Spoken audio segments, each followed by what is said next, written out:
It's Madden NFL 24 on EA Sports, and we'll see the lefty, Tua Tagovailoa. After his last game, he's now across 3,000 yards for the season. It's the Pats and the Chargers, and it's kicking off next on Madden NFL 24.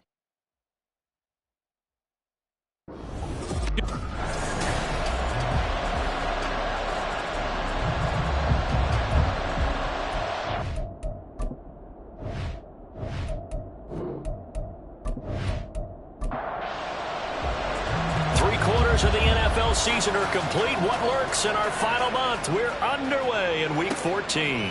From a couple yards deep, he'll bring it out of the end zone. Get it up past the 20 to about the 22. So here come the Patriots getting ready on offense. They will be led out by the 6-foot lefty from Alabama. It's Tua Tagovailoa. Well, the silver lining from last week, he played phenomenally, kept the ball clean, and led them to the end zone several times. You know these NFL quarterbacks, though, they trade away all those touchdowns if it meant getting the win. That's his focus this week. They'll run with Stevenson to begin the drive. He finds some way to turn this into positive yardage as he struggles forward for a pickup of about 2.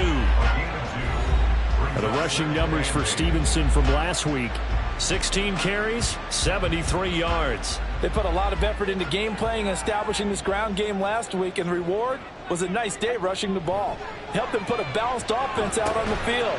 And that carry is an indicator that this ground game wants to be established again this week. Call it a gain of 6 on the play, and it makes it 3rd down and 2 yards to go.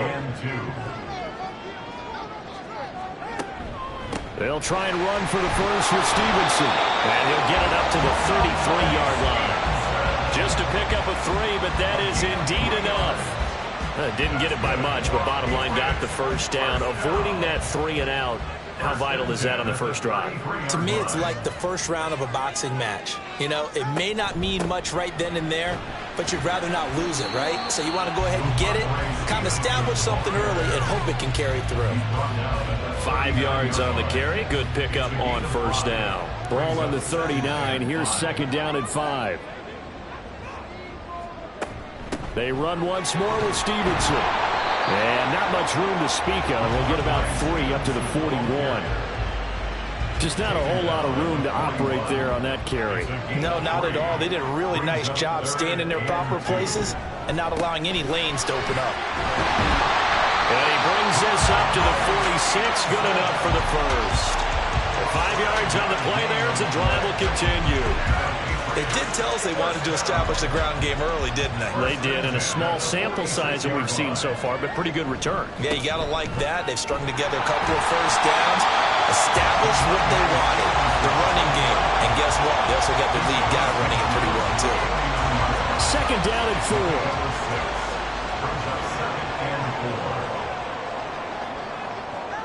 Now they'll throw with Tagovailoa. And this throw incomplete. The defender all over him that time, but it's going to lead to third down.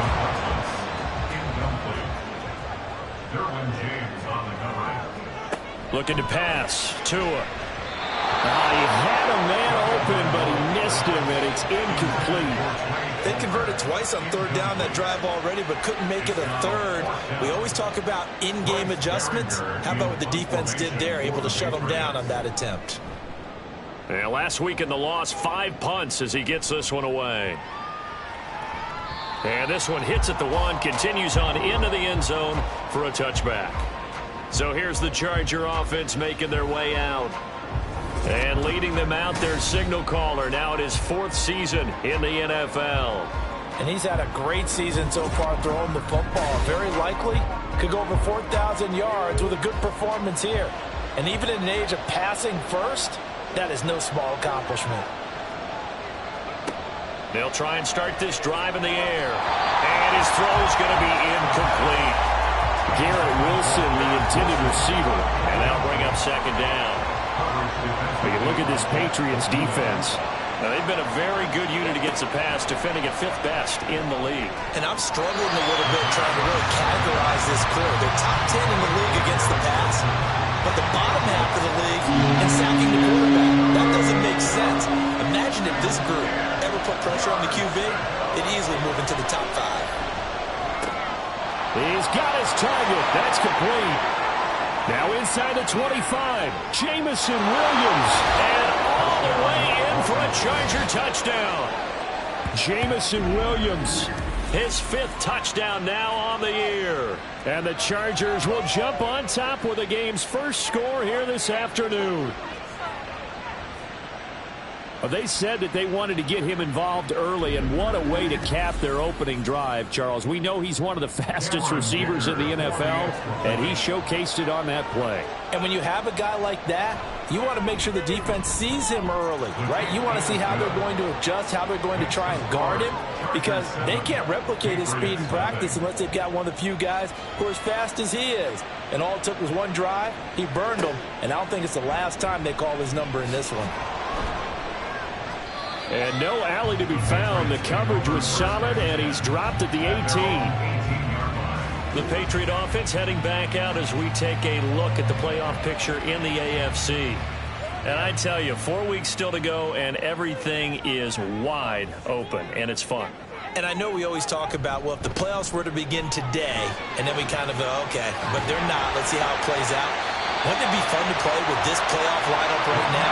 Because to me, just about anyone can win this whole thing out of this grouping we currently have.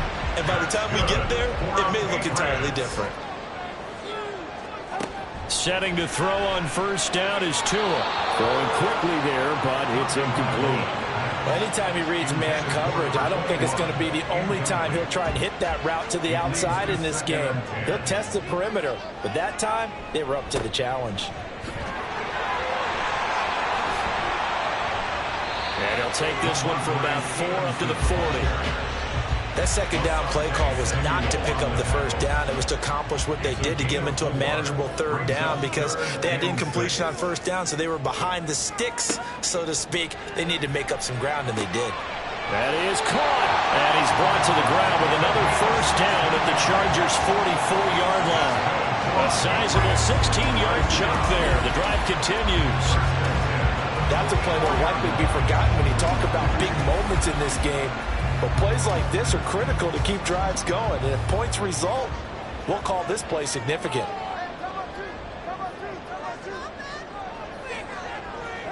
Here's Tagovailoa on 1st and 10. He'll go underneath here to Stevenson.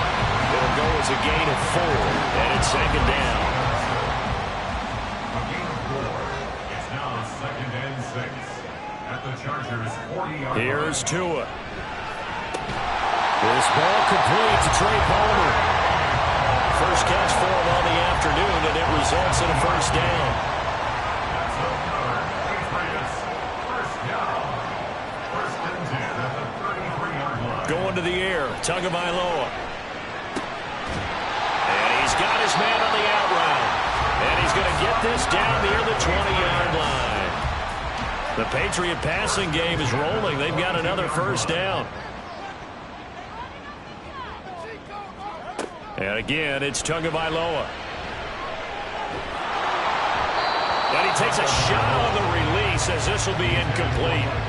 Well, a momentary speed bump there with that throw, partner. The defense had other ideas, and they're trying to mount a small stand before this drive reaches the end zone.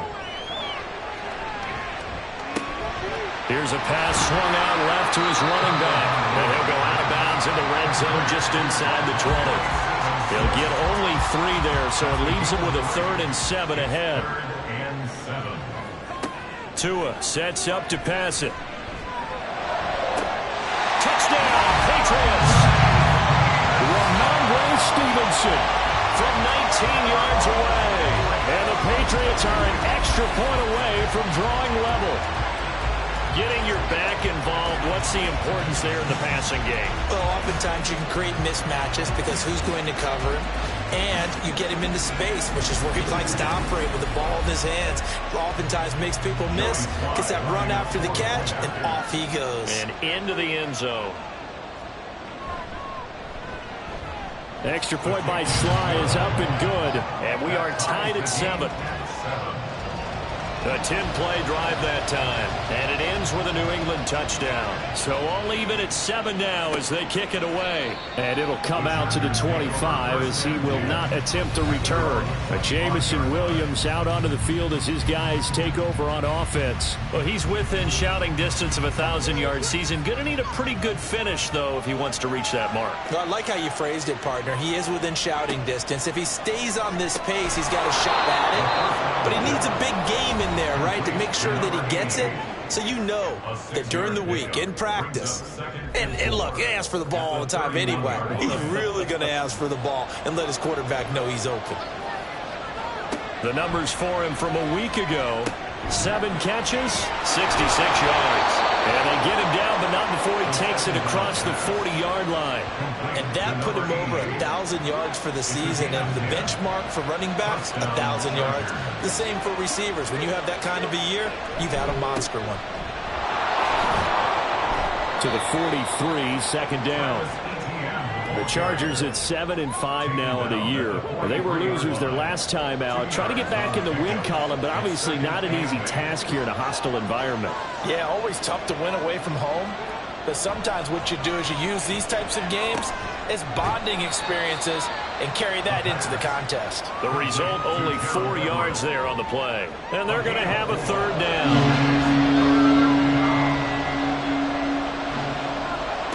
They're going to look to throw.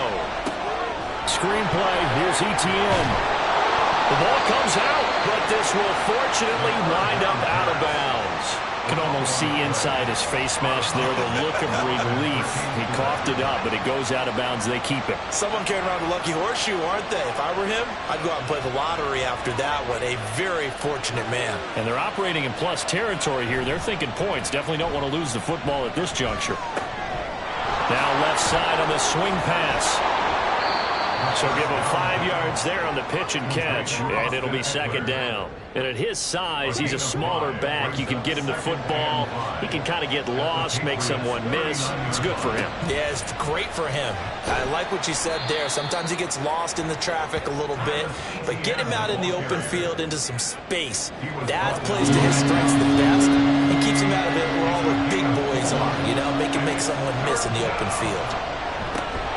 Short pass caught by the tight end Gentry. And he gets it down a yard or two shy of the 30 before he's out of bounds. Only 3 there on the pickup, but that's enough to move the chains. From the 32 now, here's 1st and 10. They'll look to throw here. He'll find Williams on the slant. His second catch. This one not quite as dynamic as his first. And it's second down.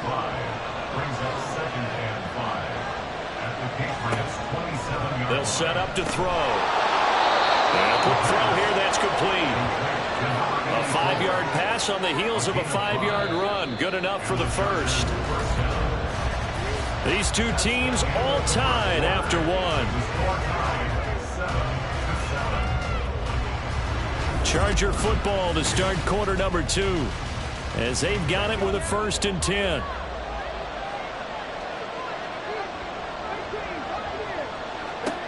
Back to throw again. His throw incomplete. As a corner, you have to be able to run with guys step for step downfield in man coverage and make up ground quickly in zone. You have to put yourself in position to make plays, just like that one we saw there.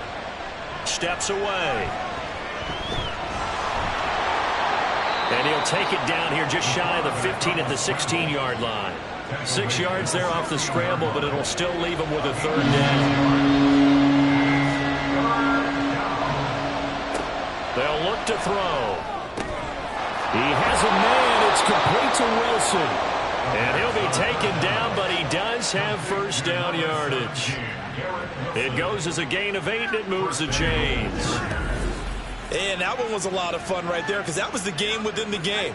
3rd and short. Blitz was on. What's the key for the quarterback? Get out of your hands in a hurry. And that was a quick little completion. Got the job done for a 1st down. They'll drop to throw. And this will be incomplete. Physical play on the football there, and it's 2nd down. Brings up 2nd and goal.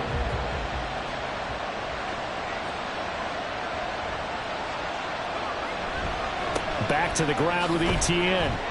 They'll get this halfway home from the 8 to the 4 on a gain of 4. Defensively, I think they can smell a stop ball right around the 5 here, brings up 3rd. And I think what they've done is they put doubt in the minds of the offensive guy. Touchdown, Chargers! Jamison Williams with his 2nd TD of the game, his 6th on the year. And the Chargers have taken the lead. I know Paul Revere talked about by land or by sea, right? You know, 1 by land, 2 by sea. He didn't mention air because right now we're seeing a big-time performance, aren't we? That's 2 touchdowns so far in this game. Where'd you pull that one from? And, you know, every now and then I actually listened in history class. And you're just a scholar all the way around. You're reading all the time. I like that you fit that into the broadcast. You know, I just grab a nugget when I can. Extra point up and good by Dicker. And that makes the score 14-7. The kick unit on here for the Chargers as they will send this one away. And he won't return this one. He'll go down to a knee, and they'll start at the 25. The Patriots ready to get the football back. As this offense comes back out here, Charles, they're trailing in this ball game. And they've been on the sideline for a while. They did score their last time out, but they just had to watch that long, sustained drive, so we'll see if they can shake the rust off. Yeah, and that's always a question that you have when you have to come off the bench after having sat there for a long time. Are you ready to go? Are you loosened up? But even more so, are you mentally alert and ready to put your best product out there? And he'll be upended at the 28-yard line. Just a 3-yard gain there. And this offense on 3rd down today, they've been near perfect. 4 for 5 to this point. This is 3rd and 7. A throw there, but that's going to wind up incomplete. Well, how about the coverage we just saw break out on 3rd down? Dime defense, blanketed the field with extra defensive backs and speed, unable to find an open hole to complete that pass. And he'll get this away into the icy winter air.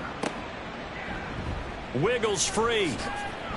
It'll be a 44-yard punt, 6 on the return.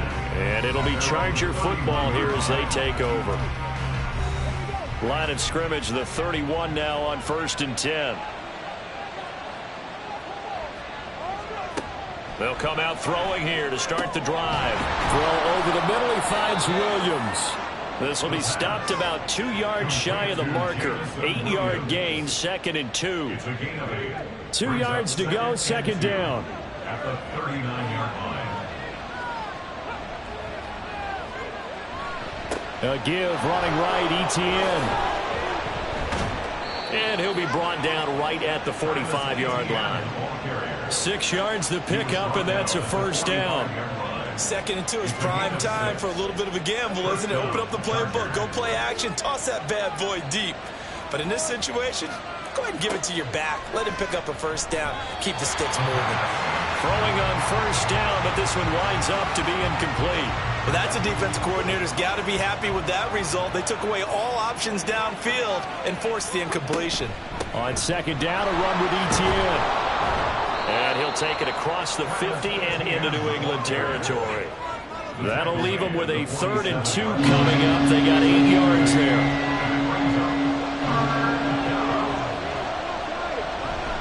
They'll run with Etienne. And great blocking downfield as he's got this almost to the 35-yard line. A 10-yard pickup, and it's enough for a Charger first down.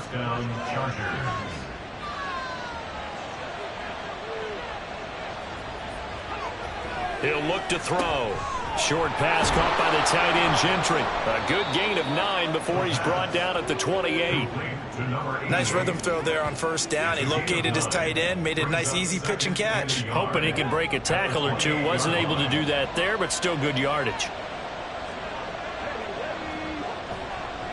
On play action, they'll throw. He'll get this out to the flat for Etienne. 2 yards on the pickup, and that's all they needed to move the sticks. But they certainly made a point of getting him involved in the passing game here in the first half. They must have seen something in the scouting that said, hey, we can capitalize on him getting the ball possibly in the open field. And I think in the second half, that may loosen up the defense a little bit to get the running game going back inside. 23 yards, the final tally. And that was good protection there. No, that was great protection there because it allowed him to lock in on his receiver. Although I think he was looking for his tight end on the corner route all the way. Nice connection there for a really nice gain.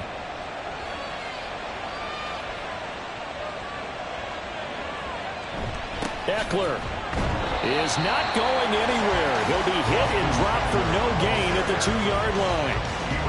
2 of their 3 red zone trips so far they've come up empty on. They'll look to reverse that trend on 2nd and goal. Etienne. They call that a loss of 6 yards. And it's 3rd down now. Well, anytime down here in the red zone that you can get a running back going lateral to the line of scrimmage, that's a plus for the defense. We all hear about the offensive guys saying, get north and south, get up. Touchdown! From 8 yards out, and the Chargers go up by 2 touchdowns. Well, just a sensational start for this offense, Charles. 3 drives, 3 passing touchdowns. Is that like mentioning a perfect game in baseball, or are we cool to do it here in football, partner? No, I think you can do it here in football. I think perfect game in baseball, that's its own category. Yeah, I think you're right about that. Could not imagine a worse start for that secondary, or let's face it, a better one for this offense. No chance they stop passing now the way that it's going. I think they'll continue to press the ball downfield and hopefully reap the same results. Extra point up and good by Dicker. And it's now 21-7. The kick unit on here for the Chargers as they will send this one away. And here comes a return from just beyond the goal line. And he's up past the 20 to the 22-yard line. Now the Patriot offense set to take over again.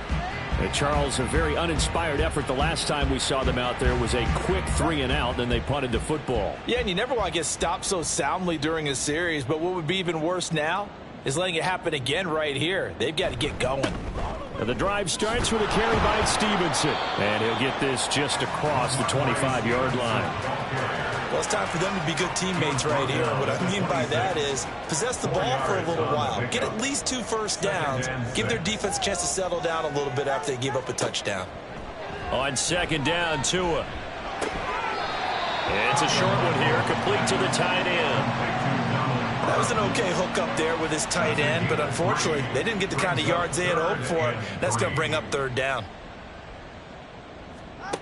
Tagovailoa going to try and throw on third down. That's completed right side to Palmer. And he will have a Patriots first down as they're able to get the third down conversion. When you're struggling on offense, you're looking for anything possible to get you going.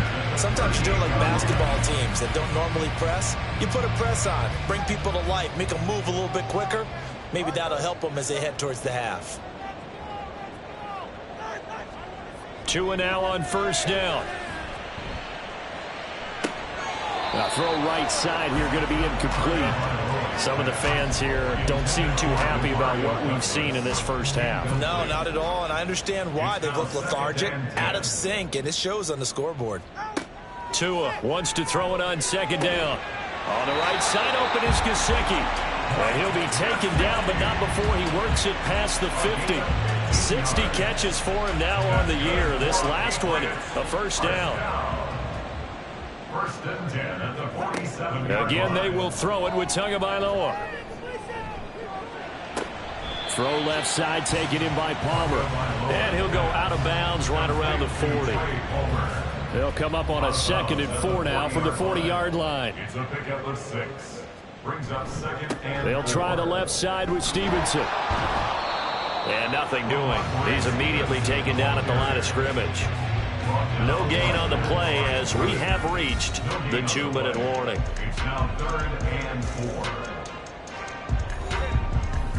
4. A reminder that coming up in 2 minutes' time, we'll check in with Jonathan Coachman from Orlando. He'll have highlights and analysis of this first half of play. Pass to the sideline and pulled in. And he'll cross over out of bounds right at the 25. The Patriot passing game is rolling. They've got another first down. Yeah, these are the types of plays they're going to need to hit on if they're going to get back into this game. It hasn't been the greatest of first halves, but this is a nice throw here on third down, and they keep the drive going.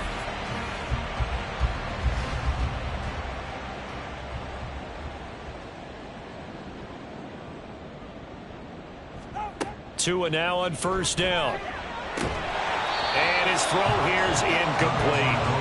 He was out there waving his arm saying, throw it here, dropped it, not a good look. Well, all I can do is just look at him with contempt on that one. As a defensive back, I'm saying, not as an announcer. Just like, really? A little bit of a diva look, isn't it? Yeah, very much so, because I think what happens is he just had too much time to think. He's wide open now. Here comes the ball, and he doesn't concentrate, drops it.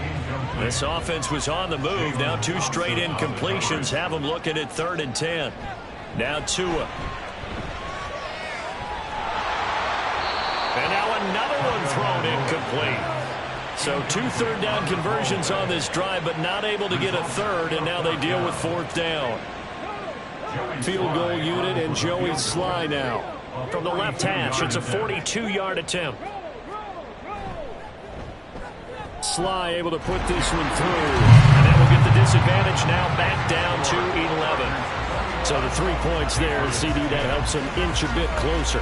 Yeah, partner, when you're losing, any points you see go on the board in your favor, you're happy to take them.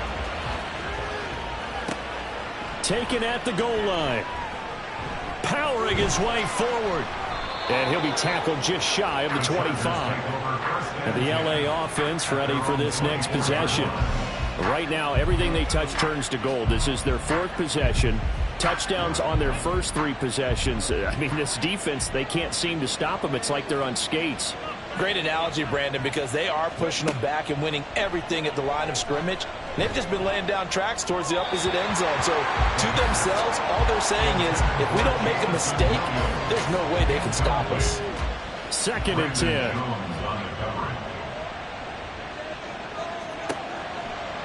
Looking to throw.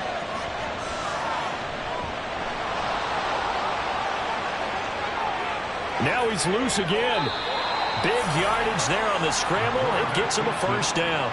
They asked him to take charge and get them to a spot where they could at least attempt to kick before the half, and he does just that. Didn't trust what he saw downfield, so he took it upon himself to get them into field goal range using his legs. That's coming through with a play they needed in a big spot. So how about that for a chain mover? They're all the way down inside the 40 now for 1st and 10. He'll drop to throw. Short pass caught by the tight end Gentry. They'll give him 4 yards there, and it'll be second down. The Chargers going to signal for the first of their timeouts as the clock stops here with 46 seconds remaining in the first half.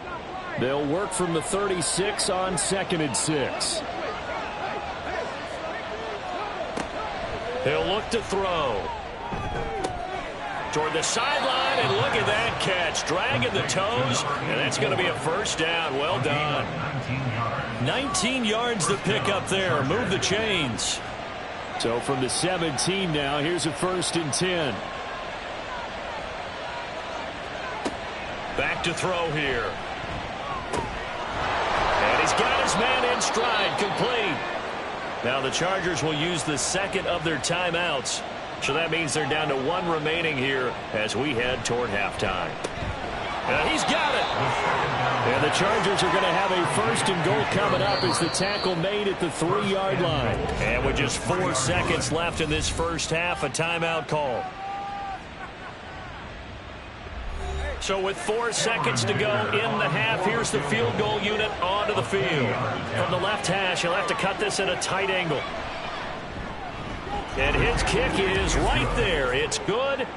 So a long drive gets him down inside the 5, but ultimately they settle for just the field goal. And I have to think that if maybe they were a yard closer, that would have made their decision tougher, and I think they likely would have gone for it. But in this situation, they just decided to take the 3, and I think it was a smart move. So we have reached halftime. Intermission with the visiting Chargers on top. As we'll get you down the coast to Orlando for Jonathan Coachman at our EA Sports Halftime Report. Coach. All right, Brandon, we'll get back to you and Charles in a bit. But first, let's get to some of these scores around the NFL here in a busy Week 14. We'll begin with a good one in the NFC. Chicago heading to our nation's capital to take on Washington. And it's the home team who are out in front. Kendrick Bourne, 2 touchdown catches on the afternoon. From there, we head over to Detroit. Check on the Lions at home, Ford Field. And they have the lead in that one over the visiting Buffalo Bills. 2 touchdown passes there for Jared Goff. Finally, we finish at MetLife Stadium to see what's going on with the Jets. And they were losers in that one to the visiting Minnesota Vikings. Sky Moore, well over 100 yards receiving and a touchdown catch as well. The highlights are fairly one-sided to this point. It's a 2-touchdown difference here at the break, but I wouldn't call this one over just yet. I think there could still be some fireworks yet to come.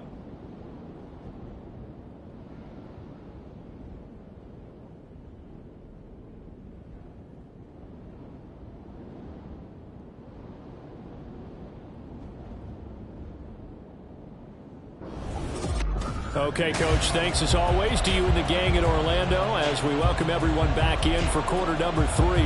So the Chargers will start the second half with the lead and the football as we're underway in the third quarter. From a yard or 2 deep, here comes a return. And he'll be brought down at the 28-yard line, so the decision to bring it out of the end zone gets him 3 more. The Chargers getting ready to go here to start this third quarter.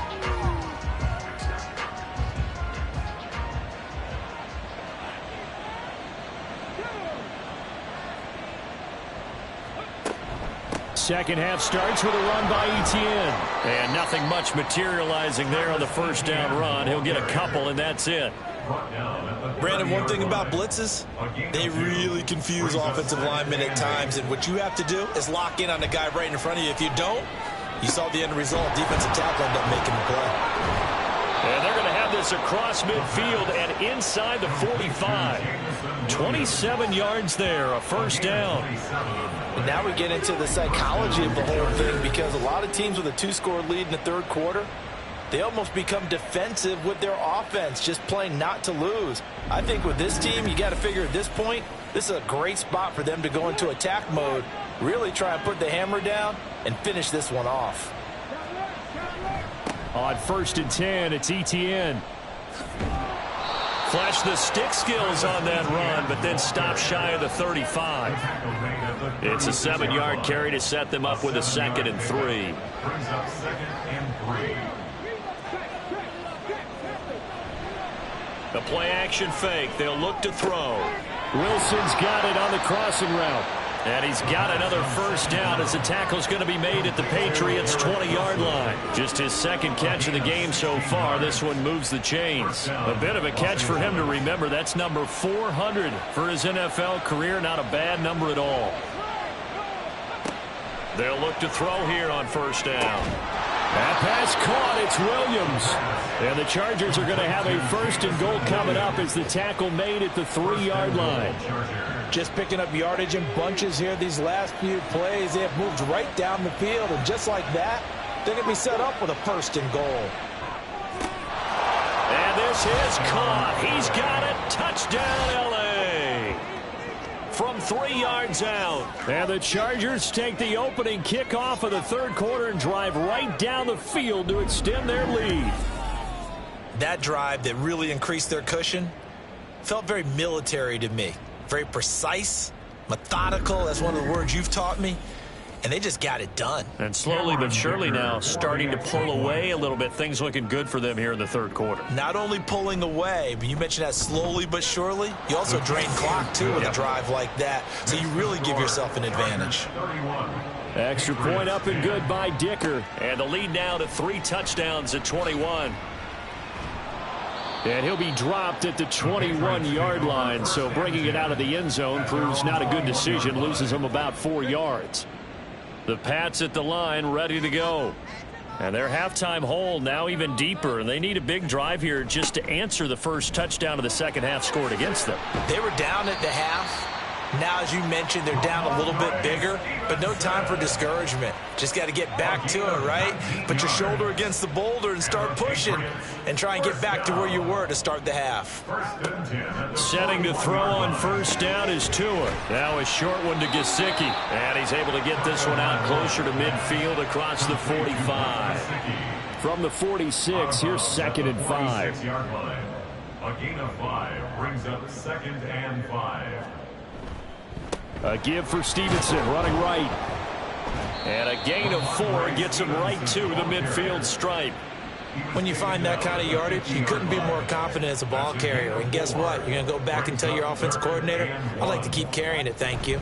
On third down, here's Stevenson. And he has the first down yardage before they bring him down right at the 45. Give him the third down conversion, 5 yards on the play. First down. 1st and 10 at the 45-yard line. On first down, Tagovailoa. Oh, he dropped it. And that's pretty indicative of the way this one's gone. Now a 2nd and 10. Brings up 2nd and 10. Straight ahead at Stevenson. They do get a yard there, but only a yard. Leaves him with 3rd and 9 looming. And the big fella stuffed that one up in a big way. I think doubling him has to be a priority because you can't move up to the next level if you don't take care of him first. Pass taken in by his big tight end. And he's brought to the ground with another first down at the Chargers' 31-yard line. And they'll get 14 yards out of it and a fresh set of downs. It's taken a while for this offense to get going. A little creaky at the start, but they're oiled up now. A nice throw there, and they're really putting together a good drive. Stevenson now on 1st and 10. And he's going to take this ahead for right around 3 yards, but no more than that. 2nd down. A 3-yard pickup brings up 2nd and 7. Tua sets up to pass it. Over the middle, he's got Gesicki, the big 6'5" tight end. And they just keep marching right along. First down on a pickup of 8 there. First down. 1st and 10 at the 20-yard line. Looking to pass. Tua. Incomplete. We know it's not an easy job to go out and catch passes when people are trying to tackle you and knock the ball away. But the bottom line is, that's a pass he's got to have and a pass he should have caught. On 2nd down, it's Stevenson. And this one goes nowhere. Losing yardage back at the 22. 2 yards the loss, and now 3rd and 12. The short field shrinks even more with the type of bodies they brought in on that play. Those extra tight ends, they weren't able to secure their blocks, and that one ended up going backwards.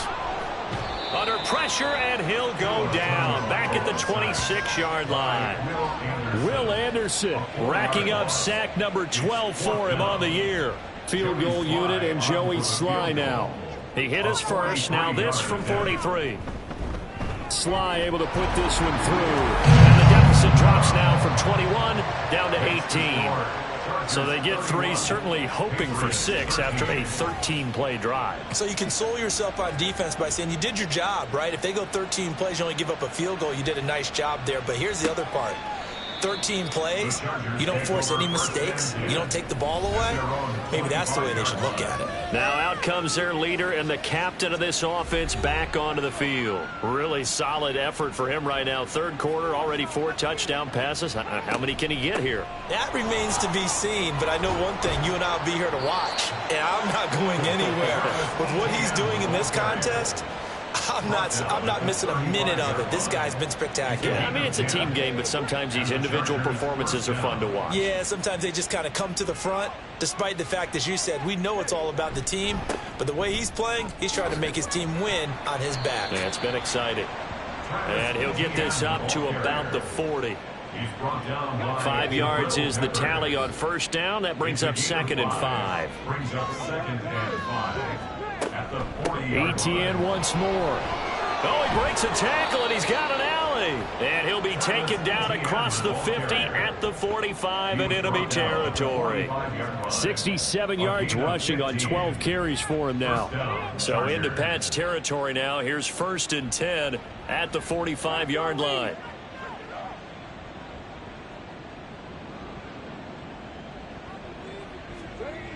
Now they'll switch it up here and look to throw. Throw over the middle. He finds Williams. And he's taken down inside the 30. 17 more yards on that one as they keep the drive rolling.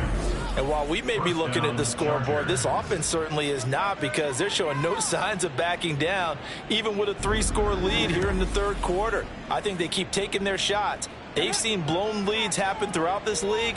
They don't want to fall victim to it themselves. Now on first down, he'll drop to throw it. Oh, he tries to force it in, and it's intercepted. Rasul Douglas picks it. And the Patriots will take over here at their own 14-yard line. Well, still down quite a bit here, several scores, but yeah, at least that's a start, Charles, getting the interception here. And look, we're still in the third quarter, so this thing not done yet. You're right about that, Brandon. This defense, they haven't quit on this game. They stayed with it and got an interception and handed the ball back to their offense. And what you wonder about is the team that just threw that interception, they've got to be careful about developing a sense of complacency and thinking this game is over. New England with a first down as they begin the drive. I kind of feel like they've reached a do-or-die point in this game, Charles. If they're going to try to pull off an impressive comeback, it has to start right here, right now. Yeah, now they've got a final chance to get out of this situation, but they also understand they've got to move the ball and move it fast. In addition, they need to save as much time so they can get 2 more possessions. And they'll get to him quickly here as he'll get a yard, just a yard to the 22. This offense in desperate need of a conversion as they come up on third down. Up the middle, here's Stevenson. And he will have a Patriots first down. At least it appears that way. And he got it by maybe the length of a football. Patriots first down. 1st and 10 at the 25-yard line. Now a handoff. Stevenson. Nowhere to go that time. Might have gotten a yard up to the 25. Oh, there's plenty of traffic waiting for him up the middle. But give him credit, he tried barreling through anyway. They're fortunate to get a yard out of that one. Going to the air, Tagovailoa. And this will be caught by his big wide receiver. And he'll be taken down, but not before they work it across midfield. 3 quarters in the books.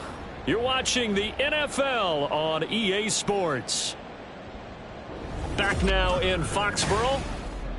It's Patriot football, but they trail here as we begin the fourth quarter. So from Charger territory now, here's a 1st and 10 at the 48-yard line.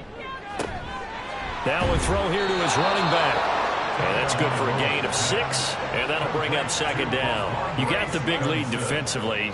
willing to give them that underneath stuff, right? And this is why you work on your tackling. Tackle them after the catch, inbounds, keep the clock running. Just go ahead and bleed the game out that way. And brought down, but able to get it to their 30-yard line. So 1st and 10 now from the 30. Tua setting up shop to throw again. Over the middle, complete. It's Palmer. And he'll be marked down right at the 15-yard line. Back-to-back nice gains. That one for 14 yards and another first. A 3-score game here late. You can probably rule out the comeback, but certainly some kind of a moral victory to be had if they can get a few more points to close things out. And to that end, a nice pass play there to push things downfield. Yeah, and we know in this league, a loss is a loss, and no one wants anything to count as a moral victory or, boy, something that feels a little bit cheap. But if they trim that lead down to just 2 scores, that's still a benefit to this squad. Brings up 2nd and 4 at the Chargers' 9-yard line. Here's Tagovailoa to throw. And that is incomplete. A lot of force bearing down on him there. He could not hang on. It's 3rd down. Incomplete. Brings up 3rd down and 4. Here's Tua. Work in the middle of the field, and he's got a man complete. And the Patriots are going to have 1st and goal as they try to finish off this drive with 6 points. Well, they've had a great, impressive drive going here, and that pickup ensures the drive continues. And not only do you continue the drive, which is demoralizing for the guys on the defense. And he's over the line and into the end zone for a Patriot score. Ramondre Stevenson with his 13th rushing touchdown on the year. And the Patriots have got it back to a 2-score game here in the 4th. So a little bit of a letdown there defensively. I mean, look, you're still 2 scores to the good, CD, but things may be a little more uncomfortable than they had hoped.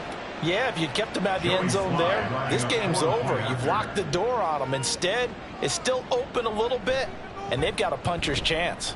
Extra point by Sly is up and good. And that'll make this now an 11-point deficit.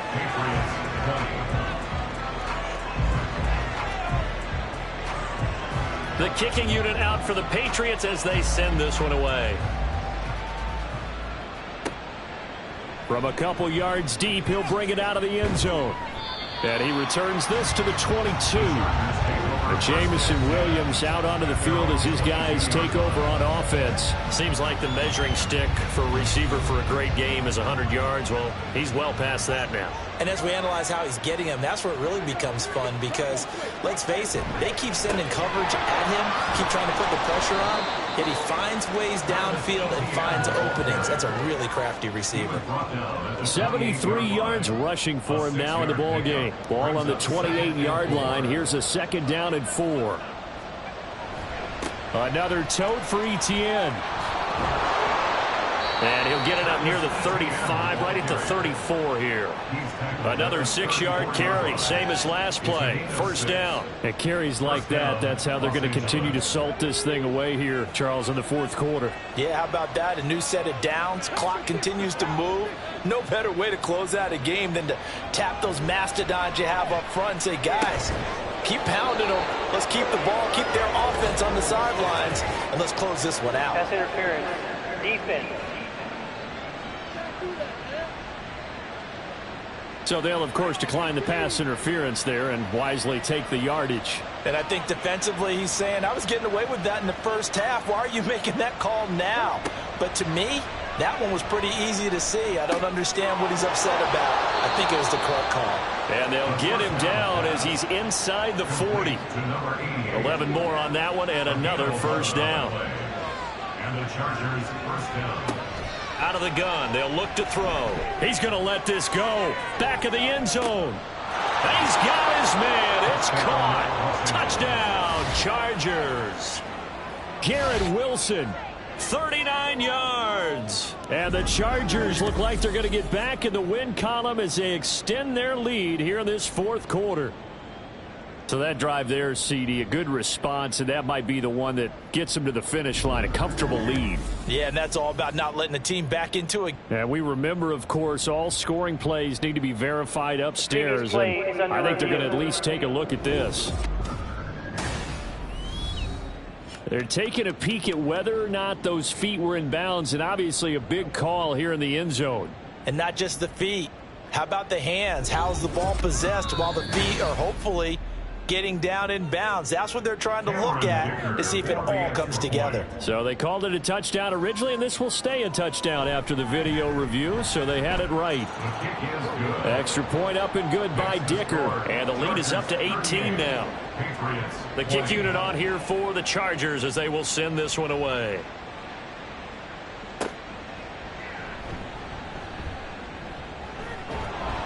And up to about the 26-yard line, just across the 25. The Patriot offense back out, getting set to go. Well, this game, it has had no shortage of offense. They've been able to put up a decent amount of points on this side, Charles. They just have not been able to keep pace with the other offense they're going against here. Yeah, that's a good way of pointing things out, because now it's not a total loss, because as you said, they've scored some points, so there's some plays they can build on, moments where the game plan actually worked. But overall, though, they were just out-personnelled. They were going up against a team that's playing at an elite level. They'll set up to run the quarterback draw. Only a yard there on the keeper, and that's going to leave them with a third down. A gain of 1 brings up third down and 9. Throwing now is Tagovailoa. They set up the screen for Stevenson. And I don't think he got there, no. He's short by maybe a foot, maybe. Call it 4th and inches. And that doesn't have to gain big yardage to be an impactful play, because if you get those pass rushers second-guessing themselves that they might get hit with a screen, maybe you can wind up slowing them down just a step. And if you do that, that's a win for that. And he's brought down. Can't do anything with a football. It's a sack and a turnover on downs. The Patriots come up empty on 4th down. And the Chargers will get the football back in excellent field position. Well, at this stage of the game in the second half, down 3 scores, I guess they felt like they needed to push. And let's face it, with this deficit, if they give up another score here after they didn't get it, does it really matter? Right. It really doesn't. They had to go and try and make something happen if they had any chance of winning this game. ETN up the middle. And he can only manage to get a couple. 2nd and 8 coming up. Brandon, I've got to think this offensive line has got some smiles on its faces. And I know it sounds crazy, but they practiced for this back in training camp. They knew they'd be in situations where there'd be extra defenders in the box coming after them, trying to keep them. And he takes it in for a Charger touchdown. Travis Etienne, a 23-yard run. And the Chargers are able to strike quickly to add on to their lead. And you wonder now if he might be able to remove the helmet, put on the baseball cap, and watch the rest of this one from the sideline. His 5th touchdown pass of the game. Say that again. Did you say 5th touchdown pass of the game? Yes, sir. But that's a heck of a performance, isn't it? Because they've had no answer for him at all game long. Receivers have been open constantly, and he hasn't missed a single one of them.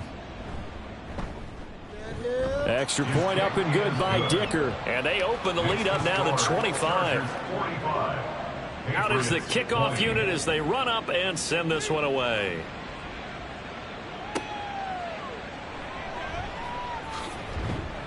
And he won't quite make it to the 25. Another goal around now for the Patriot offense. Charles, we know that this offense is aggressive. We saw that last drive. They went for it on 4th down, didn't get it. Then they give up the touchdown. So now you feel like they really need to respond here. They certainly do, but let's face it. Sometimes when you take that risk, you understand if you fail, a little more onus goes back on your ball club to try and pick themselves back up. First down. 2 and now on 1st down. And his throw is incomplete. At this point, down big, you'd have to imagine this defense are just going to sit back, blanket the field as best they can. Yeah, this is actually the easy part of the game for them because, just as you noted, they can sit back, keep everything in front of them. But they've blanketed the field the entire game using a variety of coverages. To his throw here, taken in by Gesicki. And he'll be stopped right at midfield. They call his number again. It's his 6th catch and a 1st down. First down. 1st and 10 at the 50-yard line. From midfield, here's Tua. And he's got him. Got his man on the end route. Complete. And he's going to get a solid gain of 9 before being brought down. Second and right at a yard. From the 41, this is second and a yard. Tua going to throw. Got a man, and he hits him in stride. 60 catches for him now on the year. This last one, a first down. Patriots, first down. First and 10 at the 35-yard line. Again, they will throw it with Tagovailoa. He'll dump this down to Stevenson. Short completion, just 4 yards, and that's going to bring up second down. 4 yards on the pickup. Second and 6 at the 31-yard line. Tagovailoa working out of the gun. He finds Douglas complete. And he's brought to the ground with another first down at the Chargers' 20-yard line. 11 more yards there, and this methodical drive continues.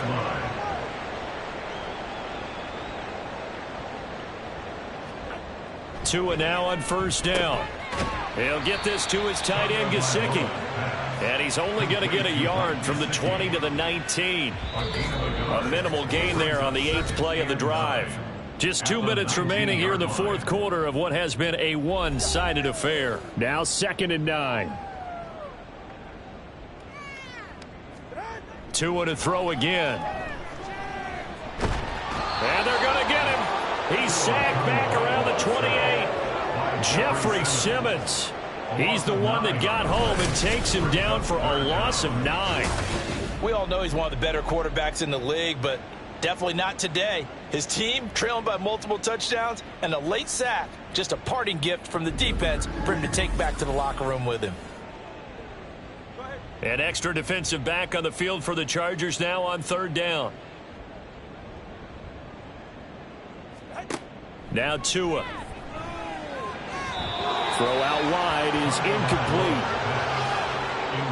I think this is what this game's become now. You just go deep, see if we can get something to go our way. Yeah, not the most creative or most inventive play call there, but not much has worked for them throughout this game. They're almost at a loss about what to dial up.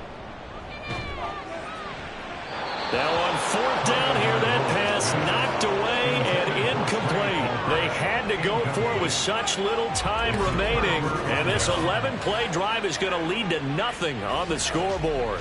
So they tried to go for it for pride, but it really wouldn't have mattered. This one, it was already determined. No doubt about it. This one was over a while ago.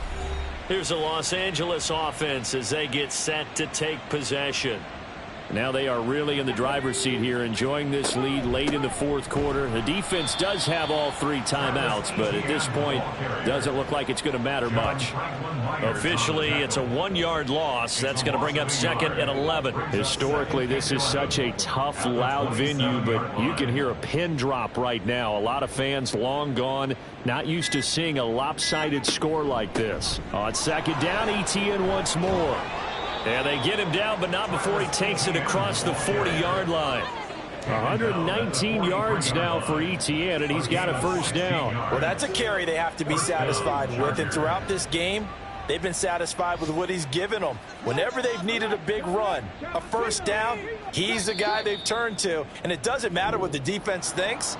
They feel like they've got the confidence to keep handing it to him and keep picking up good yardage. So this one's over. It's in the win column for the L.A. Chargers. And this, not always an easy proposition, Charles. You had a West Coast team that traveled east, but they got the job done. And there's so much that goes into it because your body time and your body clock different from what you're used to west, because if you go east, you're going to lose up to 3 hours. Right? So is your body going to be awake when it's time to play? A lot of teams actually rehearse it. They practice it. Maybe the week of the game, they move everything up to that time frame so guys get used to doing it that way. I remember when I played at Tennessee, when we had to go from east to west, our trainer Tim Karen said, leave your watches on East Coast time. Every piece of information we got was East Coast Standard Time. Try to psychologically tell us what to do, as well as prepare our bodies the same way. So for the Chargers, it's an important win for their playoff hopes as they move to 8-5. And they'll get another road test next week as they head to Mile High to take on the Broncos. Meanwhile, for New England, it's going to all but eliminate them from the playoff picture as they fall to 5-8. And they'll get a chance to redeem themselves at home next week.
It's week 14 of the National Football League.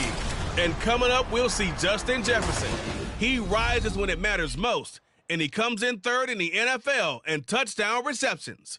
It's the 49ers and the Rams, just ahead on EA Sports.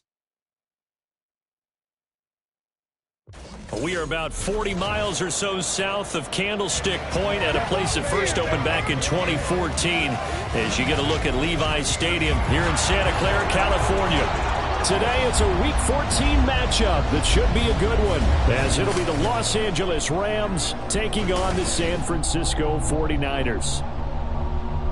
Hi again, everyone. Brandon Gaudin alongside Charles Davis. And Charles, you take a look at these 49ers as they interplay here. They come in off the extended break from the bye. I think it was much needed as well. You play 2.5 months, you're ready for some...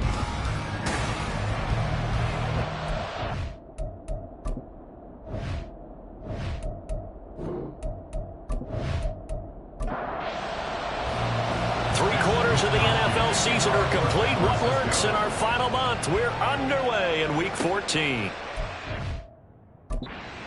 Back here on the opening kickoff as we'll start at the 25.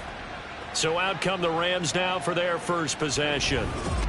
And they will be led out by the youngster, the rookie, their QB. Okay, I thought there was something to build on in last week's game by his performance. I thought he played fairly well overall. The numbers won't knock your socks off. 2 touchdown passes and an interception. The bottom line, though, they lost. Yeah. How does he eliminate that one interception, continue to take care of the ball, and maybe increase the number of times he puts the ball in the end zone with the receiver? Nick Bosa, he's the culprit, and that is now his 13th sack of the season as his great year continues. Well, we knew coming in it was going to be a long afternoon if they weren't able to hold up against this pass rush, huh? What we didn't know was that protection was going to spring a leak on the first play from scrimmage. Got after him right out of the gate. Gotta hope that's not a sign of things to come as they face an early second and long. First run now for Kyren Williams. He'll get 3, but it leaves him with a big hole here on 3rd and very long.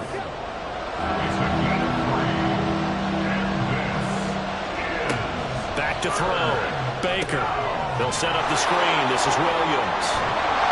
And a nice job to break free of one tackle, but it slowed his momentum somewhat, and he's taken down right after. 5 yards, and that means they come up short as they're going to have to punt here on the opening drive. So on 4th down, on is Ethan Evans to punt for the Rams. Only 2 punts for him last week in the loss as he gets this one away. Here's Hill on the return. Breaks the tackle. He's got room to run. A good return there, 17 yards. And the Niners will go on offense, 1st and 10. So out comes this offense to take over for the first time. And they will be led out by their 6'3" cornerback. You talk about the pause that refreshes. I think it's come at a perfect time of the year for them, hasn't it? You know, the season is starting to wind down, got a little bit of a break. But how about the guy calling the signals? He's got to be excited about that because now he didn't just get a game plan for 1 week. He's able to work on it for 2 weeks. I can't wait to see anything special in store for him today. 23 yards on the play. And we see the emphasis early here. Get your star receiver involved, able to do it successfully. Not a bad start to begin with, that's for sure. And to me, this play says our guy is better than your guys. Because, you know, a player of his stature, he won't just be single covered all game long. It's going to involve multiple people. And right away, they told the other team, guess what? He's just better. Now this one to his tight end out on the right side. The Niners at 8-4 now on the year, and they come in off the extended break from the bye. And I think it was much needed as well because you play 2.5 months. You know you're ready for some time off in order to get prepared for the home stretch. In fact, when they looked at the schedule to start the season, I think they liked where their open week fell. Line of scrimmage, the 15. It's 1st and 10. They'll stick with the passing game as he looks to throw. It'll be a gain of 5, and it'll be 2nd down.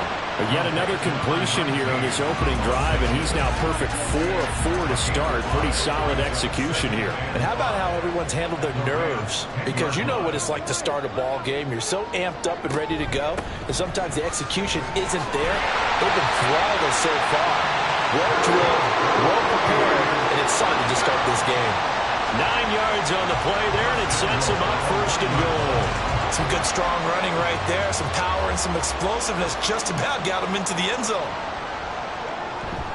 Walker will score. Touchdown, 49ers. So another rushing touchdown for him this year. Well, he's found the end zone quite a bit so far. Charles, that now an even 20 scores on the season. And you know how often we use the term, probably I overuse the term, imposing their will? Well, these defenses have become really powerless to stop him. That's what we've seen from him and his team this year. You know he's getting the ball down here in the red zone, but he's just got that strength of will himself, and he's used it to great effect. Moody good with the extra point. And that makes the score 7-0. And here comes a return from just beyond the goal line. And they'll get him down right around the 25, actually the 26 officially, so a net gain of 1 there. So the Rams coming back onto the field, their 2nd drive of the game. These guys definitely hoping for a better showing than their last appearance. They couldn't really even move the football much beyond the shadows of their own goalpost, Charles. We'll see if they can get a better, more sustained drive going here. Yeah, every team that we ever talk to says the exact same thing. When you start a drive from that deep in your own territory, the goal is a minimum of at least 2 first downs, because even if you have to punt then, you change the field position, right? You flip the field a little bit. They didn't get that done. This time they want to string together a nice drive and help themselves out. And a 5-yard gain gets him to the 42. These two teams, remember, met in Inglewood earlier in the year with the Rams coming out on top. So a win here in Santa Clara would give them the season series. Looking to throw on 2nd down. Baker. Short throw. He's got Kraft. So give him 2 yards there on the completion. And this will wind up being a 3rd and 3. Coming up here looking for 3 yards to pick up the first. On 3rd and short, they'll try and pick it up through the air. Well, they would have gotten the conversion if he could hold on. Instead, the drop means it'll be 4th down. I think the punter might start to get into a pretty good rhythm here if he keeps getting opportunities. But that's the last thing his team wants to have happen, right? The last thing you want to see is your punter feeling pretty good because he's out there all the time. Yeah, first quarter only, but they're 0 for 2 on 3rd down conversions to start this thing. The 49er offense, they're coming back out onto the field, and we're going to give you a look at the playoff picture now into the weekend in the NFC. Now, the current playoff picture, and you can see they are one of those 3 wild card teams, at least for the moment, but they have not clinched that spot, Charles. And look, their message has been clear. We're keeping our foot on the gas to the very end. And how about the theater and the drama that's involved, partner? The best part, we've got a front row seat to it all. And I think this is obviously the ultimate goal when they added a 7 seed to the playoffs back in 2020. More drama, more teams in it late in the season, and more importance on games like this. They showed up a nice juke of the defender before the next wave could bring him down. Here now, 3rd and a yard.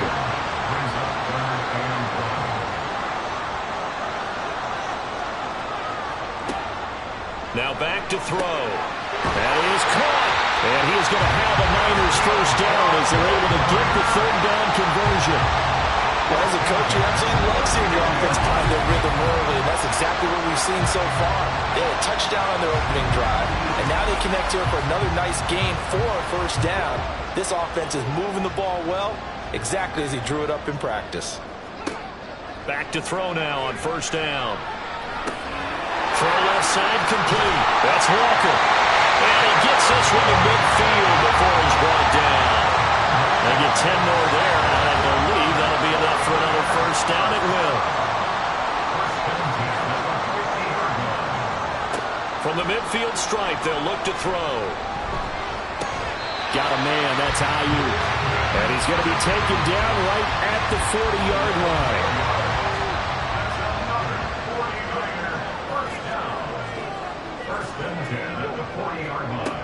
They'll look to throw again. And he's got this to Jefferson. And they'll have it in the red zone before he crosses over out of bounds. A good pickup there at 22.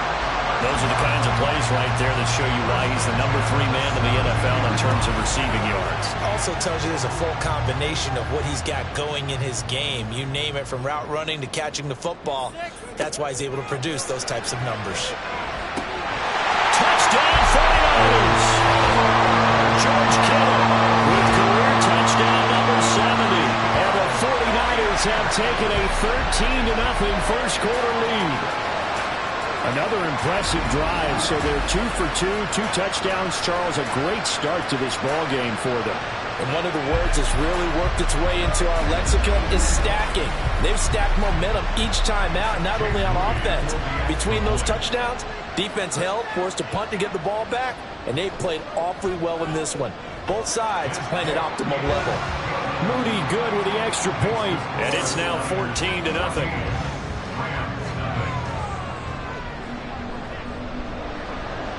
Here is Wisnowski to boot it away following the touchdown.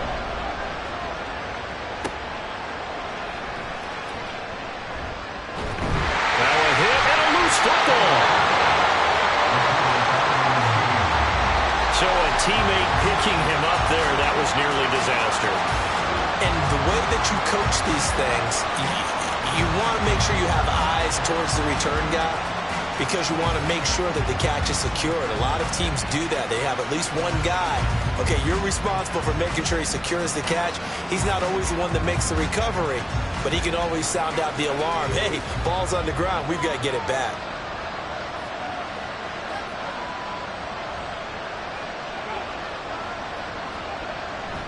They start the drive on the ground. It's Williams. He'll work his way up the middle for a gain of about 4, second down. They'd love to just strike back with a touchdown right here, and if it's a long play, so be it. But the main goal, get a couple of first downs, run some plays, run some clock, allow their defense to get a chance to catch their ball, settle down, and relax a little bit after they just gave up a score. 7 yards there and a first down.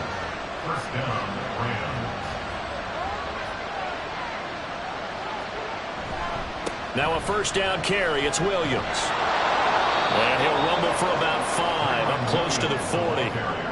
Well, this defense for the Niners very strong in that victory a week ago. And no matter what's done throughout a ball game, it always comes back to blocking and tackling. That's the essence of football.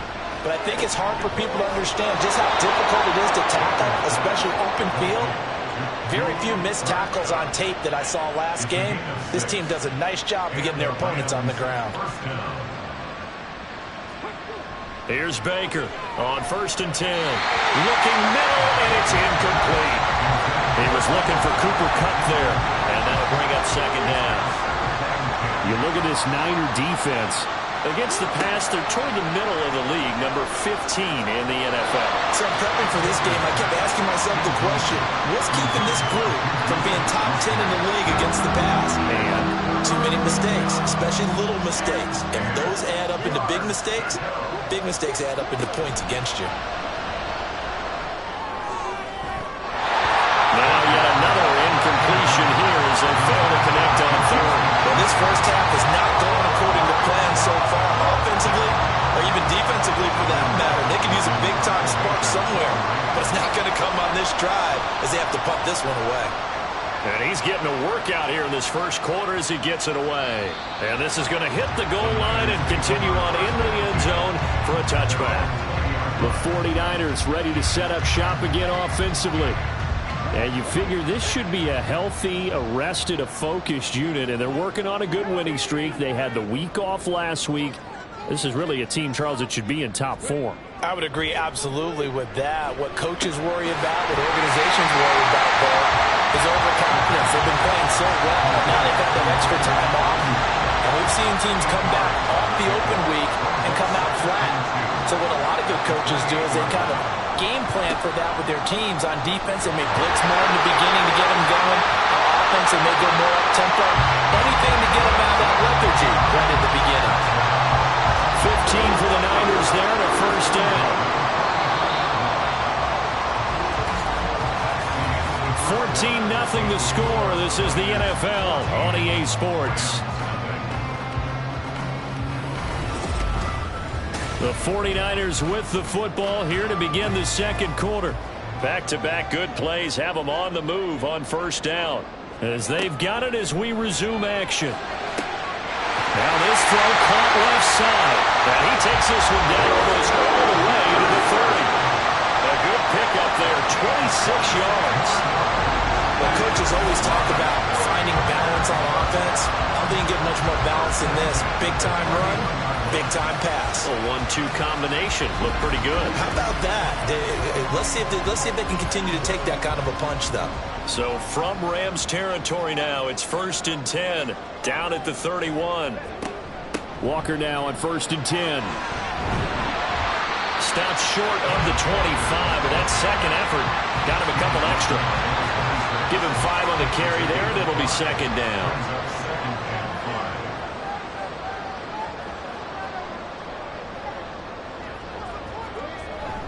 They'll look to throw here.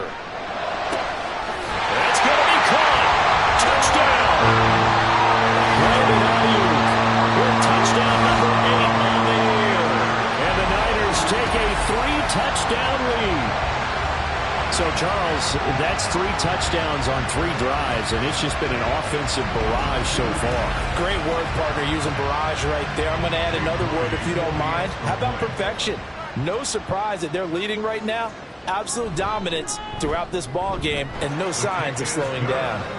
Moody good with the extra point. And it's now 21-0. Here is Wisnowski to boot it away following the touchdown.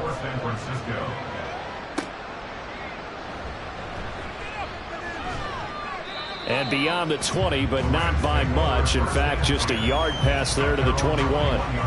As the Rams offense comes back out, here is the NFC playoff picture coming into the weekend. A CD after this game, there will be 4 weeks left in the regular season. So this is far from the final version of what we'll see come January, more of a first draft, if you will, as all these teams fight for a better position. And you pointed it out so accurately there, Brandon. After this game, 4 weeks left in the regular season, and then the playoffs officially begin. But for some teams, trying to fight to make it to the playoffs, they're actually in a playoff push right now. And they get him down, but not before he takes it across the 40-yard line. First down, Los Angeles. Baker now on first down. And a dangerous throw there, incomplete. He threw that into coverage. It was nearly intercepted. Ball on the 42 as they come up 2nd and 10. Off the draw, here's Williams. And able to work about 5 yards out of this as he's taken down up near the 47. The Rams on 3rd down, 0 for 3 to this point. They could use a conversion. This will be 3rd and 5. Operating from the gun, Baker. And he will find his man on the outside. And he's able to take it across midfield before going out of bounds. So 5 yards here, 5 on the play. And that's going to make it 4th down. On is the punt team now as this one's sent away. And problems spreading to the punt team now. This one goes all the way into the end zone on the fly, so that'll come back to the 20. Now Brandon Ayuk ready to bring out the rest of this offense here for this upcoming series. He's doing what he's capable of, having a solid game. Not the most amazing game. He's not over 100 yards, but a good game so far. And you just know that mentally he feels like he's one catch away from turning it into a great game and starting on that road. And the defenders are well aware of that, too. They've got to figure out a way to not let that escalate. Keep him right in this zone here and call it a day, because otherwise he can really decimate them. Better believe they are well aware of his playmaking ability. Ball up to the 35 now as they come up on 1st and 10. Here's a play fake as they set up to throw. He completes this to Walker. And he gets this up across the 35 before he's out of bounds. And they'll come up 2nd and 7. Brings up 2nd and 7.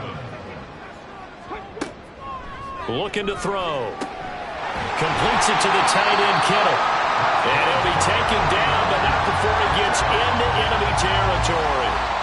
He's up over 50 yards receiving now in this first half. It's a first down.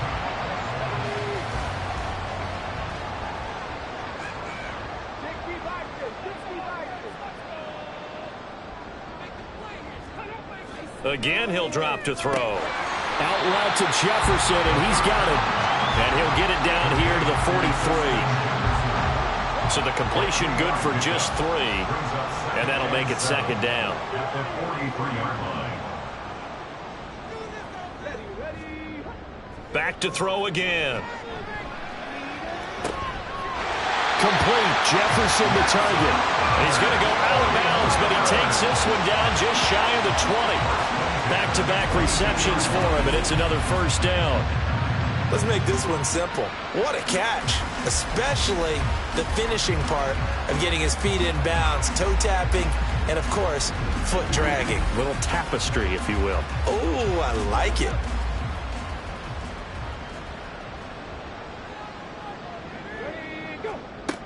They'll look to throw here on first down. This is caught. Touchdown 49ers. Justin Jefferson. A 22-yard touchdown grab. And the Niners are able to add on to their first half lead. It's not too often that you say, hey, this one's going to be over by halftime. And, CD, I know our bosses probably don't want us to say that because they don't want people clicking away, but this one might be over by halftime. And since you've already put your job on the line by actually saying it, I will co-sign and go with you because you're my partner. We don't mean to do it, but this game has been exactly as you've described. I see no hope for them going forward.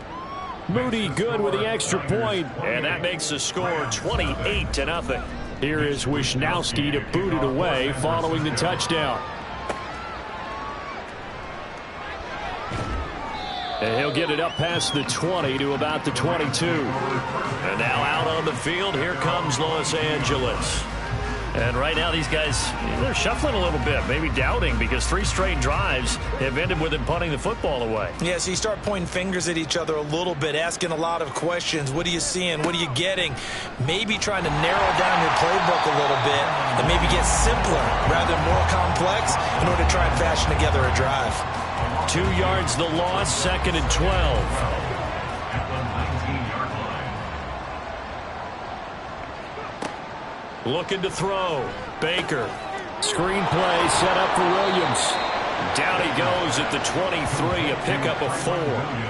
Good reactions there defensively. That screen was a little slow in developing, and they shut that one down with little gain. To throw is Baker on 3rd down. He's got his target. That's complete. And he is going to have a Rams first down as they're able to get the 3rd down conversion. So from the 36 now, 1st and 10. Now a give up the middle to Williams. And he maneuvers up the middle for 3. And it's 2nd down. 2nd and 7. Brings up 2nd and 7. Again, it's Williams. And good running there as he'll take this all the way up to midfield. 41 yards on the ground for him now on 9 carries. This offense finding its legs now. Here's another 1st and 10. Now a 10th carry. Here's Williams. They'll take this to the 46. Not a run that you're going to write home about, but still a good first down run. That's what an offense calls staying on schedule. 3 to 4 yards on first down, you're set up very well for the rest of the drive. And the Niners get there and bring him down. Chase Young. He's the one that got home and takes him down for a loss of 9. And another long drive from the offense, but the defense is denying them the end zone. Nothing to show for the last drive offensively. They can't come away empty-handed again. These guys have punted 4 times already, and they're staring at a 5th, barring a conversion here on 3rd down. Operating from the gun, Baker. And pressure coming, and they got him once again. Multiple defenders getting to him there for a huge loss. These sacks now, they're starting to pile up, Charles. And that front 7 defensively, they've had their way with this offensive line. And I think at this stage, we have to start thinking about different play calls. We've got to start helping this quarterback out because the entire game he's been under siege. I don't care what the down and distance. They've got to get the ball out of his hands a lot quicker. Averaging over 50 yards a punt so far as this one's away. 44-yard punt, return of 9. And it will be 1st and 10 as they take over.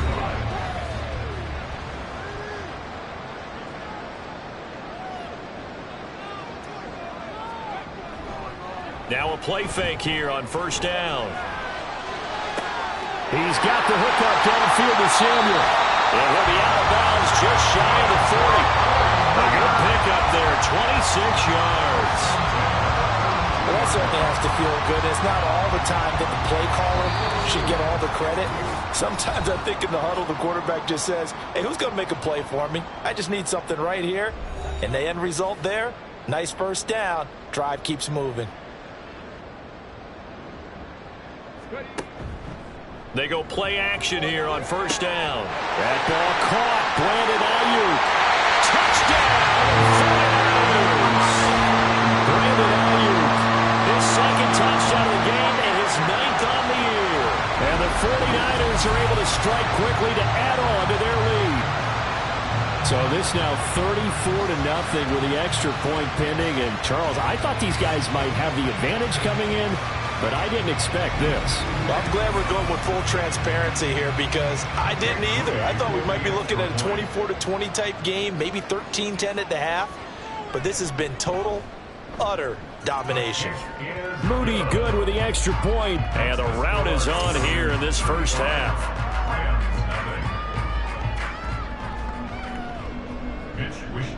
Here is Wishnowsky to boot it away following the touchdown.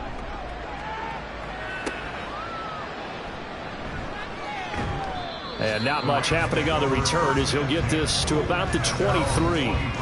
Here's Kyron Williams running out for another possession. And he's sure looking like a lock for a 1,000-yard season. Don't know if he's going to get it in this game, but he'd probably like to just to get past that point. Yeah, and if he doesn't, as you noted, there's still time, still opportunity. There's still more games to be played. So, yeah, it's not a lot. But barring injury, it certainly looks like he's going to get there. And what an accomplishment that is. Anytime you get over 1,000 yards, you're celebrated in the NFL. It's been quite a season. Still a couple chapters left in that book, though.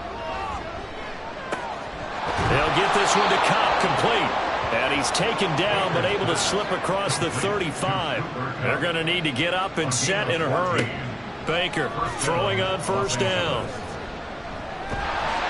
In trouble, and he's taken down.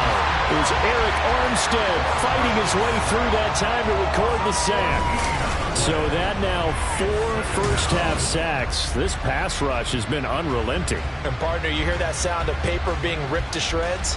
That's a game plan that they've had so far because they've got to say to themselves right now, we have to do something differently. They come up on 2nd and long, and the pass protection just has not been there this afternoon. Back to throw. Baker. It's caught on the right side. Williams.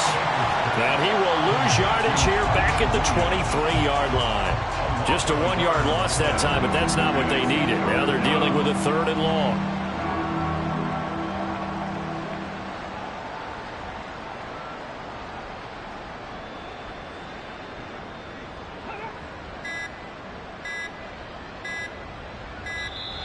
Boy, and now they can't even get a play off.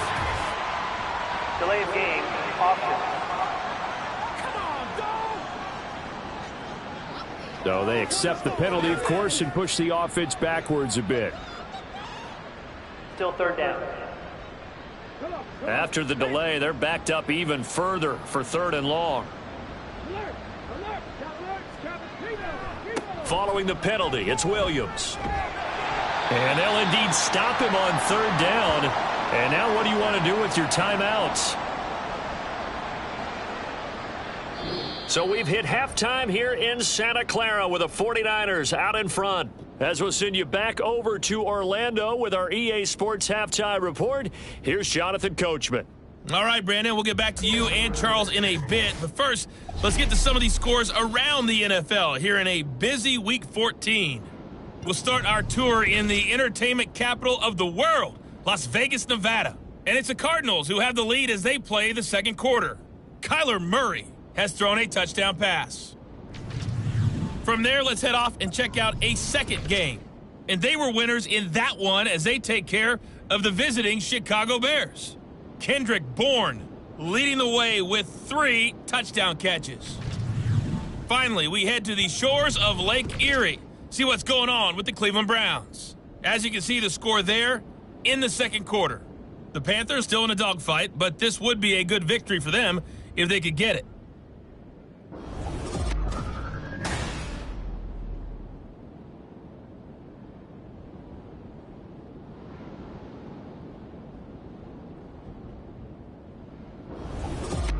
All right, Coach, thank you, and we welcome everyone back for quarter number 3. It's the 49ers out in front, and they will get the football first as well as we are back and started in the second half. This fielded right at the goal line.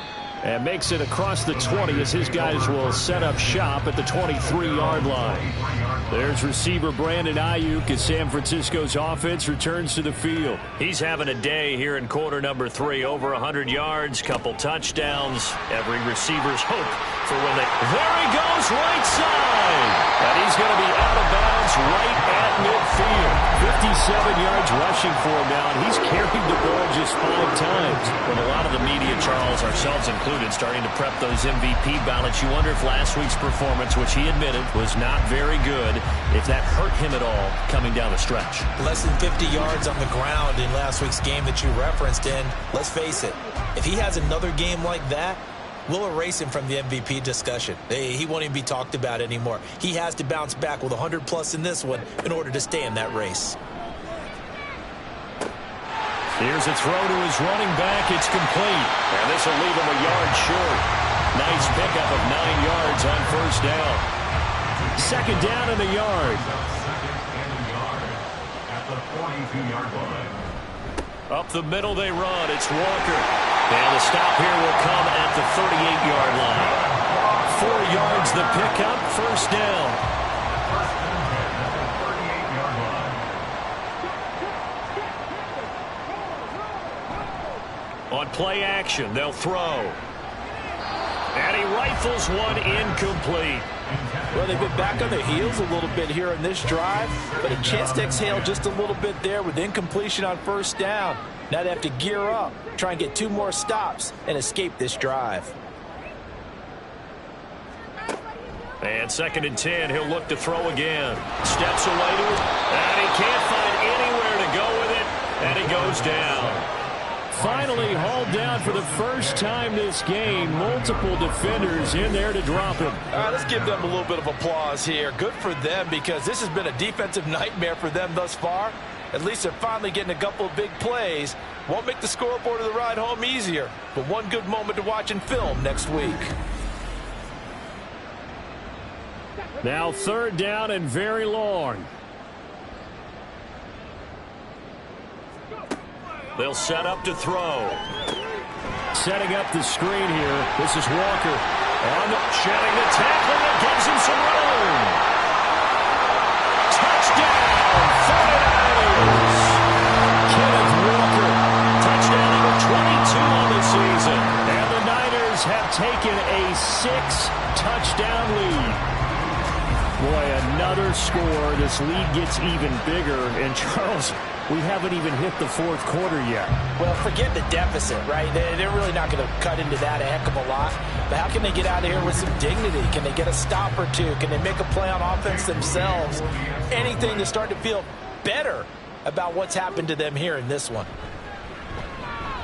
Moody good with the extra point, and it is 42-0. So the drive there took 6 plays. And it was Kenneth Walker who finished things off with a touchdown catch. This taken in at the goal line.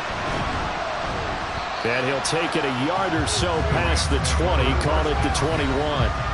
Now the attention turns back to the Rams offense as they get ready for their first possession of the second half.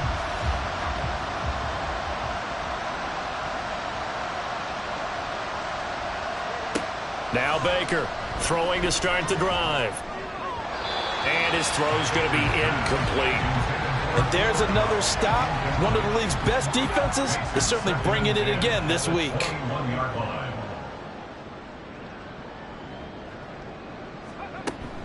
On second down, Williams. And he'll be corralled right around the 34. That's a gain of 13, first down Rams. A gain of 13 yards. First down, Rams. Off play action, Baker. He's got a man, it's his fullback. I wouldn't be surprised to see the next step in utilizing this position is to actually utilize more of a scat back in this spot, because we saw the catch there, right? He made it, but he's a bigger, stronger guy, maybe not quite as elusive as maybe someone else you would put there. Yeah, didn't get the big. All right, rifles one, and that's going to be intercepted. Picked up by Diamador Lenore. And the 49ers are going to have great field position here as this is returned just shy of midfield. Well, it's not the first time we've seen him give one up here during his rookie season. And in this case, zone coverage forced the mistake. He's made some strides week to week in how he's handling the different type of coverages that he's seeing. But clearly, there's some growing still to do. Kenneth Walker headed back out there. He's toppled the century mark already receiving the football, closing in on that on the ground, too. They've really had trouble handling him. I think from what we've seen in this game, his success through the air has started to open things up for him on the ground, because now he's loosened up the defense. And now off to the races, down the right side. And down to the 20 he'll go before heading out of bounds. 92 yards for him on the ground now as he has been terrific here this afternoon. So a big play as it gets him all the way down to the 20 now for 1st and 10. They're going to look to throw. He'll get this to his tight end, Latu. This will be a 5-yard pickup as they move it from the 20 to the 15. Now 2nd and 5. Brings up 2nd and 5 at the Rams 15-yard line. Back to throw. That's over the middle and caught by Ayuk. Only able to gain a couple there. And now we've got a 3rd down and 3. Brings up 3rd and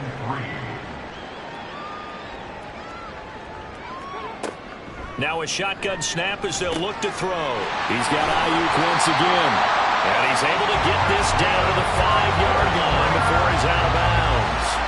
They're able to convert on 3rd down, and that sets up a 1st and goal. Now that's absolutely frustrating for a defender. Had a chance to get him on the ground before he got to the sideline, but what great vision and understanding where he is on the field as he headed for the marker and picked up the 1st down. The play action fake. They'll look to throw. And it's caught. Nice job defensively to hold him to 4, and now it's 2nd and goal. It's vitally important to wrap him up immediately, because if you let that big guy get ahead of steam up, boy, then you've got real trouble trying to get him down. But they're able to hold him to a short gain on 1st down. He's going to leave this for his running back. It's complete.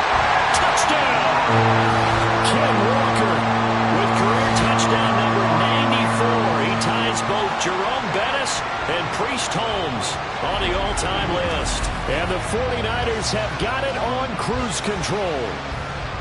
Well, on the other sideline right now, it's just absolute dejection. But, Charles, let's focus on the positive. With the lead that they built here, they've done pretty much everything to perfection in this ball game. They certainly have. Makes me think that their week of preparation was excellent, and they flowed into this game, and it carried over. And right now, I don't expect them to back off at all. They're playing so well, they just want to keep it going.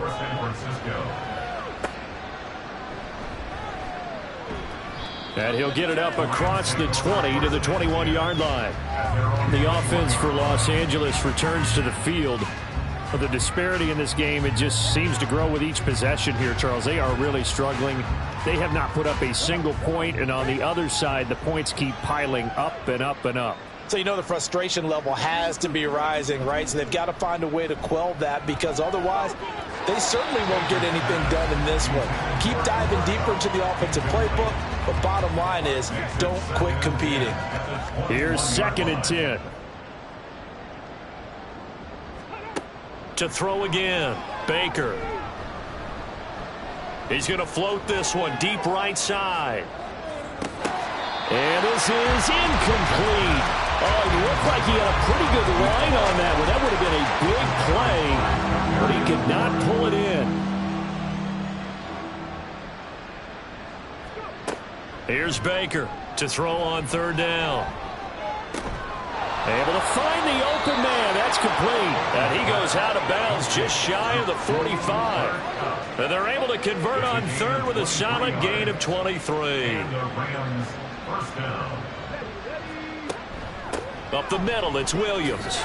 And he is going to be stopped cold behind the line of scrimmage. He'll lose a yard there, and it's 2nd and 11. We think, Brandon, I like the intensity this defense is showing right here in these first few drives. They're not just holding the line because they're doing their job, but they're doing more than that, aren't they? They're getting a nice push into the offensive backfield. And a great example right there for the loss on the tackle.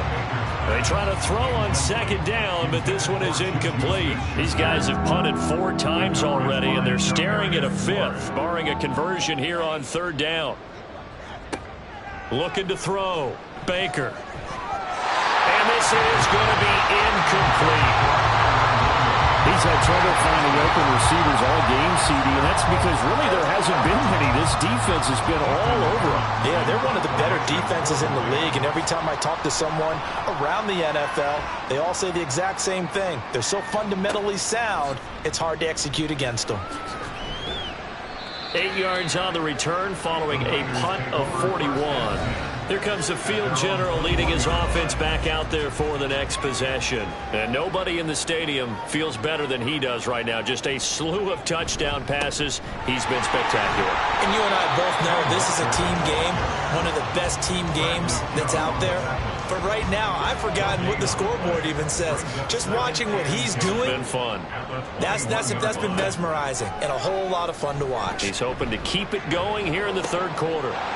And he's got this to Jefferson. And he's got this almost to the 40 before going out.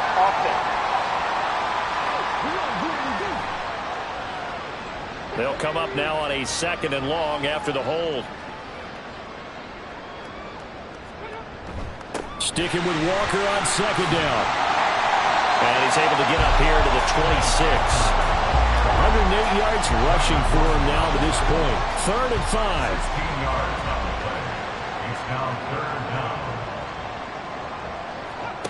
Now they'll throw here out of the gun. Oh, he had him. He was open, but he couldn't get it to him. It's incomplete. To give you an idea of how accurate he's been throwing the football, we're in the 2nd half. That's just his 2nd incompletion. Well, if he's that locked in, that means everyone's locked in, because to me it's like throwing a no-hitter in baseball. The pitcher may get the credit, but a lot of people making plays behind him in the field. It's a 42-yard punt. They keep him to just a yard on the return. And the Rams will go on offense here with a 1st and 10.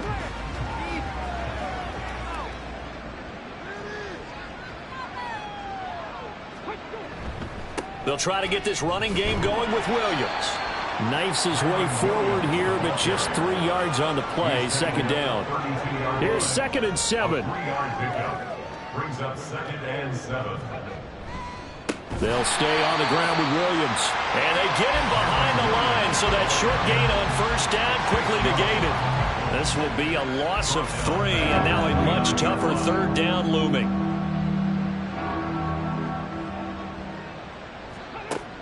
Back to throw. Baker. He'll drop this down to Williams. And they'll get it up just short of the 45 at the 44. 16 yards is the pickup there, and a first down for L.A. First down, Rams. Now a man who's been busy this afternoon, it's Williams. And he is met in his tracks behind the line of scrimmage. A loss of a full 3 yards, and now it's second down. Looking to throw. Baker. He'll find Juju Smith-Schuster. And they're able to work this to the 25 before it's all said and done. It's a gain of 34. Still in search of their first touchdown of the game, but they're on the move. First and 10. Now a handoff. Here's Williams. And some determined running there as he'll pick his way down to the 12-yard line. Another nice gain. 13 yards that time and another first down.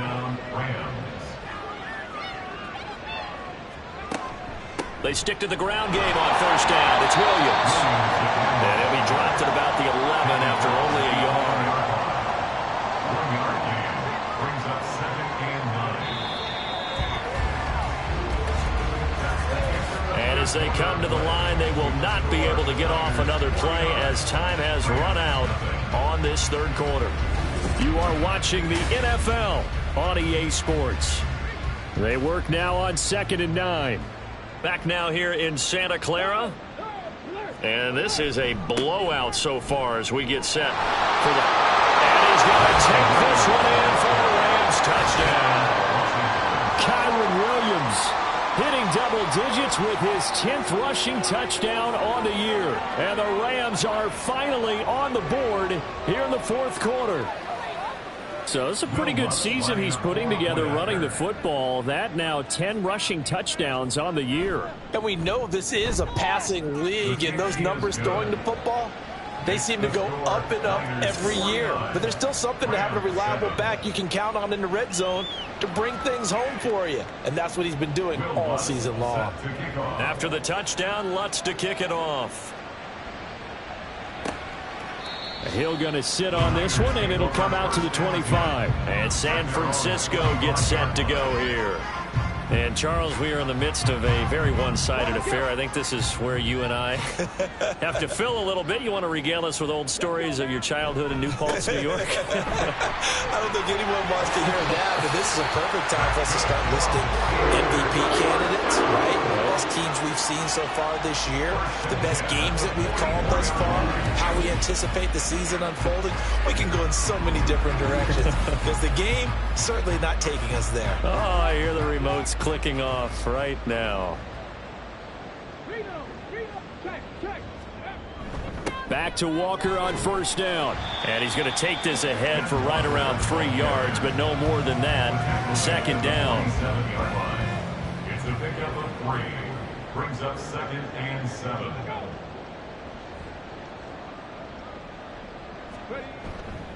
On the counter, it's Walker. And he's going to take this one across midfield and into Ram territory.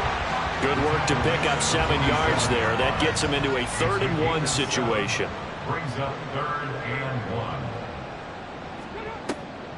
1. Back to throw here. Work in the middle of the field, and he's got a man complete. And he'll be taken down, but he does have first down yardage. Give him 6 yards, and they do convert on 3rd.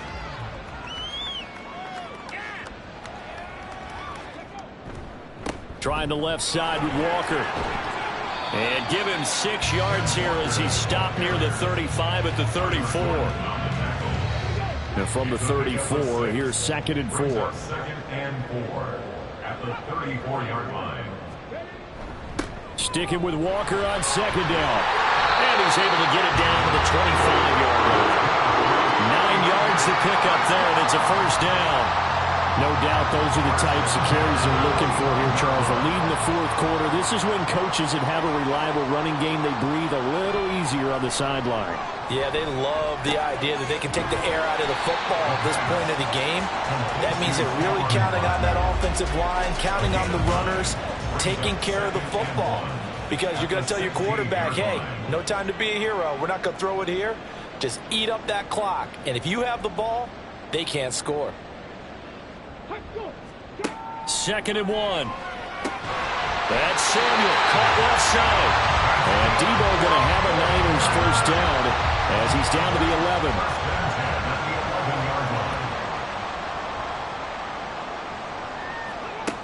He'll look to throw. And he's got his man in stride, complete. And they'll get him down after a pickup of 8. 2nd and 2. Here's 2nd and 2 now from the 3. At the 3-yard line. They'll look to throw again.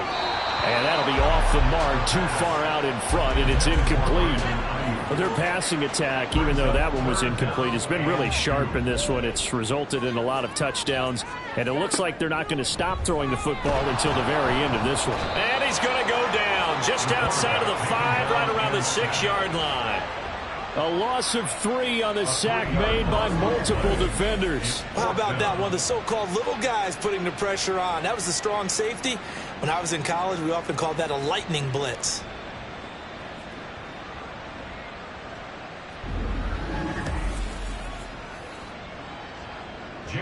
Jake Moody now on for the field goal. From the right hash here, should be an easy one. And his kick is good. And that will extend their lead even further. Well, ultimately not really sure that they're going to need those 3 points, but they'll take the 3 and they pad that lead. Yeah, this one's already wrapped up, but you and I both know if you're an offensive coordinator, you never let up on the gas unless the head coach tells you to do so. And maybe you've actually clicked him off in your headset so you can keep calling plays and trying to add to this lead. The Rams offense now, they get set and head back onto the field. And you see a lot of frustrated faces as they are inching closer to a 4th straight loss. Oh, he dropped it. And that's pretty indicative of the way this one's gone. So now 2nd and 10 after the incompletion on 1st down. Back to throw. Baker. And that one too far in front. He couldn't reel it in. It's incomplete. Well, the trials and tribulations of being a quarterback in this league, it's tough. It's got to be wearing on him out there. Well, he has been sacked a number of times. He had an interception, so I'm going to give him a skosh of credit for hanging in there and trying to make something happen, despite the amount of pressure he's been under this entire game. And they will stop him short. They get him to the ground at the 27, no first down. That'll give him 8 that time, and that's going to bring up a 4th down. Here comes the Rams punter now. He's been one of their few bright spots so far. Averaging 50 yards a boot so far as this one's away. 51 yards on the punt there. And out will come the offense as they take over. San Francisco's offense returns to the field. We find ourselves here in the midst of a one-sided affair. A lot of fill time down the stretch, Mr. Davis. So we could talk about food because that is something that you and I enjoy. We enjoy our time at the table. So maybe the best steakhouses in the city, but in all seriousness, the performances that we've seen this year, we've seen a bunch of great ones. And it's going to be hard to parse who's going to win the MVP. Yeah, it really is. Is it going to be a runner? Is it going to be a thrower? Can a defender finally win it this season? Those are the things that we could probably discuss. And collectively, this is about as dominant of a performance as you could have hoped for on both sides of the football. Might have to put it #1 for what we've seen this season. And he's going to have the Niners first down. His good running gets him to about the 44. Brandon, when a defense just simply can't get off the field on 3rd down, and we all know how important that down is for both sides of the ball, you often feel like you're just a step behind whatever they're doing offensively. And one of the differences in this game, no doubt, 3rd down conversion, and that is going to be a story they'll talk about after this one. From the 47 now, they work with a 2nd and 7. And Walker once more. And for one of the few times here today, this run's not going to go anywhere. No gain on the play, and it's going to bring up a 3rd down. Brings up 3rd down and 7.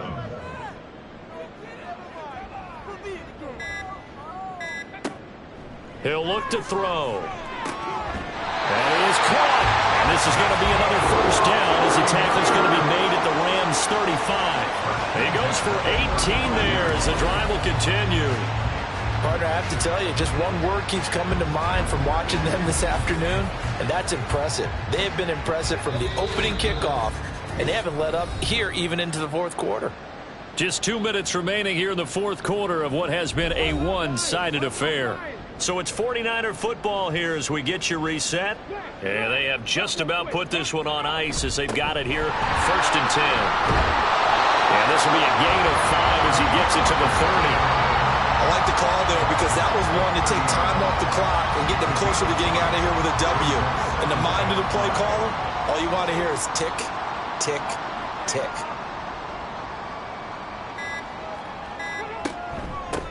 On 2nd down, here's Mitchell. And he is going to be stopped cold behind the line of scrimmage. It'll go down as a 2-yard loss, and it brings up a 3rd down. Hey, a lot of points have been scored in this game against them, but tally that one on the side of the defense. Do you think maybe, possibly, it can be a little bit of a changer for them? Maybe not a game changer, but a little bit of a momentum one that maybe they can string together some pretty good plays and slow them down.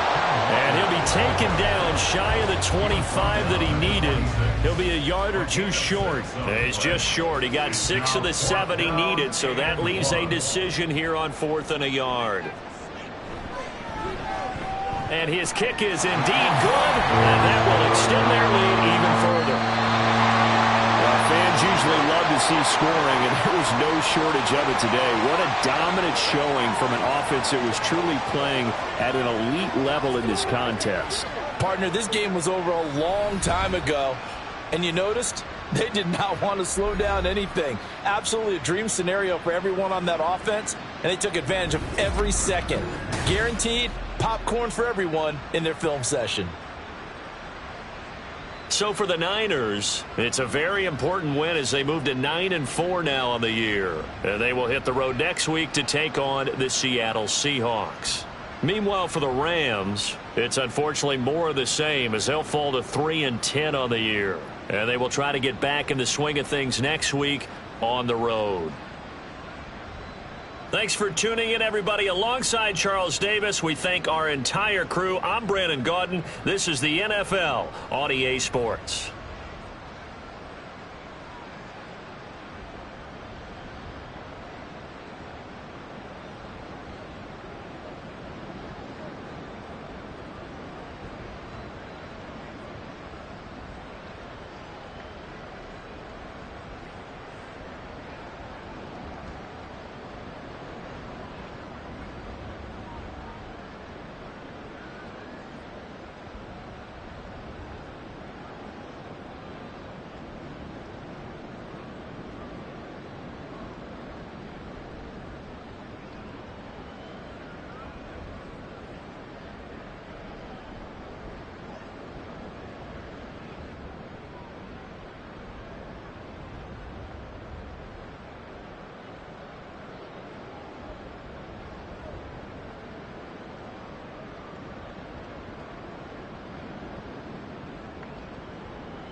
It's Week 14 of the NFL, and we've got CeeDee Lamb.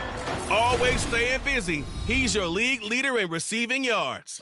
It's the Cowboys and the Jaguars under the lights on Monday night.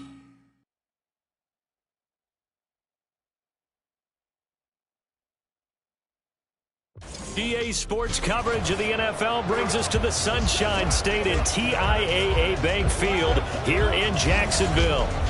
Tonight, we culminate pivotal Week 14 with a great Monday night matchup as it'll be the Dallas Cowboys taking on the Jacksonville Jaguars.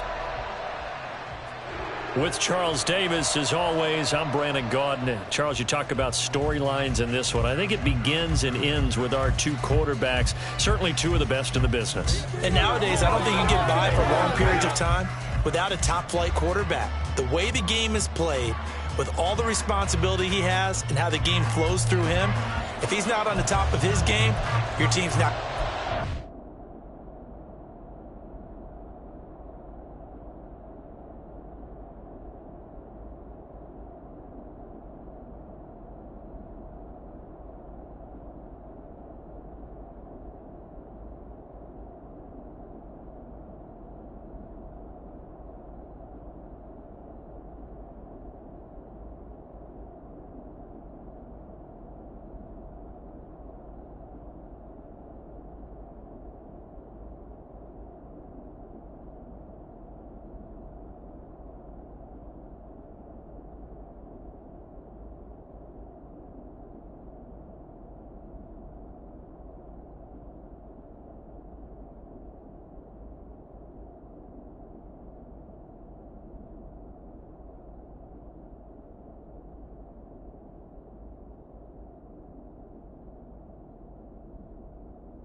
Two teams trying to stake their claim to postseason football. Week 14 of the NFL is underway. And out a little across the 25 to the 27. Time for Dak Prescott and the Dallas offense to go to work. Prescott, of course, the former fourth-round pick in 2016 out of Mississippi State. And if you go by the numbers, he's had a Pro Bowl-type season, and maybe that's even selling him a little bit short. He's the NFL leader in touchdown passes to this point in the year, and with the end of the season not too far away, he's got his guys playing at a very high level. Looking to pass first play is Prescott. The short one. Ferguson, and they're able to get this one across the 35. That's a pickup of 11 and a first down on their first offensive play.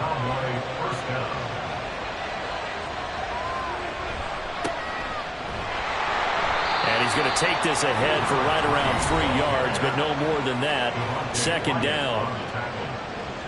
These are his numbers from last week's contest.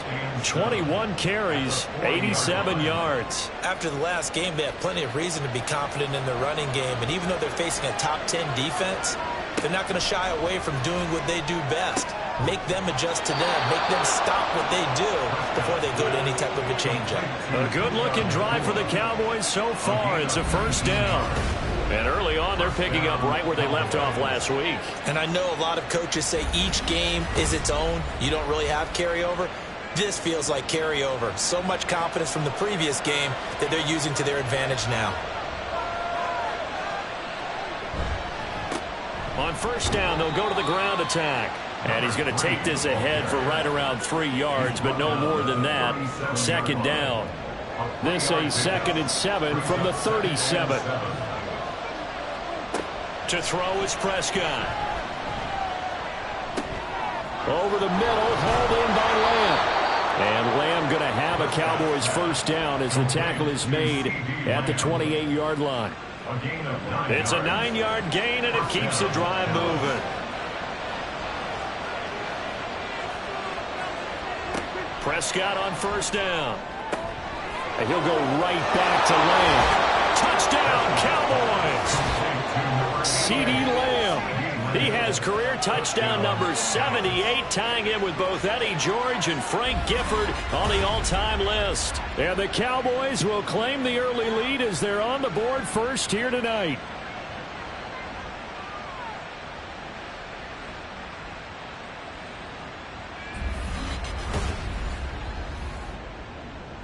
Brandon Aubrey now for the extra point.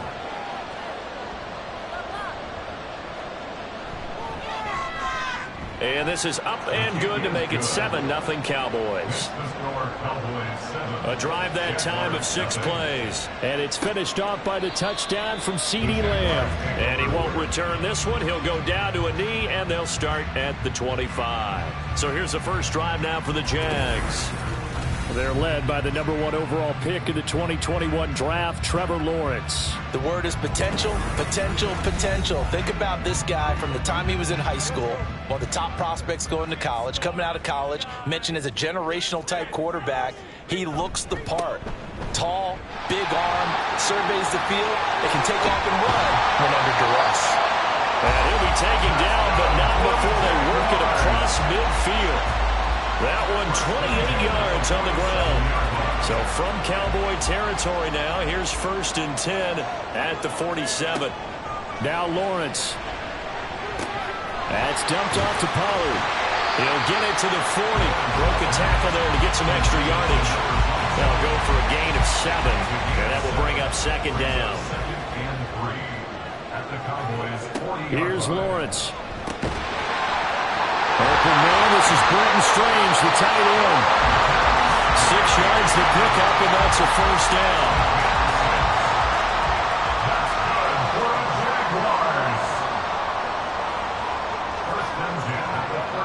Looking to throw, Lawrence. A quick throw there is incomplete. He was looking for Mike Williams that time. That'll bring up 2nd down.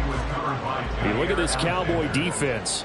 They were quite formidable in the win over the Eagles a week ago. And the big difference in the game, their ability to force turnovers. Multiple, in fact. Being able to take the ball away, give it back to their offense, the big difference in the game. It was impressive. Now the question, can they duplicate it? On 3rd down, Lawrence. Oh, this will be incomplete. The rush gets home just as he was letting that go. That could have been worse. Instead, it's 4th down. Now Jason Sanders for the field goal try. On the left hash, officially it's called a 51-yard attempt. Sanders' kick is good. And they are on the board, but still trailing. It's 7-3. So both teams come away with points on their opening drives, and they still trail. They answered the touchdown with a field goal, but at least able to break that goose egg here early. And that is what's important, right? Because they didn't let that initial touchdown go unanswered. Took the ball themselves, moved it downfield, and put it through the post for 3 points. Game on. 2nd drive forthcoming here for the Dallas Cowboys. This drive here beginning probably with a pair of motivated groups. Remember, the offense scored a touchdown on their last time out. Looking to repeat that in Charles' defense. They were very frustrated after giving up 6 the last time on the field. And frankly, it's just a battle of wills in a lot of ways because you know they're both motivated. They both game plan for this drive, and they both have specific outcomes in mind. To me, it just comes down to who can execute better and which side can step up and assert its will over the other. 2nd down, Prescott. That is caught by Lamb. And they nearly get this all the way to midfield. Mark him down at the 49. 23 yards to pick up there. Someone sharp in this game. I mean, a touchdown pass on the first drive and comes right back and He's flinging it around really well here. A really nice throw there to pick up the first down. You kind of just feel a laser focus and confidence about him, and I think we saw that this week, didn't we? Talking to him and the coaches, they felt good about his performance coming up. Yeah, I was really impressed with that last practice we saw when they went through 2-minute drill, when they went through all the different situations. Ball hardly hit the ground, and I thought, yeah, he might be locked in for this one. Prescott. Going to be taken in here by McCool. And he's got this down a yard or two shy of the 40 before he's out of bounds. This is 3rd and 1. Very likely 4-down territory, even if they don't get it, though. Now they'll run it on the toss. And he will have a first down here at about the 40. 3 yards there, good enough to keep the drive moving. The Cowboys at 11-1 now on the year. And they have certainly got it rolling as of late. Winners of 6 in a row. And I think this is where, as a head coach, you show your team some trust. Instead of just talking about winning, the very next game, you point out to them, we're on a nice run here. And if we keep doing this, we'll be playing at home in the postseason. And we know that could ride us all the way to the Super Bowl if we get that done. On 2nd down, they'll run it here. And he'll take this one down to the 36. A 1-yard gain there following the 3-yard pickup on first down. They'll need to get it to the 30 for a first. This is 3rd down. Looking to throw. Prescott. He's got his target. That's complete. And he's going to have another first down as the tackle's made at the Jaguars' 15-yard line. Great way to convert on 3rd down there. 21 yards the play. Had the offense humming on the first drive. Not much has changed here on drive number 2. No, and I think a lot of times confidence just really kicks in for a team. They may have been confident going into the game, but once you prove it on a drive, it's hard to get out of that mindset, isn't it? And look, let's face it, we can always lock in on the skill position, guys. Those big fellas up front, they're really making this offense go early in the game. Yeah, the Cowboys are looking at 1st and goal as he's tackled all the way down at the 2-yard line. It looks like a jumbo set with 3 tight ends here for 1st and goal. They'll try and run it in with Janovich, the fullback. And he will take it in for a Cowboy score. Andy Janovich, his first touchdown on the year, as his guys are able to extend their lead. And they just powered it in right there, Charles. 3 tight ends out on the field, the fullbacks for the defense. They knew what was coming. They knew, but they weren't able to stop them. They knew they had to meet them with a little bit of force. But on that play, the big guys up front won the day.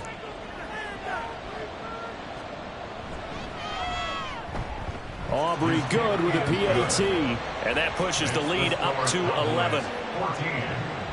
So after the touchdown, Aubrey now to kick this one away.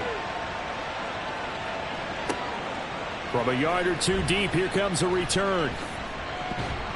And ultimately, he stopped right where he would have been if he had simply gone down to a knee at the 25. And as this offense makes their way back out, it's AFC playoff race time as we give you a look.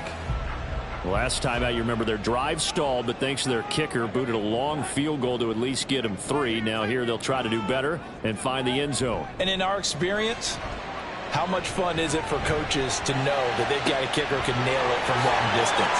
Now, the hard part is, as an offensive play caller, you don't want that in your head too much where you're relying on it, and he goes out and gets the job done for them. But I'm quite sure he would be content to just kick extra points from here on out. Yeah, absolutely no question. I think his teammates would be okay with him just kicking the extra points as well.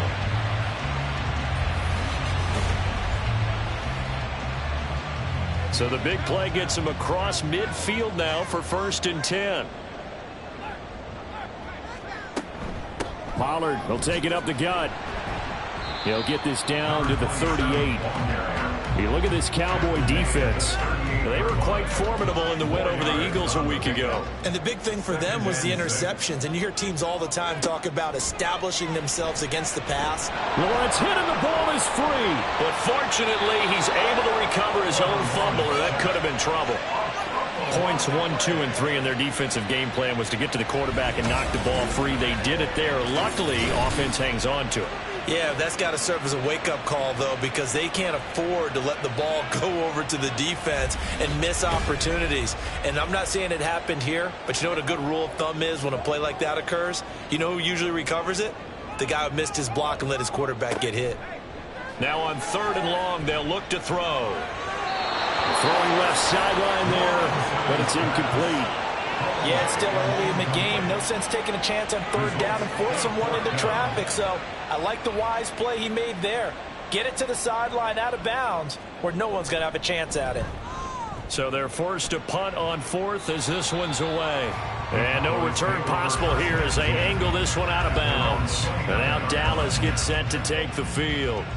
Well, this offense looks like they have a little extra pep in their step as they take the field here for drive number 3, because remember, Charles, drives 1 and 2 both ended in the end zone. Yeah, and right now they've just got to be careful not to lean into overconfidence, because every drive has a life of its own. But I like the way that they've started, the way that they're going about doing things right now. They've got a chance for that 3rd consecutive touchdown, and that would be a crushing blow to the defense. They run on 1st down as they're able to get this forward for about 4. Now a 2nd and 6. It's now 2nd and 6.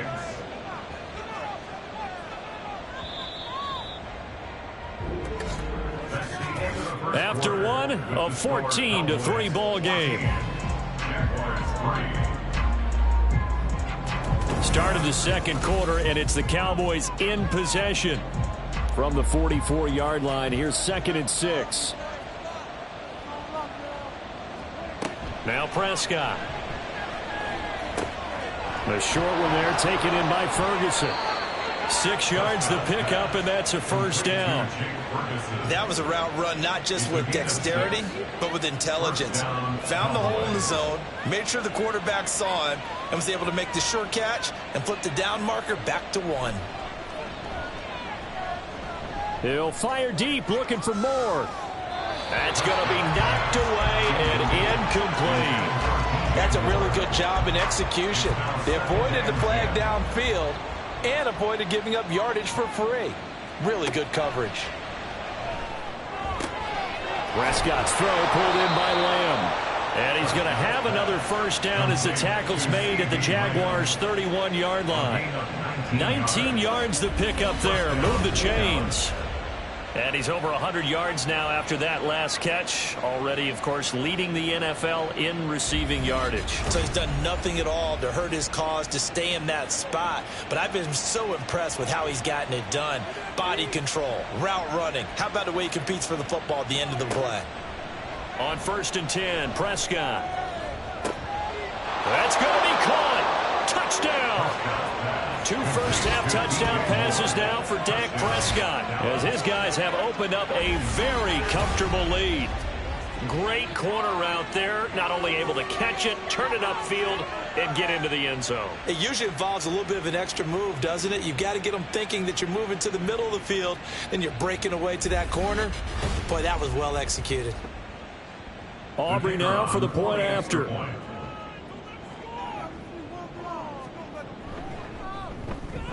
And it's 21-3.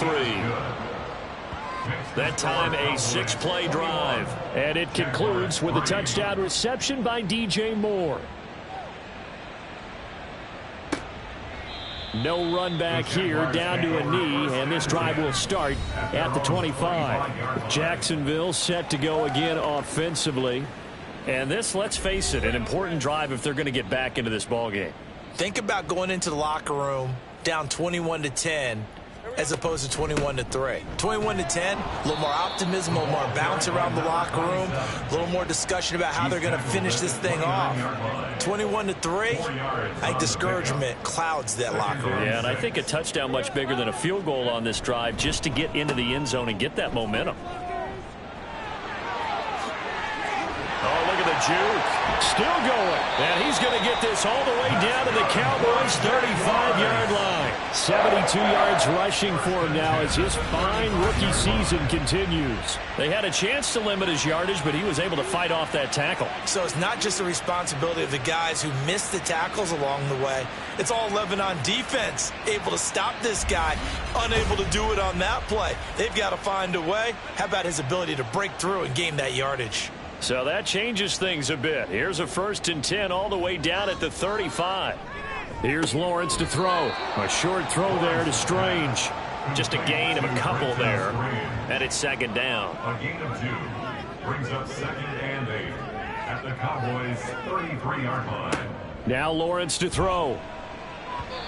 Throwing quickly there, but it's incomplete. I think he's a little trigger happy right there, and it turned into an ill-advised throw into their zone. But we know he has confidence. He'll throw it any place, anytime, anywhere. That time it fell incomplete. They go play action with Lawrence. Pass taken in by his big tight end. And he's going to have another 1st down here as the tackle's made at the Cowboys' 20-yard line. A 3rd down conversion with a strong gain of 14. 1st and 10 at the 20-yard line. Lawrence going to throw again. That's caught. It's Strange, the tight end. Will go down as a gain of 6, and it's 2nd down. A 6-yard pickup brings up 2nd and 4 at the 14-yard line. Lawrence. That's complete right around the 8. And he takes it inside the 10 to the 8 before he's out of bounds. 1st and goal, and they got to be thinking a chance to get right back into this football game. Here's a handoff out of the gun. And he'll do a nice job here just to fight his way back to the line of scrimmage. They'll say no gain on the play, and it'll be 2nd and goal. Leads to 2nd and goal at the 7-yard line. Now Lawrence. Touchdown Jaguars! Christian Kirk, his 4th touchdown on the year. And the Jaguars get a bit closer. As the offense went on the field to start their last drive, you know they discussed in the huddle, hey, if we put one in the end zone here, we've put ourselves in a position to start making a comeback.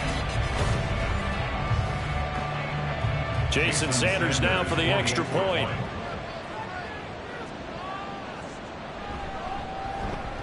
It's up and good, and the lead is down now at 11. It's 21-10. So a nice drive put together there. They go 75 yards in 9 plays. And it culminates in a Jags touchdown. From a couple yards deep, he'll bring it out of the end zone. And ultimately cannot get this out to the 25-yard line as he's dropped at the 23. Dallas offense set for this next drive. A lot of time for this unit to game plan on the sideline after that drive that they watched the other side just score. But remember, last time they were out, they scored as well. We'll see if they can seize that momentum right back. And they have had a lot of time to cool off from reaching the end zone the last time. So have they been able to keep themselves mentally sharp and into this game, even though they haven't been on the field? And you and I both know, one big play, though, gets them right back up to that level. Prescott targets Lamb on the comebacker. Pass is complete. And he'll be taken down, but not before they reach the 50. 22 yards there, a 1st down. So in the 2nd quarter, he's already up over 100 yards receiving now. And isn't 100 the magic number for a really good game for a receiver? So he got a chance to really shatter that and have a profound effect on this game.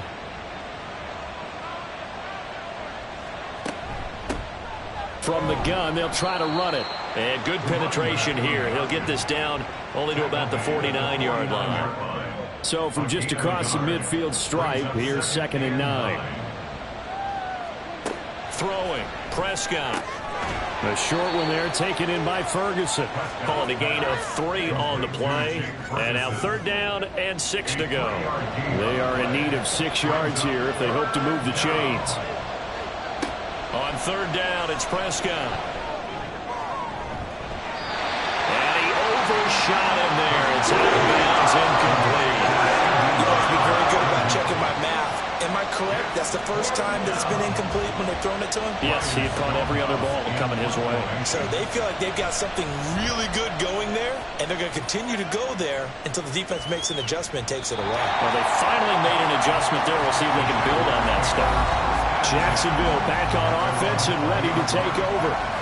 Right now, Charles, it just feels like they're trying to keep pace. They did score the touchdown last time out, but they still trail by double digits here. We'll see if this offense is once again up to the task. Yeah, and I think that after the last drive, they've got to be pretty revved up, don't you think?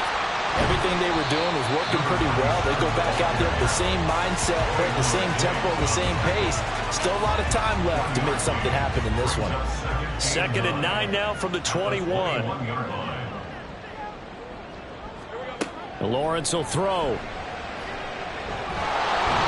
he will go down. A Cowboys sack. Max Crosby, he's the culprit, and that is now his 13th sack of the season as his great year continues. Now that was a passer's nightmare. The front door totally shut down by the defense, so he kept going backwards, hoping to find another avenue of escape. It didn't exist. So now after the sack of Lawrence, the Jags looking at a 3rd and long. Looking to throw. Here's a screen now for Pollard. And able to get it here to about the 16-yard line. 5 yards, not enough. And it'll be 4th down. And that's a play that's not uncommon on 3rd and long because the offense is just hoping that somehow they can get a guy in space and follow some blockers downfield. Does a pretty nice job there getting a few yards, but he ends up getting stopped before he can get the first down. Taking it about the 36. It's a 45-yard punt, 6 yards on the return. And the Cowboys will take over the football with a 1st and 10. Out comes CeeDee Lamb and the rest of the Dallas offense. Making his presence felt early in this one. First half, already over the century mark. How about the yards per completion, too? That's a pretty darn good number there. Number of catches, but he's shredding defense, is getting big yardage with each and every one of them. Meanwhile, Prescott's throw here into the hands of Moore. First play of the drive, a success, 19 yards. It's a game of matchups, and that's why you take your receivers and move them around a bunch, especially your best guys. And when they work out of the slot, you often hear the coaches talk about how great it is because it gives you a two-way go. You can break out or you can break in. That makes it hard to defend. And some room to maneuver. And they're going to be set up down around the 15-yard line. 50 yards rushing for him now in this one as he is closing in on 1,800 yards for the year. We both know it's difficult, but they've made it look effortless out there. Through the air, on the ground, they've moved the ball with relative ease. Back-to-back good plays have them on the move on first down. From the red zone now, Prescott. And that's to the left sideline and incomplete. No sense risking anything there on first down. Even though he's still in the pocket, he had a receiver out to his side, so just put that in a spot where the only people who can make a play on it are the trainers and the coaches. Well done. Prescott. They're unable to connect, but a late flag comes in. And the contact may have come too early. So the pass incomplete in the end zone, but the flag comes out for interference. And now you're set up right on the doorstep of the goal line. 1 yard away changes what your play calls are going to be. And he tries to keep the legs churning, but he's going to be stopped behind the line. And we've hit the 2-minute mark in this first half of action. So they're backed up to the 3-yard line, 2nd and goal.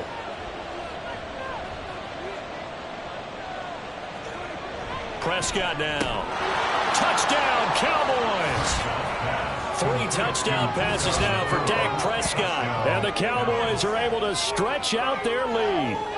Now that touchdown won't allow you to totally relax, but you can breathe a little easier now. Just increased their lead.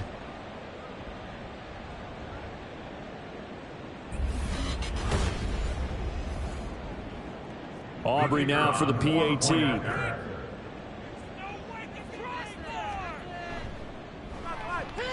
And the lead is up to 18 now. The drive summary that time, 5 plays. And it culminates in a Dallas touchdown. Taken at the goal line. And just shutting him off there. And he's up past the 20 to the 22-yard line. The Jags offense now gets set and heads back onto the field. Over on the sideline, hoping to hit that reset button between possessions. Last time out, they had to punt it away. This time, hoping to finish this thing off in the end zone. On 1st and 10, it's Lawrence. Now, a quick throw there, but it's going to be incomplete. Not sure what happened out there, but it looked like the timing was a little off on that throw. Well, you know I'm a defender, so what am I going to say? Great defense. Darn right. They did something to disrupt that timing.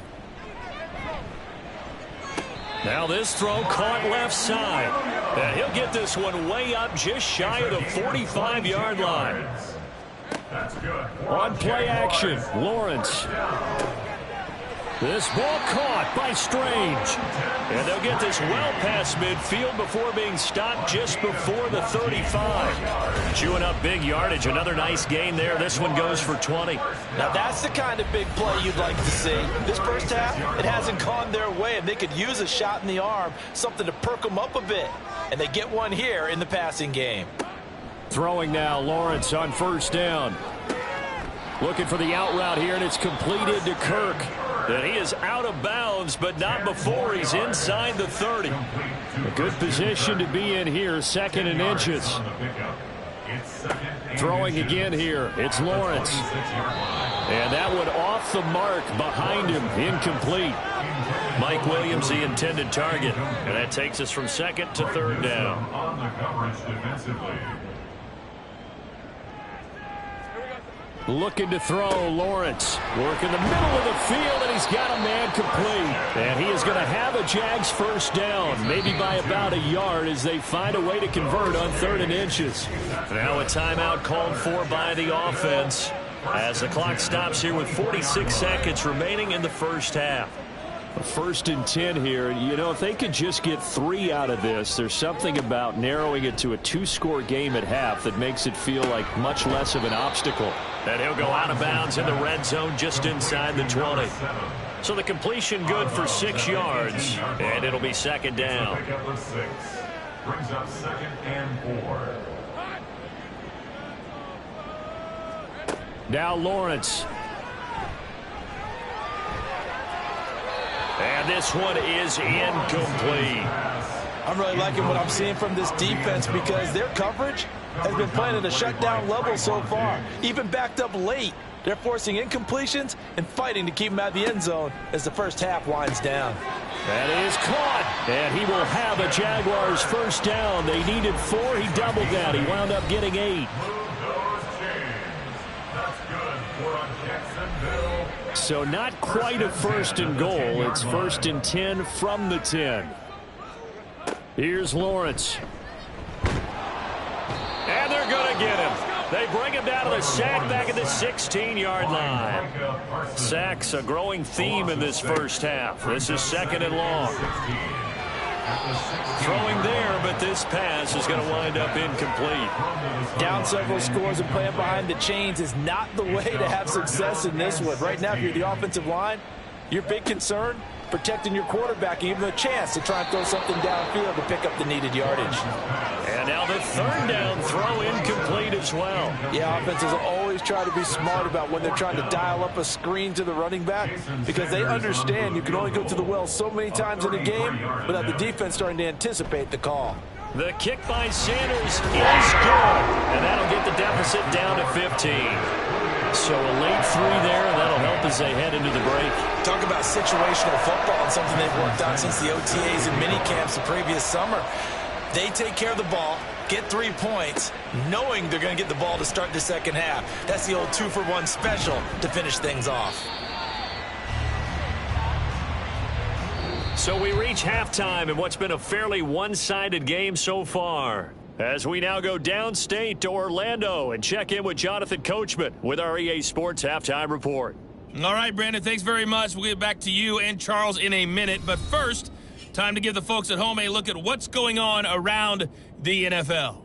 We'll get started up at FedEx Field in our nation's capital, where it was the home team who were able to hold serve and get a victory in their stadium. Kendrick Bourne leading the way with 3 touchdown catches. From there, let's head west to see what's going on with the Raiders at home in Las Vegas. And they were losers in that one to the visiting Arizona Cardinals. Kyler Murray, a touchdown pass in the victory. Finally, we finish at MetLife Stadium to see what's going on with the Jets. And they were losers in that one to the visiting Minnesota Vikings. Sky Moore, well over 100 yards receiving and a touchdown catch as well. The highlights are fairly one-sided to this point. It's a 2-touchdown difference here at the break, but I wouldn't call this one over just yet. I think there could still be some fireworks yet to come. All right, Coach, thanks very much. Fine work as always as we welcome you back for quarter number 3. And the half will begin with a touchback. Out come the Jaguars now as he'll go on offense first here in this third quarter. And right out of the gate, they face what you'd think could be a pretty important drive. I would say so. You know, they're down 2 scores. That's not the end of the world. It wasn't the strongest of first halves, but for them to start clawing back, they've got to start putting a little pressure on that defense, start cutting into this deficit. You can't have 3 and outs and expect to get that done. Just his second catch of the game so far. This one moves the chains. The big play to start him out. Has him at the 45 already. First and 10 at the 45-yard line. Up the middle they go. Goddard. And he'll get what he can up the middle. 3 yards. That'll bring up second down. Not a lot of running room there. Not a place to make a cut and kind of exit out because they had everything bottled up. Looked to me like the linemen were taking on their blocks really well and giving up no creases. And just 3 yards on the catch there. He couldn't get away. And now we've got a 3rd and 3. Brings up 3rd and 3. Here's Lawrence to throw. Able to find the open man. That's complete. And he is going to have a Jags first down, and he was able to get it by plenty. A gain of 8 on 3rd and 3. Many different ways to create space, but on that play, he did it with that big, wide body of his. Didn't get a whole lot of yardage on the play, but it did what it was supposed to. Pick up a first down.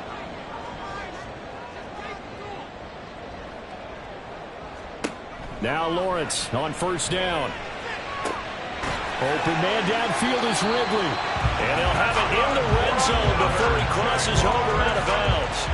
And a nice gain of 21 yards. So here's a 1st and 10 now down inside the 20. They'll try the left side. Goddard. And they go the wrong way here. Knocked back to the 20. 2 yards the loss, 2nd and 12. You've got to figure the further they fall behind, the more you think that they'll get away from the run. They're trying to stick with it, but the results, they just aren't there. On 2nd down, here's Lawrence. Under pressure, and he'll go down. Back at the 26-yard line. Osa Odighizuwa with the effort there to earn the sack. So now after the sack of Lawrence, the Jags looking at a 3rd and long. Now on 3rd and long, they'll look to throw. And that is incomplete.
Cowboy defense looked ready for that third down pass. Brings up fourth. How about this defense? They came up with a couple of big plays in this sequence, and none better than the one right there, forcing the incompletion and bringing up fourth down. Sanders' kick is good. And they're heading out here as the lead's down to 12. So a good drive there to begin quarter number 3, but they're only able to shave 3 points off the lead. Well, something's better than nothing. All right, they didn't play particularly well in the first half, but they definitely need him to step on the accelerator now and play a whole lot better. This fielded right at the goal line. And he returns this to the 22. The Cowboys offense now, they head out for their first possession of the second half. So Prescott and the Cowboys now with a 1st and 10 at their own 22. They'll start this drive out on the ground. And he'll work this forward for about 3 at second down. They know that old expression, it's not my night. It hasn't been his so far. I don't know if the legs are a little bit heavy. Sometimes having to hang out all day and play doesn't exactly play to your advantage, but it's been a tough go for him. And every time he looks up, somebody's there defensively. That was the same case on that play. And they work this well upfield across the 45. 74 yards for him on the ground now. He has been a tough man to bring down all night.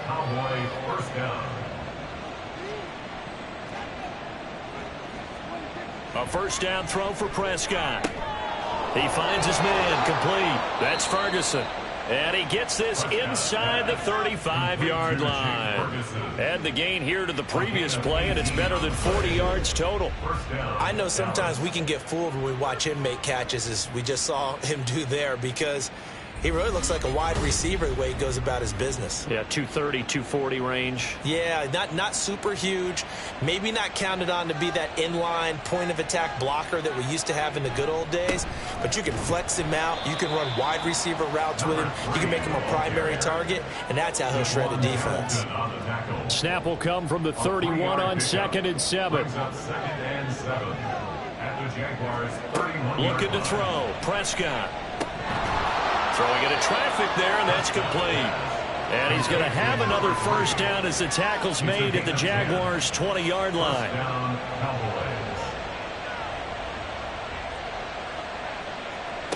To throw is Prescott.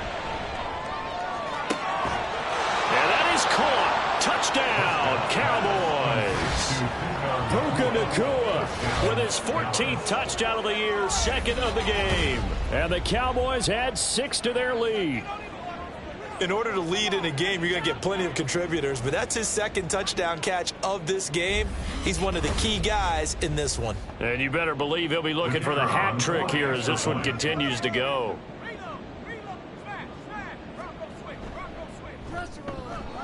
The extra point up and good by Aubrey. And that will make this a 19-point game. So after the touchdown, Aubrey now to kick this one away.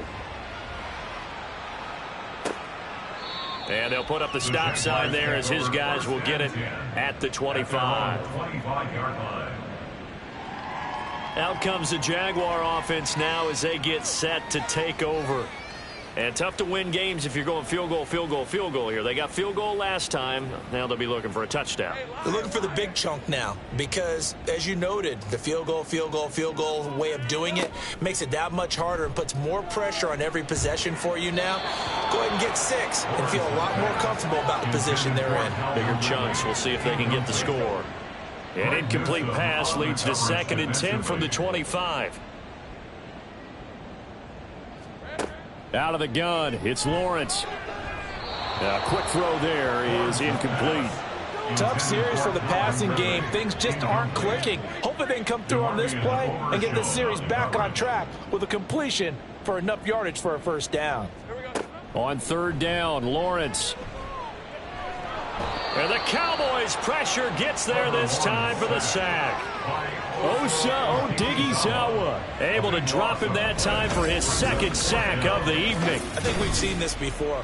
If someone's down 3 scores, that situation there, it's just going to add to their growing frustrations, don't you think? Yeah, a bad number 3 right now. 3-score game, 3rd quarter, 3 and out, not what they wanted. And you can tell on the sideline, those faces are getting a little bit longer as this one goes. And the Jaguars send out their punter as the drive goes backwards, so he's on to punt it away. A 40-yard punt, 5 yards on the return. And they will take over 1st and 10. And now Dallas gets set to take the field. And they'll just simply be looking to build off the confidence of the last time out where they scored a touchdown. And confidence is powerful, isn't it? When you've scored once, you feel like you can go back out there and get it done again. Doesn't matter what the defense throws at them. They feel like they're in a groove right now, and they want to get out there and show it. Yeah, hoping to stay in that groove here this go-around. 25 yards that time. And with that last play, he's now up over that 300-yard mark. And in today's NFL, it almost feels routine. And I hate that when you talk about a 300-yard passing game. To me, 300 yards still signifies excellence, and he's achieved that in this performance. Now it's 2nd and 10. Now Prescott. A short one there taken in by Ferguson. They get him to the ground right on the cusp of the red zone after a pickup of 5 or 6. Here is 3rd down and 4. 3rd down.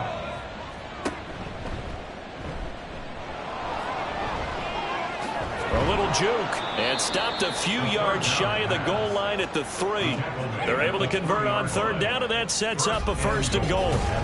Okay, take us to school here, Charles. On a play like that, pretty successful RPO. What's the quarterback looking at? Basics, he's looking at the defensive end or the outside linebacker. If that player crashes down to take the running back, quarterback pulls it, runs to the outside end.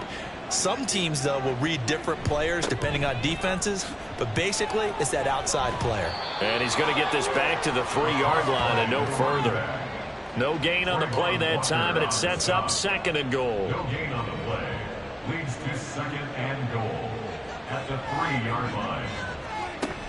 He'll try again. And good work there defensively as they're able to keep him out of the end zone. That's going to go down as a loss of 5, and it brings up 3rd down. This has not been a fun sequence for him at all. 1st and goal, no gain. 2nd and goal, he ends up losing yardage. He may be trying to talk him into getting the ball 3rd time, but I think it's going to be difficult for him to win that battle. Now the throw on 3rd down, knocked away and incomplete. That is certainly one way to frustrate a quarterback. Run those extra defenders on the field. Dime package, lots of speed, no space to fit into football. And this one is right through. So after 5 touchdowns offensively, hey, maybe it's time to get the kicker a little work, and he's able to connect there. I love that empathetic side of you. You're worried about him getting some action, getting to be a part of the game. Well, he got in and got it done. And here comes a return from just beyond the goal line. And a nice job there on special teams to limit him to inside the 15 as he's dropped it to 14. And out now comes Jacksonville as they get ready to go. A last series for him, a little disappointing, forced to punt. And now they'll try to do better here and come away with some points as they begin this drive. 1st and 10. And he'll take this ahead for about 4. 2nd down coming up. 2nd down and 6 now. It's now 2nd and 6. From the gun, it's Lawrence. And this is incomplete. Well, partner, so much for the mismatch. How about the guy at the 2nd level, that big linebacker, able to run with the receiver and make a play on the football? From the gun on 3rd down, Lawrence. He's got his target. That's complete. And he will have a Jaguars 1st down as they're able to get the 3rd down conversion. Line of scrimmage, the 31 now on 1st and 10. Lawrence will throw. Quick slant caught by Kirk. And they get him down, but not before he takes it across the 40-yard line. So 2 first downs, and that moves the ball to the 42 now, 1st and 10. 1st and 10 at the 42. Now Lawrence. Got a man, and he hits him in stride. So the completion gets him just a yard, and it'll be 2nd down. A gain of a yard brings up 2nd and 9 at the 43-yard line. Lawrence. And he will go down. A Cowboys sack. Jamal Adams on the safety blitz. Too fast to handle. It's now 3rd down. And they're not going to get to the line to run another play. So we will switch ends as the third quarter has come to a close. We'll return with more after this break. You're watching the NFL on EA Sports. The Jaguars on third down. They've converted 5 times in their many chances thus far. This is under pressure. They got him again. That sack by Tremaine Edmonds. Guys with his talent in the pocket aren't supposed to be getting hit like this, and you know an intense conversation with the offensive line is going to occur after this one. Might not be from him, but the offensive line coach will have plenty to say about this game. And they're indeed going to go for it here on fourth down. So trailing here in the last quarter. Let's see how this plays out. Here we go. Got to have it. Lawrence. And it's going to be batted down. And we'll go the other way with the football. The Jags come up empty on fourth down. And Dallas, they'll take over in terrific field position. Now, that's just simply good coaching and excellent technique on that play. You know why? Because everyone wants to rush the passer when they want to throw the football, but you're not always going to get there. So what are you taught to do? When the ball's finally thrown, get your hands up in the passing lanes, and they batted that one away. No, no, no, no. This is caught. Touchdown. CeeDee Lamb, his second touchdown of the night. And the Cowboys add on to their lead, and it's looking like that win streak is going to extend another week. So still throwing here in the fourth quarter with a pretty sizable lead, and now that lead even more sizable. And if nothing else here, CD, a chance to pile on some stats before this one wraps up, and he did just that. Brandon, convention tells us it's time for them to get off the gas a little bit, right? But you and I both know the receivers don't want them to because, as you noted, this is their chance to pile on the stats. If they got their way, they try to get every single spot in the depth chart points before this game is over.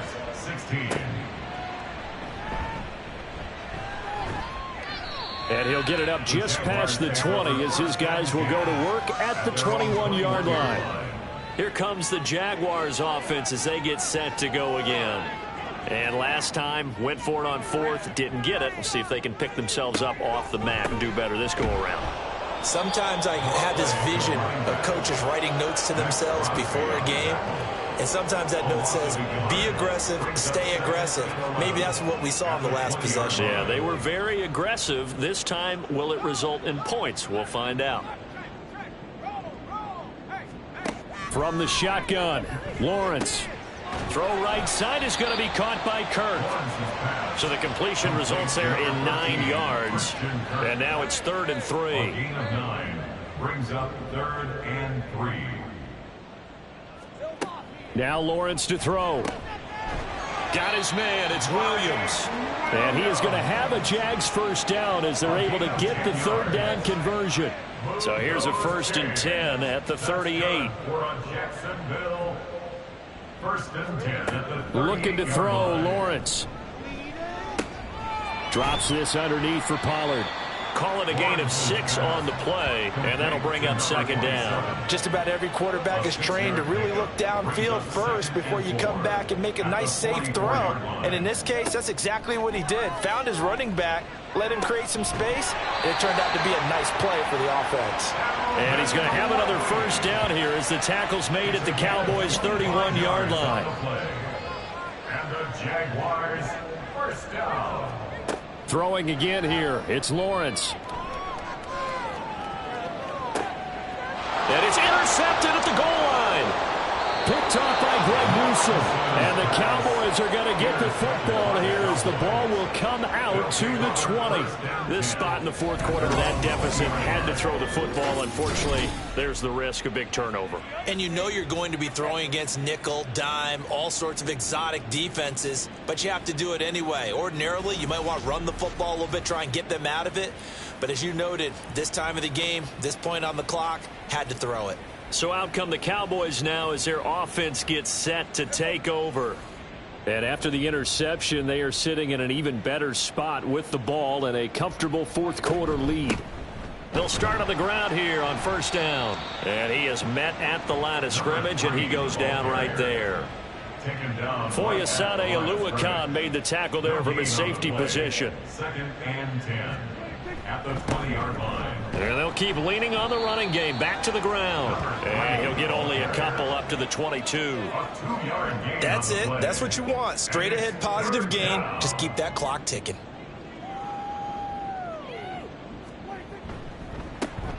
On 3rd down, they're going to run for it here. There he goes left side, pushing his way through. And he winds up getting this all the way down to the Jags' 37-yard line. 116 yards on the ground for him now as he has gotten better, really, as the night's gone on. Hate to be blunt, but it is just continuing to prove to be the case that this O-line is manhandling this D-line right now. They deserve to roll up their sleeves and show up their biceps because they're doing exactly what you just described, manhandling the defensive front. They've got the leverage, they're powering through, and they're controlling this game. So how about that for a chain mover? They're all the way down inside the 40 now for 1st and 10. And he'll maneuver his way forward for about 4. 2nd and 6. He's taken down at the 33-yard line. 4 yards 2nd and 6. 2nd and 6.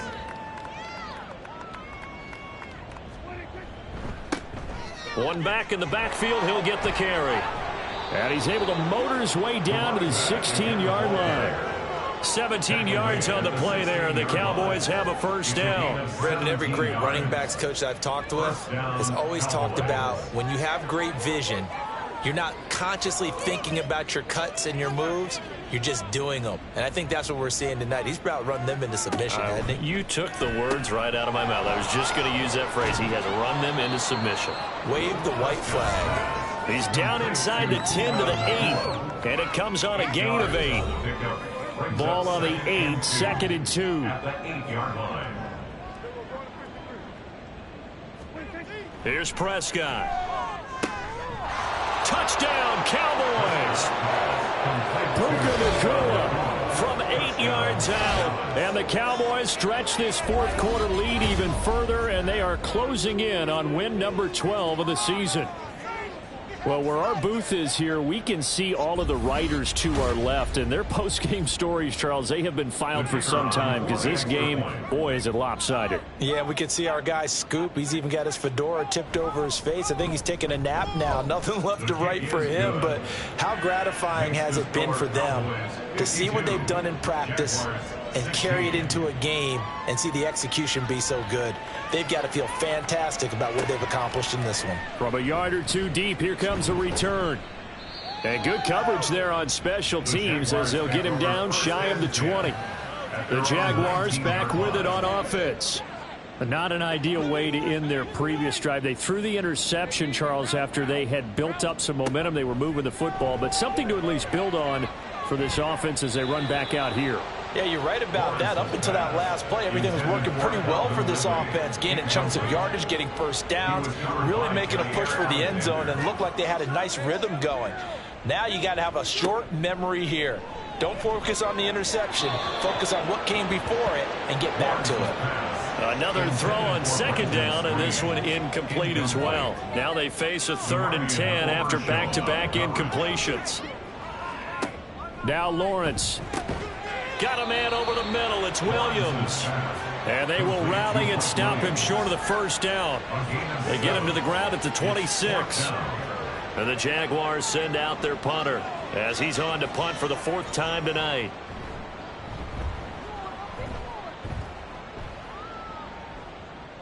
Fair catch called for and taken right near the 30-yard line. It'll be a 39-yard punt, no return. The Dallas offense back out onto the field. And they hope to polish things off. And what a run they are on as they try to turn a 6-game win streak into a 7-game win streak. They'll start this drive out on the ground. And they'll get it up just short of the 45 at the 44. Nice way to start the drive, a gain of 12 and a 1st down. Well, we're beyond the tone setting right now. This guy's been the bell cow all day, and they'll continue to rely on him to move the chains, drain the clock, and lead his team. Running game working. They'll stick with it on 1st down. And he can only manage to get a couple. 2nd and 8 coming up. From the 46, here's 2nd down and 8. It's 2nd and 8.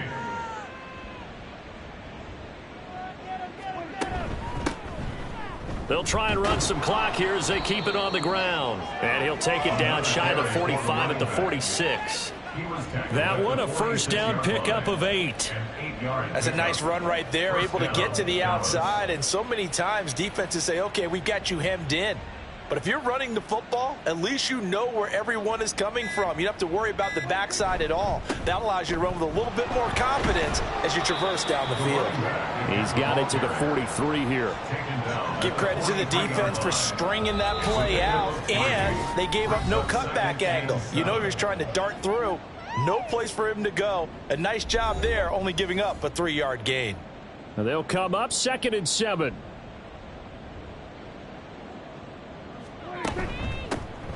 Hands it off out of the gun.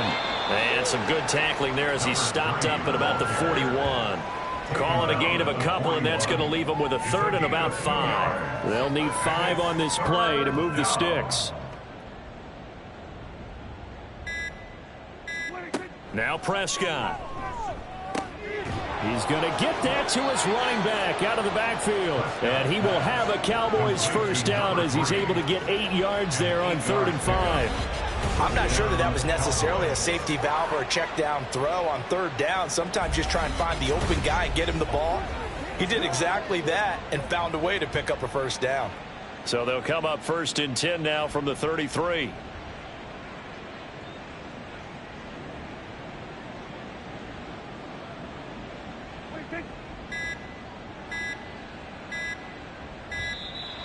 Oh, and they sent the man in motion too late. This is going to be a delay. Delay of game. Offense. That flag accepted, and it backs the offense up a little bit. Still first down. The delay of game backs him up 5, 1st and 15. Following the penalty, they'll go back to the run game. And he'll go down here right around the 23-yard line. That was huge after being behind the chains on 1st down to make this 2nd very manageable. Yeah, how much pride do you have in an offense on 1st down to get that kind of yardage? Because it actually opens up your playbook on 2nd down. You can run it, you can throw it, you keep a defense off balance. I like that phrase, stand ahead of the chains, and they're doing exactly that. Well, partner, under the lights in primetime, this offense, they gave the nation quite a show, putting up that many points to come away with what will certainly be a memorable win for them. And, Brandon, I think it's as simple as this. Some players, some teams, they're just meant for the big stage. And when they get a chance to play in this type of atmosphere, where all eyes are on them and all the lights are shining brightly, they show up and they show out. So for Dallas, the win moves them to 12-1 now on the year. And they'll get another road test next week as they head to Houston to take on the Texans. Meanwhile, for the Jaguars, you wonder what this will do to their playoff prospects as they fall to 8-5. And they'll try to turn things around next week as they have a matchup in Cincinnati against the Bengals. So for our entire crew, alongside Charles Davis, I'm Brandon Gaudin. Thanks for watching, everybody. We'll see you next time.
It's Week 14 of the NFL. And up next, we'll see Jalen Hurts.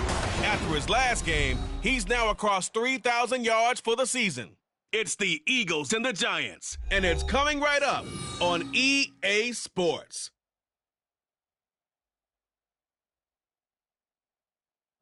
The city of Philadelphia is one of rich history and passion, and you can always count on the ladder when you step inside Lincoln Financial Field. Today it's a Week 14 matchup.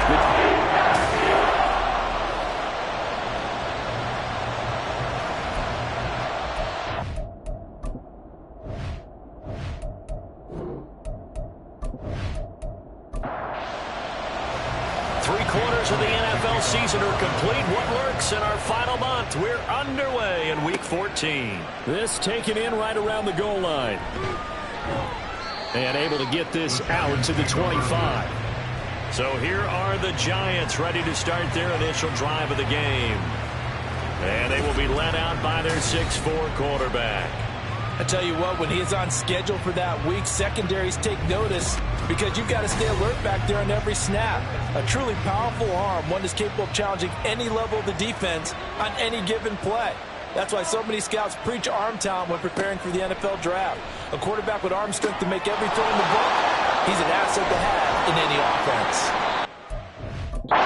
Taken down, but able to slip across the 35. 13 yards on the game's opening play. So here's a 1st and 10 at the 38. They'll set up a throw.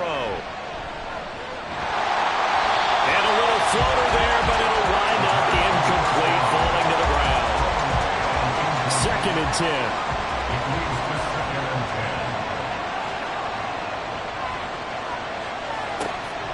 He'll look to throw.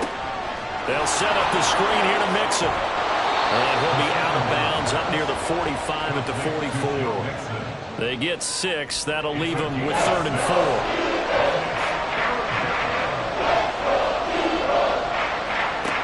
Again, he'll drop to throw.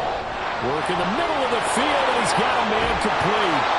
It's a big play for the Giants on 3rd down. 45 yards. All right, Charles, let me put you in the head of one of those defenders out there. You have a big play like that go against you so early. Does that shake your confidence? It shouldn't, but it often does, because your thought process all during the week is how you're going to get after that offense and make your plays. And when they make one against you, it makes you a little bit hesitant. Time to regroup. On the ground, this is Joe Mixon. Calling a gain of 4 on 1st, and that'll make it 2nd down. Well, they didn't get a whole lot out of that one, but I think you've got to continue to try and run it, try and keep the defense honest. You mean, or else they'll just sit back, dare you to throw it on every down? Yeah, you get your quarterback hit a lot that way, too.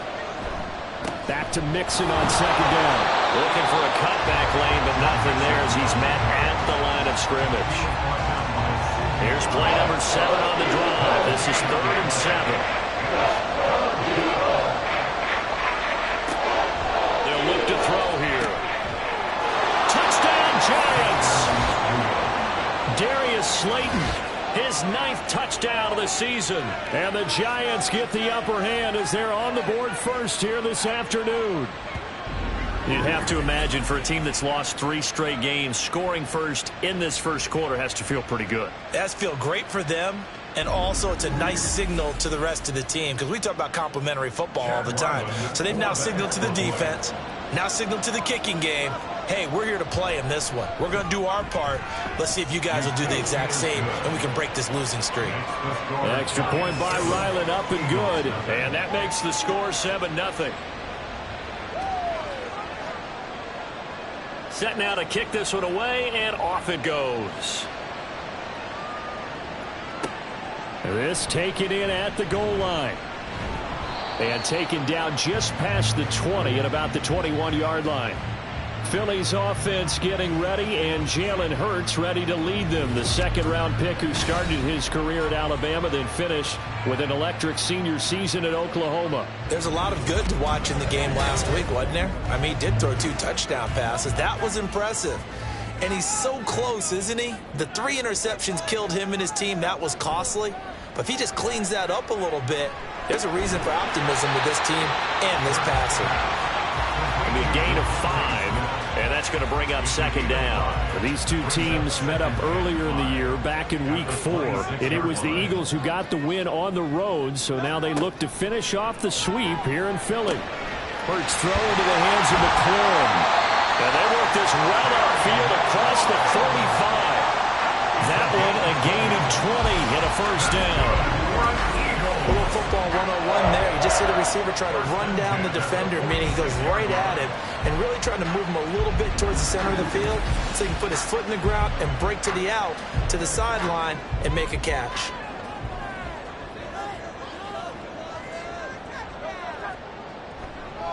They'll run for the first time with DeAndre Swift. And they string that play out nicely. He stopped before he can turn upfield. No gain, second down. No gain on the play. Brings up second and 10 at the 46-yard line. They'll run the draw here with Swift. And this time he's going backwards. So after the no gain on the last attempt, here they get him behind the line. Third down and 13. Hurts.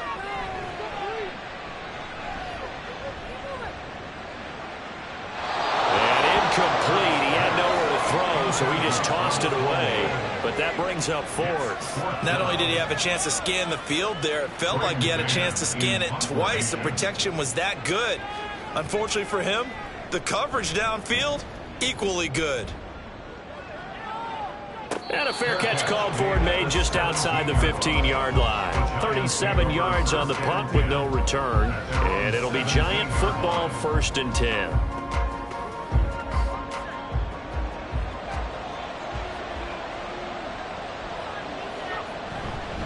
Here's Joe Mixon as they start on the ground. And he's going to lose yardage here back to the 14-yard line. 2 yards the loss, 2nd and 12.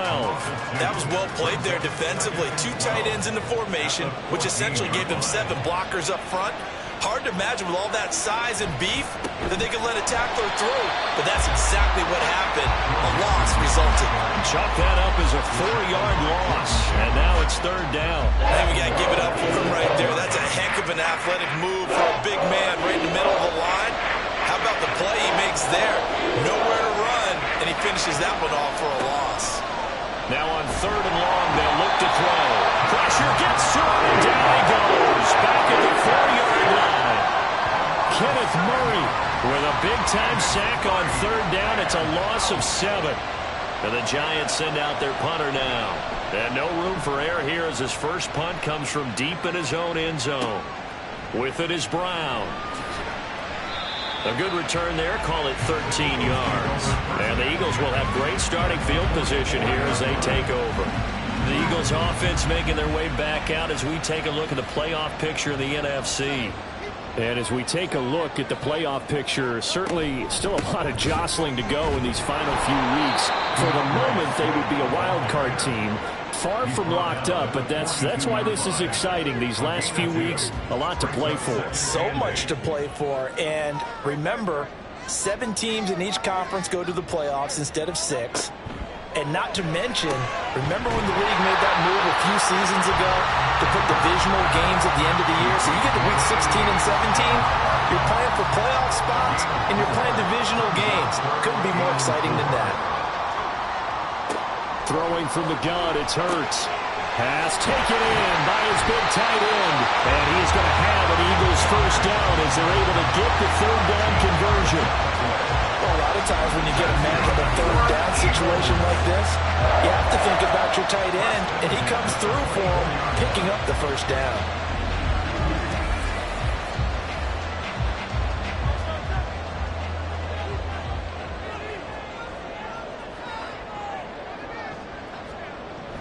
They go play action with Hurts. He'll get this out wide here to Elliott. And down inside the 15 he goes. 11 more on that one and another first down. That's another Eagles first down. 1st and 10 at the 14-yard line. They will run straight ahead with Swift. This carry, despite the extra effort, will be stopped short of the 10.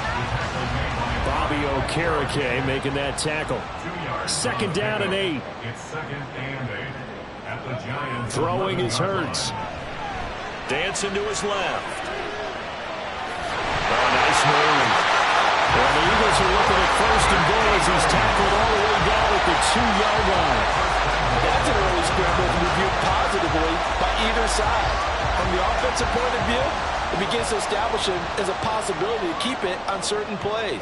And defensively, they avoided giving up a huge play in one of their first tests in containing a quarterback on the run. Now a throw to the end zone on first down, but it winds up incomplete. Second and goal, and they will try again from the 2-yard line.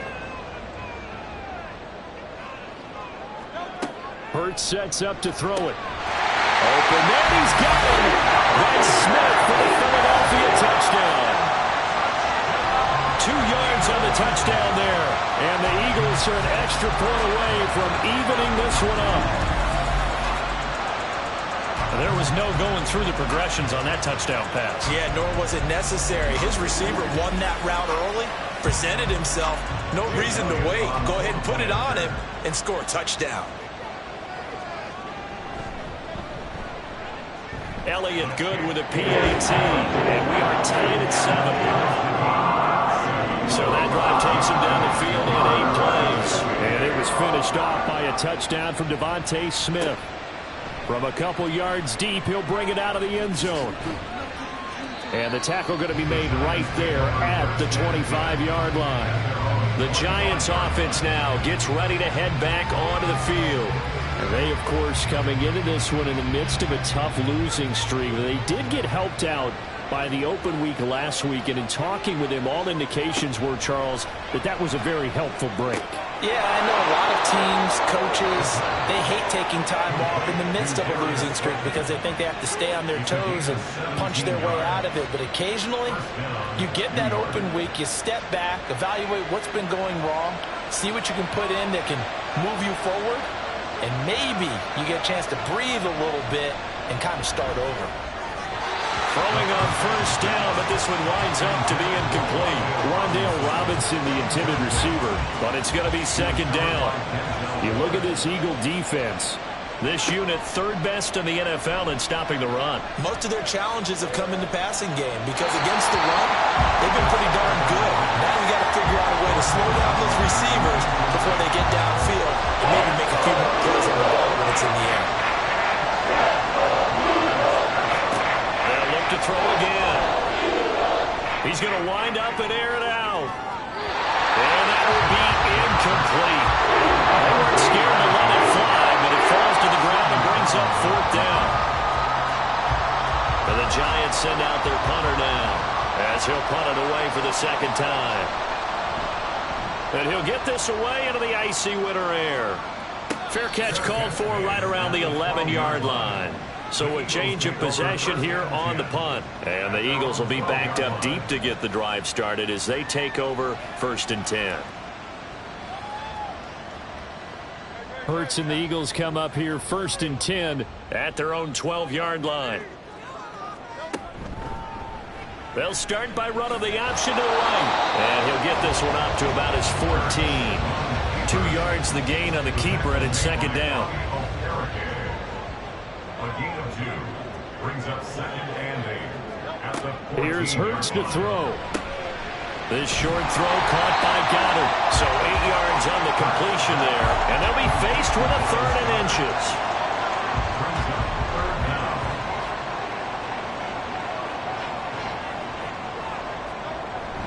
They'll try and run here with Swift. Give him 3 yards and a fresh set of downs.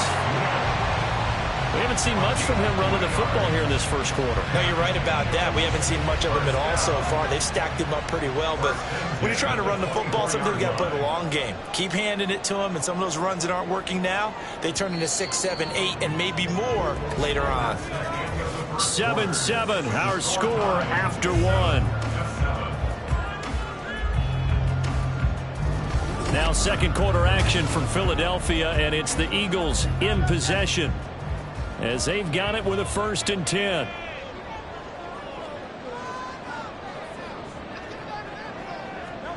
From the gun, it's Hurts. Throw right side, caught by Goddard, the tight end.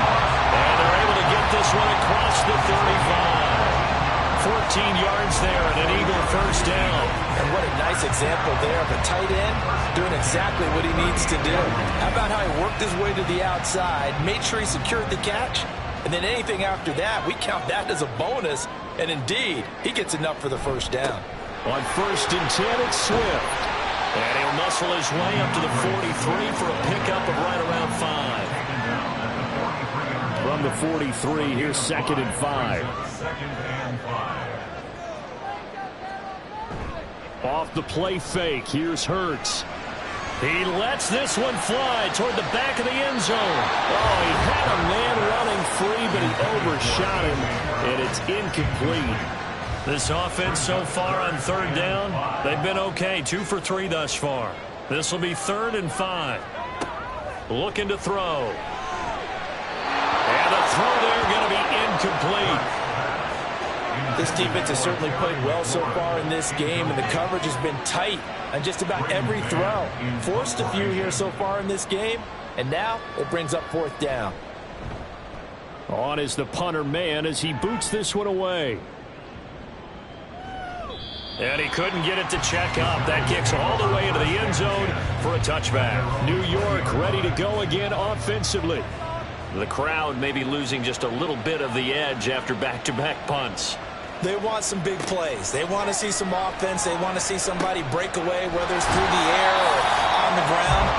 Now it'll be interesting to see where the patience is on both sides. Each head coach, can you hang in there and not try and force something that could put your team in some jeopardy? 2nd and 11. This ball tipped, and it's going to be incomplete. Fortunate maybe to get that back. It's 3rd down. Backed up here. Tough spot. Needing 11 yards to pick up the first. On 3rd down, he'll drop to throw. Pressure comes, and down he goes. The Eagles get there for the sack. A well-designed corner blitz that gets him for a loss of 8 yards. He found his way into the backfield, and he simply would not be denied. But they say that life's all about opportunities, and that holds true when you're playing defense as well. How about him seeing that chance, making the most of it, did a great job of wrapping him up and bringing him down. And the Giants send out their punter now as he's on to kick it away. He's been a busy man here in this first half as he gets it away. Now Brown shifts by him. It's a 43-yard punt, a return of 5. And it will be Eagles football, 1st and 10.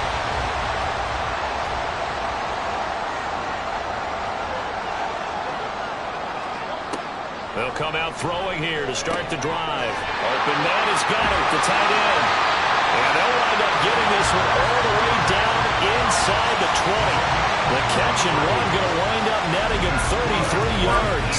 They started this drive with terrific field position, and it's going to get even better after that play.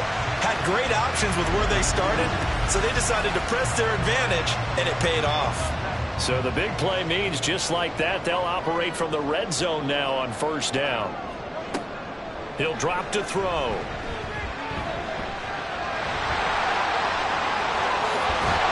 And they've got it inside the 10 at the 8. Nothing open downfield. He keeps it himself for 11 and a first down. I can't be sure how much of that was planned pre-snap, but it certainly opens up some avenues for their offense. And if he can stay a threat to break off those kind of runs, it'll pull defenders away from coverage and open up some choice throwing lanes for him moving forward. And now a throw on 1st down there, but it's incomplete. So it looked like maybe his 3rd or his 4th read on his progression. Just trying to find his outlet man that time. Ends up leading him just a bit too much. On 2nd down, Swift. And he's able to get it down to the 2-yard line. A nice run there as he picks up 6. It's going to be 3rd and goal now. This is kind of one of those in-between plays here, Charles, on 3rd and goal from the 2 or the 3 in that area. What do you dial up? Something quick hitting. You don't have the time for something that develops slow. And he's in. Touchdown, Eagles. DeAndre Swift with his 13th rushing touchdown on the year. And the Eagles have taken the lead. But they decided to run it in and got it done on 3rd and goal. A lot of times that's a passing play. The kicker, this has to come out for the PAT. He can breathe a sigh of relief as well, right? Although I don't know if he's really breathing a sigh of relief. I think he likes to put 3 points on his ledger. Elliott good on the extra point, and that makes the score 14-7.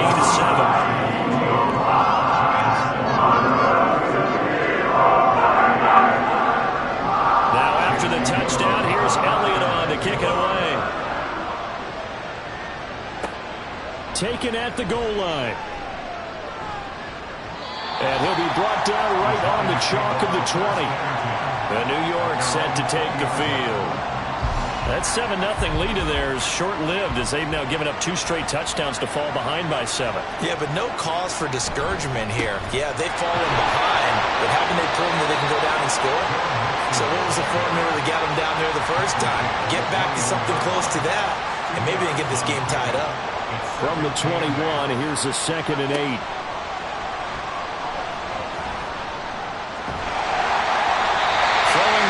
This pass is going to wind up incomplete. A misconnection there. He's hit on just 50% of his passes thus far. That's not where you want to be. Now you see the evolution of the game. You go back to the quarterbacks of old, 50% would be terrific because they threw the ball downfield almost every time. Now the pressure comes and he goes down. Just inside the 10, back at the 9. Brian Burns in there to get him, and that is sack number 6 now for him on the year. And he continues, Charles, to be under constant pressure, and these sacks, they're starting to pile up. If they want to have a realistic chance in this one, they've got to change their blocking assignments. They've got to do a better job to keep him upright. If he's going to be on the deck constantly, they've got no chance to win this game. So from their own end zone here, this kicks away. Now a fair catch taken just across midfield, maybe by a yard or 2. So possession goes over here on the punt. And the Eagles will have it, taking over 1st and 10. Well, let's shine the spotlight on the former Georgia Bulldog, DeAndre Swift, who's set to begin this next drive. He's hoping to get it going. They're hoping to get him going, too. You know, he's about ready to pop one here in the 2nd quarter. He's hoping. And his offensive line teammates, they want to get one of those too because they want to continue to run the football. Most offensive linemen like that part of the game better than pass protection because they're not taking blows, they're actually dealing them out. So what they want to do is show the coaches, hey, if we pop one, we're having success. That way they won't go away from the running game. They'll be hoping to pop one, break one here this go-around. So from the 36 now, 1st and 10. Now back to throw. Into a double team, and it's intercepted. And he's free going down the left side. It's a foot race. And they will finally get him as he's all the way down near the 40-yard line. And, Charles, that's now 4 interceptions over his last 3 halves of football because, remember, he threw 3 picks last week.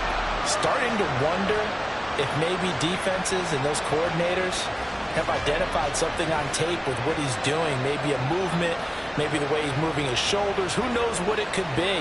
He could have a few tells out there that they're keying in on and allowing defenses to get to the football a little bit faster.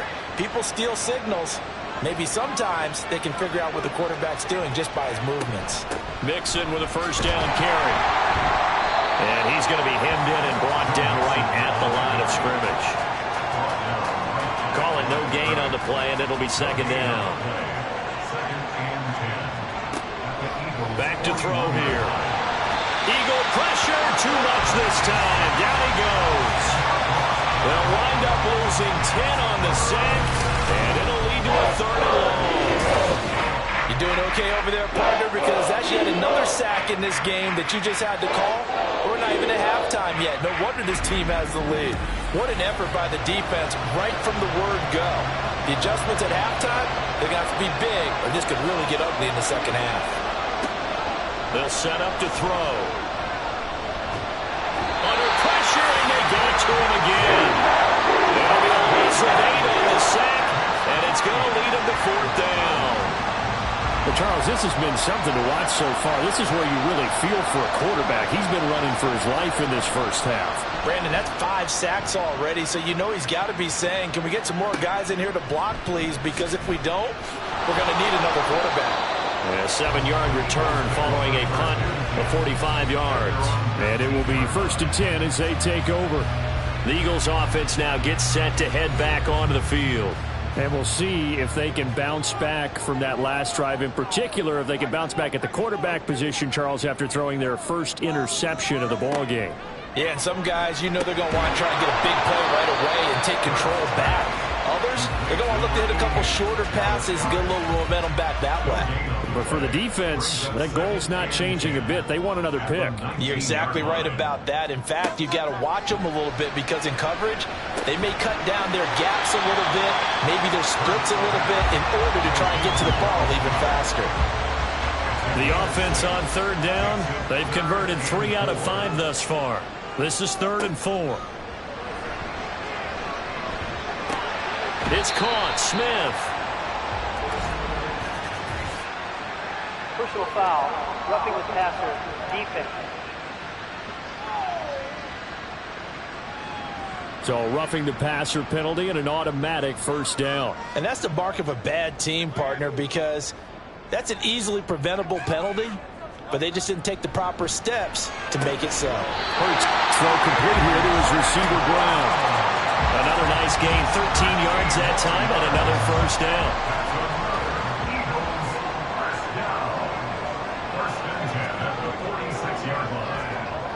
They'll stick with the passing game as he looks to throw. His short throw caught by Goddard.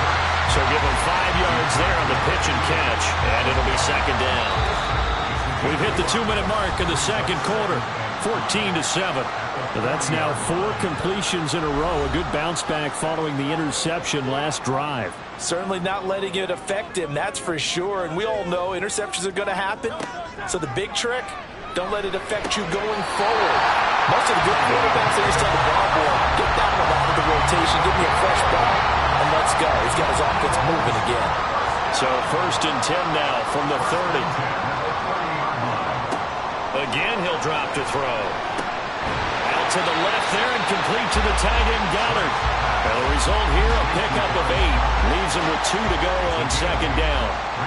So from the 22 here, 2nd and 2. Hurts. He's got Smith here. And Devontae going to pick up the Eagles' first down as he's down at the 17-yard line. Now a timeout called for by the offense as they'll stop it with exactly a minute to go before halftime. So from the 17 now, here's a 1st and 10. Back to throw again. He finds his tight end Goddard. That's complete. The result, only 4 yards there on the play, and that'll make it second down. 2nd and 6 at the 13-yard line. Out of the gun, they'll look to throw. That's complete, right around the 8. Now the Eagles will use the second of their timeouts, so that means they're down to 1 remaining here as we head toward halftime. Firing quickly here, and that's complete.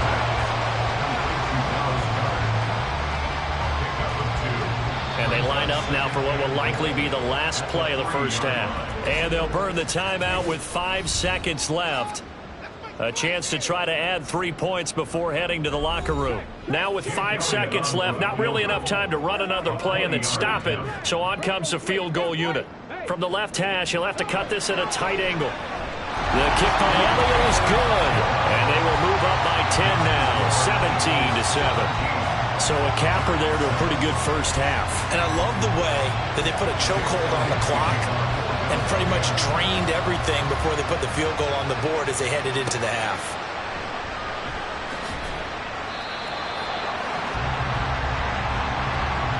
So we've come to halftime here in Philly with the Eagles on top. As we'll send you down the coast now to Orlando, that's where we find Jonathan Coachman, ready with our EA Sports Halftime Report. Coach. All right, Brandon, we'll get back to you and Charles in a bit. But first, let's get to some of these scores around the NFL here in a busy Week 14. We'll get started up at FedEx Field in our nation's capital. And a touchdown separating these two as they've gone to halftime. Kendrick Bourne, 2 touchdown catches in that first half alone. From there, we head over to Detroit. Check on the Lions at home, Ford Field. And they have the lead in that one over the visiting Buffalo Bills. 2 touchdown passes there for Jared Goff. Finally, we finish at MetLife Stadium to see what's going on with the Jets. And they were losers in that one to the visiting Minnesota Vikings. Sky Moore, well over 100 yards receiving and a touchdown catch as well. The Eagles were led in the first half by their dynamic quarterback, Jalen Hurts. He's got a touchdown pass on the ledger as his guys were able to build a double-digit lead. All right, Coach, thank you, and we welcome everyone back for quarter number 3. So the Eagles with the lead, and they're going to get this football first as the third quarter gets underway.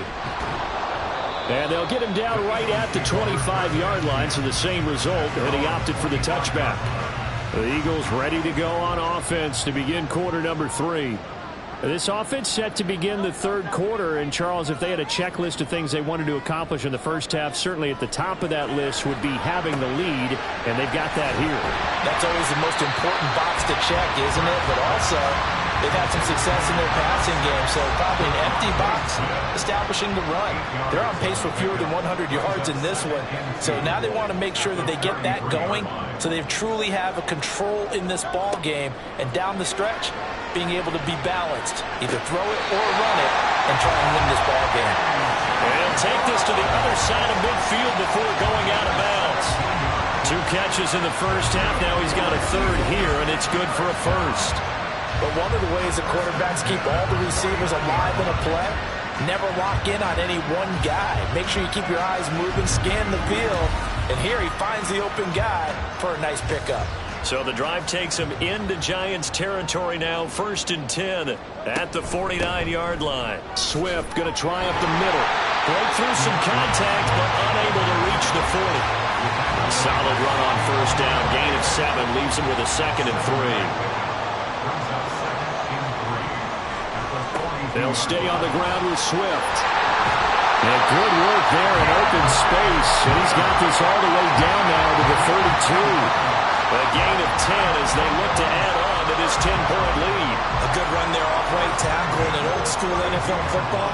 The right side, the offensive line, often known as the nasty side. The left side, usually the technical side. Kind of reminds me of the old Atlanta Falcons 2009-2010. That's how they constructed their offensive line. Just his 2nd catch of the game so far. This one moves the chains. That's another beautiful throw right there. Gets it to his man right in stride. And I think that throw kind of exemplifies what we've seen from this offense throughout this game. They've been in rhythm. They've been sharp. They've been on it. And he picked up another first down there. And he's taken down at the 7 after a gain of 7. 2nd down and 3. Ball on the 7. Brings up 2nd and 3. In motion left goes a tight end. Right back to Swift again on 2nd down. And he'll take it into the end zone for an Eagles touchdown. DeAndre Swift, his 2nd touchdown of the afternoon. And the Eagles take the opening kickoff of the third quarter and drive right down the field to extend their lead. And he certainly played a pivotal role with those 2 TDs and why they're up on the scoreboard right now. Well, someone's all about winning, aren't they? Because he's not worried about the number. Sure, it's great to have 2 touchdowns. But the bottom line is what he's doing is contributing to their lead. He wants to continue to do so. Elliott good with a PAT. And that'll make this a 3-score game now. The lead moves to 17. Now after the touchdown, here's Elliott on to kick it away. And here comes a return from just beyond the goal line. And no chance to get away as they'll get him down at about the 17-yard line. Now we take a glance at the offense as they work their way back out for their first possession of the second half. And their halftime hole now even deeper. They need a big drive here just to answer the first touchdown of the second half scored against them. They were down at the half. Now, as you mentioned, they're down a little bit bigger, but no time for discouragement. Just got to get back to it, right? Put your shoulder against the boulder and start pushing and try and get back to where you were to start the half. Stopped at the 24-yard line after a gain of 5. Running lanes were at a premium in the first half, but he's able to find some room there, and he's hoping that that's a precursor of a big second half. They give to Mixon to try to pick it up. And he's going to be a yard short. A 2-yard pickup leads to 4th and 1. Well, they're hoping that the second half is better for him than the first half. They've got to find a way to get him going. He's a big part of their offense.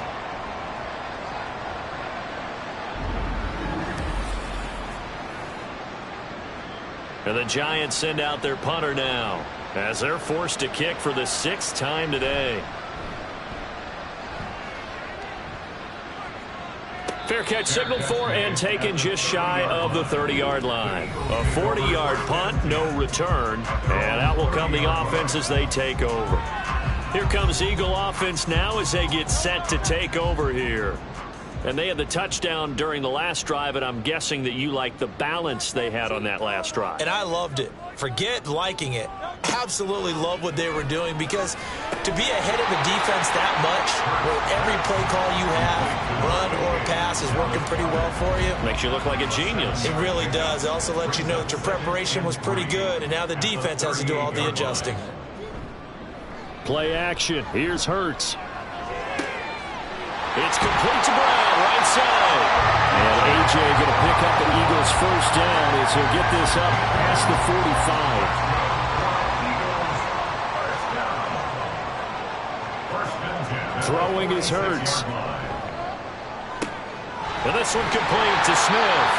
And down he goes at the 45 after a pickup of 9. Ball spotted at the 45. Here's second down in the yard.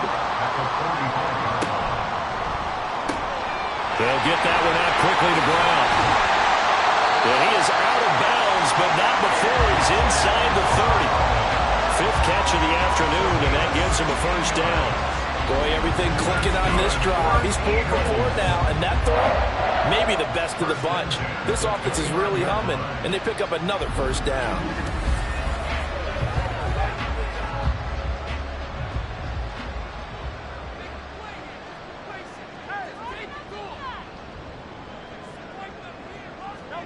On first down, Hurts.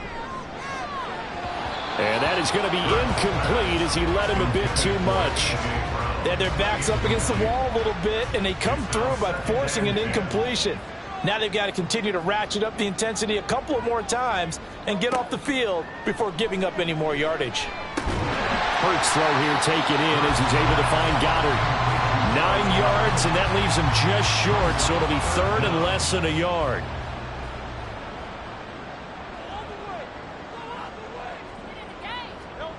Here's Hurts to throw.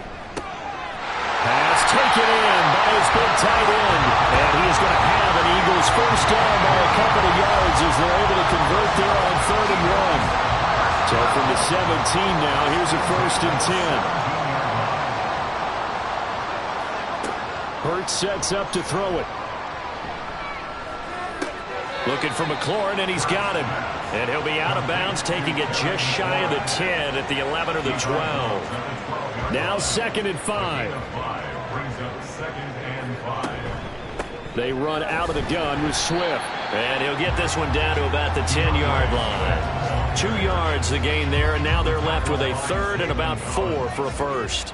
A gain of 2 on the play brings up 3rd and 4.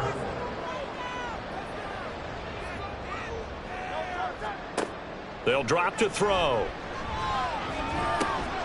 Work in the middle of the field, and he's got a man complete. And the Eagles are going to have 1st and goal as they try to finish off this drive with 6 points.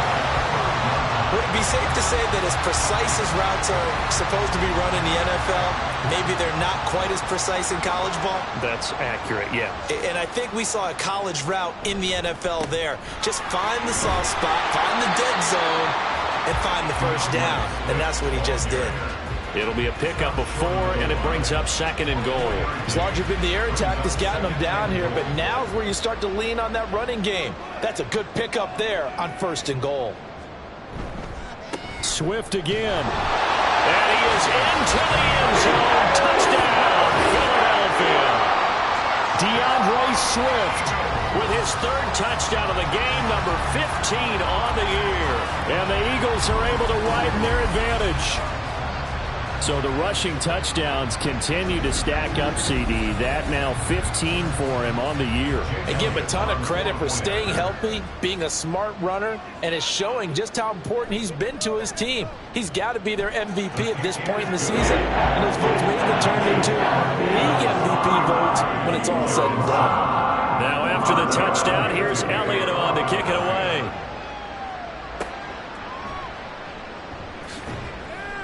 And they'll be backed up to start this drive as he's taken down right around the 15. Here's the Giant offense now as they get ready to take over here. I kind of feel like they've reached a do-or-die point in this game, Charles. If they're going to try to pull off an impressive comeback, it has to start right here, right now. Yeah, now they've got a final chance to get out of this situation, but they also understand they've got to move the ball and move it fast. In addition, they need to save as much time so they can get 2 more possessions.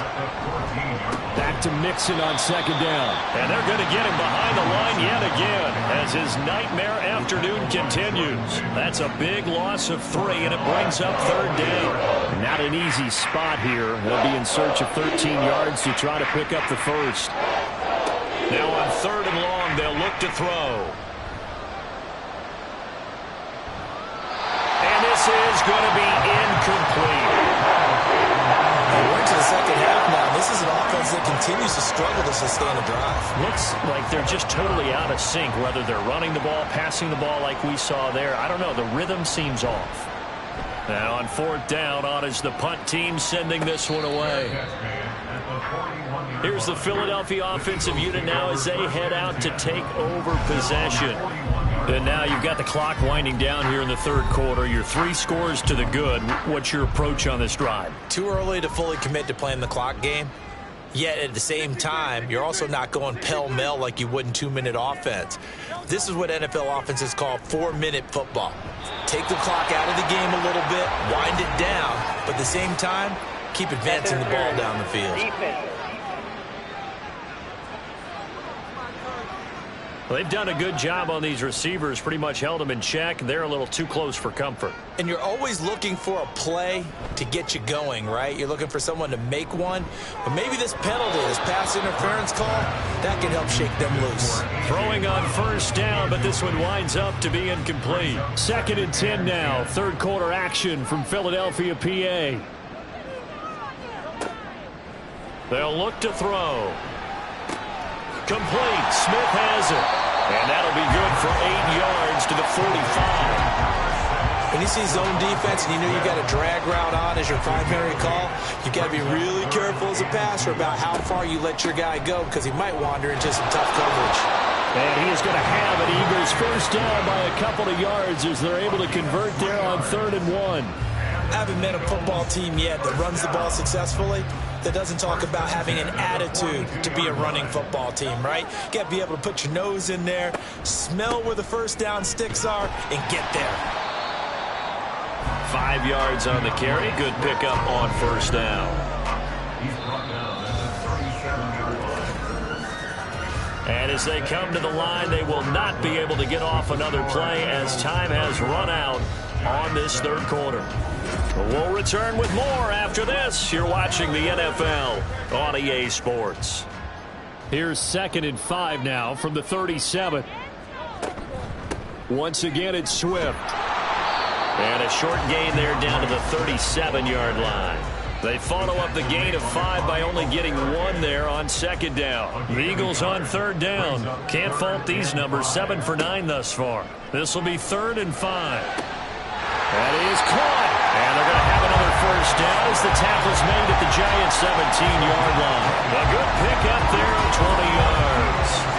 I don't want to make a story where there's not one, but he threw the 3 interceptions last week. Looked a little uncomfortable. He looks much more comfortable today. Yeah, just 1 pick so far and his team leads. So now they can play complementary football, meaning if he takes care of the ball and his offense, if they're humming along, the defense doesn't have to be out there as long. He's taking care of his guys on the other side of the ball. And they're enjoying a fourth quarter advantage.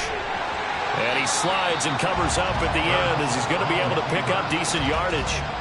The improv on the scramble there gets him 6, and it'll be 2nd down. At the 11-yard line.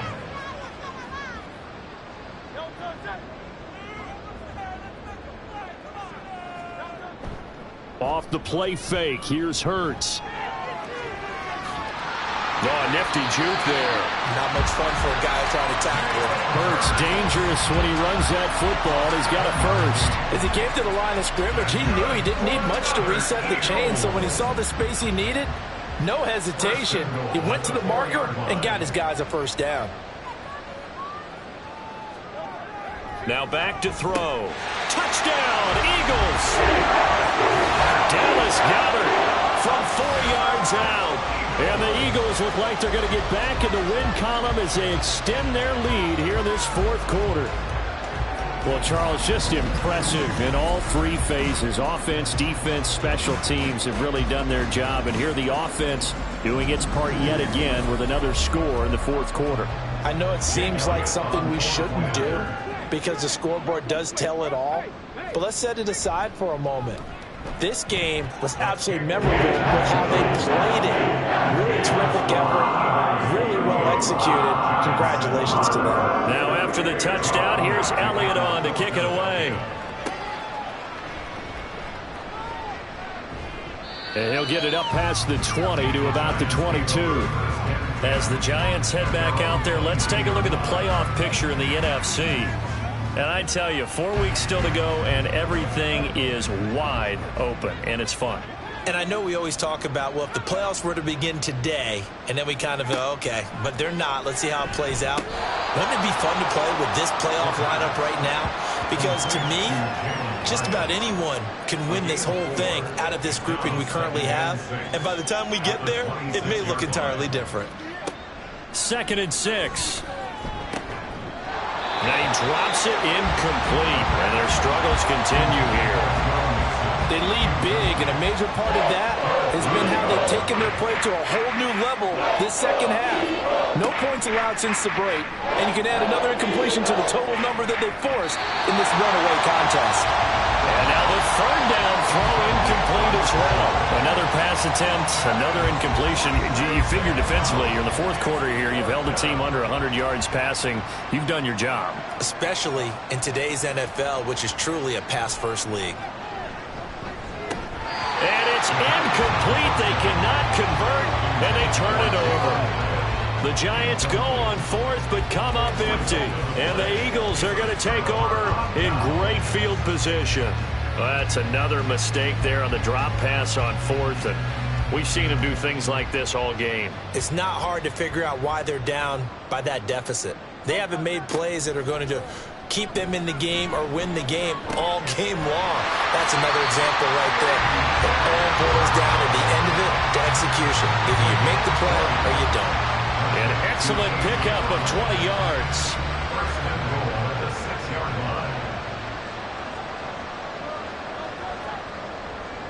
line. In motion left here, one of their tight ends. Here's Swift. Trying to find a lane, but instead he'll get back to the line of scrimmage. And no more. They'll say no gain on the play, and it'll be 2nd and goal. Leads to 2nd and goal at the 6-yard line. One more time with Swift. And he gets halfway there from the 6 to the 3 on a gain of 3. Well, they made the play there, and I'll guarantee you their coaches and the other players are screaming at them about their pride. Come on, guys. He's already gotten in 3 times. You can't give up. And Goedert's got it. Touchdown, Eagles. A great effort there. A beast in the red zone with his 2nd touchdown of the game. And the Eagles are closing in on win number 10 as they extend this fourth quarter lead. CD, it'll go into the books as just one win, but this is a really impressive win. They've done it on defense, and here they continue to do it on offense. Another score in the fourth quarter to widen that advantage. I like where you were going with that one. Would you say, partner, it was really 3 victories today? Landslide on the scoreboard, emphatic victory on either side of the ball. They really got it done. Elliott good on the extra point. And this one was over a while ago as they just add on to that big lead. And this will not be brought out. It's a touchback. The New York set to take the field. We certainly had a sense coming in here that these guys were in for a tough one on the road. That has been how this ball game has played out. They trail big as we continue on now here in this fourth quarter. Over the middle, and it's incomplete. Well, it just seems like all game long there hasn't been a lot of sync quarterback to wide receiver on this side of the football. They haven't been on the same page, quarterback and receivers. Heck, they haven't been on the same grease board when you draw plays up. They haven't been on the same Surface tablet. He's got a man complete. It's a big-time play there for the G-Man. 65 yards. So not quite a first and goal. It's first and 10 from the 10. They'll set up to throw. Mixon on the slant. A good display of power, but it will only get him just inside the 5 to the 4. This 2nd and 4. At the 4-yard line. They'll stick with the passing game as he looks to throw. And that is caught. He's got it for a giant touchdown. A great play there. His first touchdown on the year. And the Giants get a small measure of revenge as they cut into this fourth quarter deficit. Well, CD, they just haven't had a whole lot to cheer about or really grasp onto in this game. They've been dominated, but at least they get a late touchdown here, something positive to put on film for tomorrow's session. Yeah, they're still trying to execute, trying to get some positives on their board and ledger sheet and keep this from being a total loss. Give them credit. They're going down fighting. From a yard or two deep, here comes a return. And he brings us out past the 20 to the 24. Philadelphia getting set to take the field. Well, they don't really need the points here, Charles, given what we're looking at on the scoreboard, but they've scored on 3 consecutive possessions, 3 consecutive drives, and I'm sure that they would like to keep that streak going here and continuing to pour it on. And things have gotten that way in the NFL, haven't they, partner? Because in the old days, people would, they'd get off the gas a little bit, right? But now, people continue to accelerate. But we'll see what they decide to do as they come out for this one. But the way that this game has gone, they've got to be awfully happy with their execution overall. And he takes us up to the 40-yard line before being corralled. 82 yards rushing for him here as he starts to close in now on 1,200 yards for the season. He continues to be a major factor carrying the football here into the fourth quarter, Charles. Another big gain on the ground. Big guys working strong up front. A lot of them not just taking care of business at the line of scrimmage, but getting into the linebacker spots and taking care of the second level as well. And they're taking advantage of everything right now on the scoreboard with that lead. And we're at the 41, 2nd and 9. Now they'll switch it up here and look to throw. And this one is going to be off the mark, too far out in front. The CD, they're up big, but they're still passing it. I mean, this is an offense that's had a lot of success in this game, and it seems like they're just having fun out there. And it does feel like there's been a shift out there, doesn't it, partner? Listen, if you're up, you can continue to do what you want to do. It's up to the other team to make you change how you do things. They'll continue to throw it around until stopped. That gives him 98 yards in this game, and he's got to feel pretty good about that, but the entire offense does. The big thing, though, Brandon, they've got to get to 100, though. You think he knows he's at 98? I think someone has told him by now, and here's the thing. Getting to 100 or more is tangible evidence that you've had a nice day running the football, and that's what his offensive line wants for him and for themselves. Give him a couple on the carry there, 2nd and 8. It's 2nd and 8.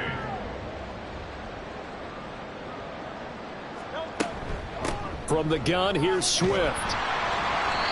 Just a couple on the pickup there, and now it's 3rd down. When we talk about defenders, specifically linebackers, keeping their eyes in the right spot. He had that eye down the entire time. And you know that's not easily done because they throw a lot of misdirection at you. They try and fool you and get your eyes in the wrong place. But you're right about that one. He correctly figured that one out and made a really nice play. And now for him on the season, that is his 80th catch, and the result is a 1st down. He's been the go-to guy. They needed a big play there on 3rd down. Went his way, it worked out. Doesn't matter whether they've scouted it or that they think he's going to get the ball. He has a knack for finding his way open and completing the connection. On the handoff, this is Swift. This will be stopped about 2 yards shy of the marker. 8-yard gain, 2nd and 2. It's a gain of 8. Brings up 2nd and 2 at the Giants' 26-yard line. They'll run right here with Swift. And he'll be a couple yards shy of the red zone here at the 22-yard line. 4 yards the pickup, first down.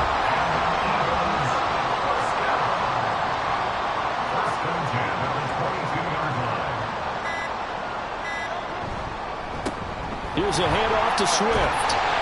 He's tackled a yard short of the marker. Good gain of 9 on first down. Lots of plays on this drive, obviously. I know you're seeing what I'm seeing. Those guys up front, they're getting it done. Doesn't matter what play is called.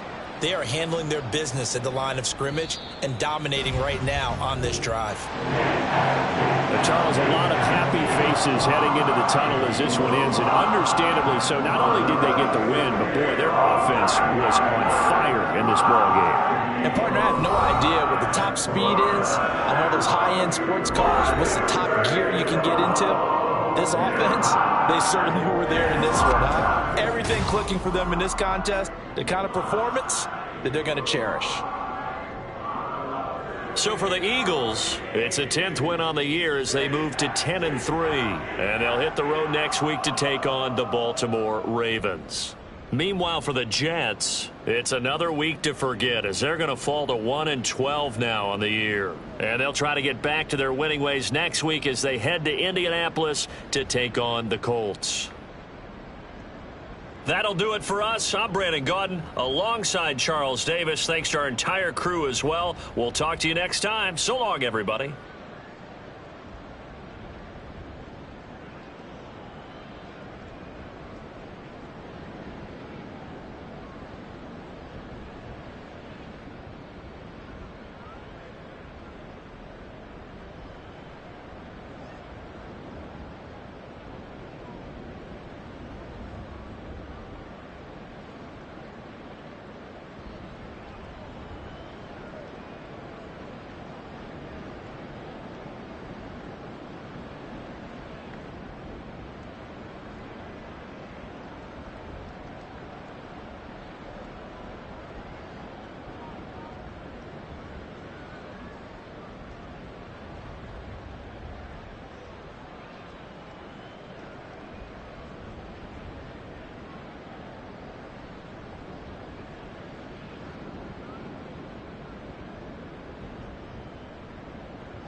It's Week 14 of the National Football League.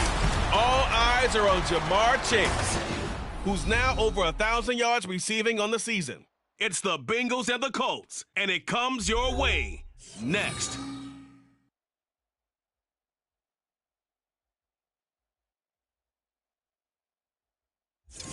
First opened back in 2008, there's a look at Lucas Oil Stadium here in downtown Indy.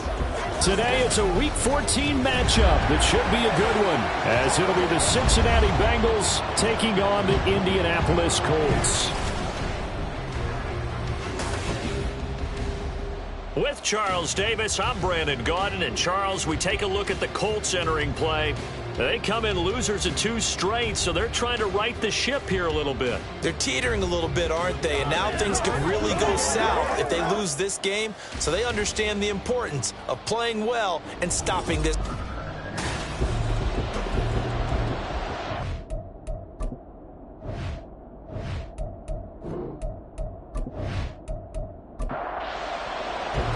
Three-quarters of the NFL season are complete. What lurks in our final month? We're underway in Week 14. On the return, it's McBride. And he'll go down as this drive will start at the 25-yard line. So the Colts now coming out for their opening drive. They'll be led out by a first-round pick in the 2020 draft out of Utah State. This is Jordan Love. And at the start of Jordan Love's NFL career, he had one of the best seats in the stadium watching Aaron Rodgers work. But now he's looking for more than that. Rocket arm, big play potential. And he wants to show this organization that he's capable of being a dependable starter for the foreseeable future. First play produces 6 yards, brings up second down. You know what I like about that play? He didn't try to do too much on first down. He took what the defense gave him, put together a solid gain to bring up second and manageable. Now they have a couple of plays to pick up just a few yards and a new set of downs. And this is going to be a Colts first down as he gets it up past the 35. So from the 36 now, 1st and 10. They go to the ground again with Taylor. And down he goes at the 45 after a pickup of 9. Now, this defense for the Bengals, they were terrific a week ago in that victory over Tampa Bay, Charles. Yeah, and what stood out to me on tape, the way they were flying to the football. So that tells me that they've got all their assignments down, and they're playing with extreme confidence. 6 yards the pickup, and that's a first down.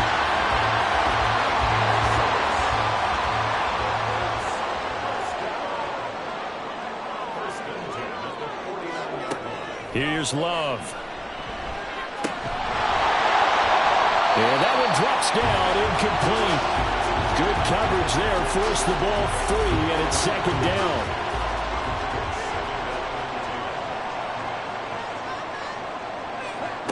To throw now, here's Love. Out to the right, he gets it to Lockett. 9 yards, and that leaves him just short, so it'll be third and less than a yard.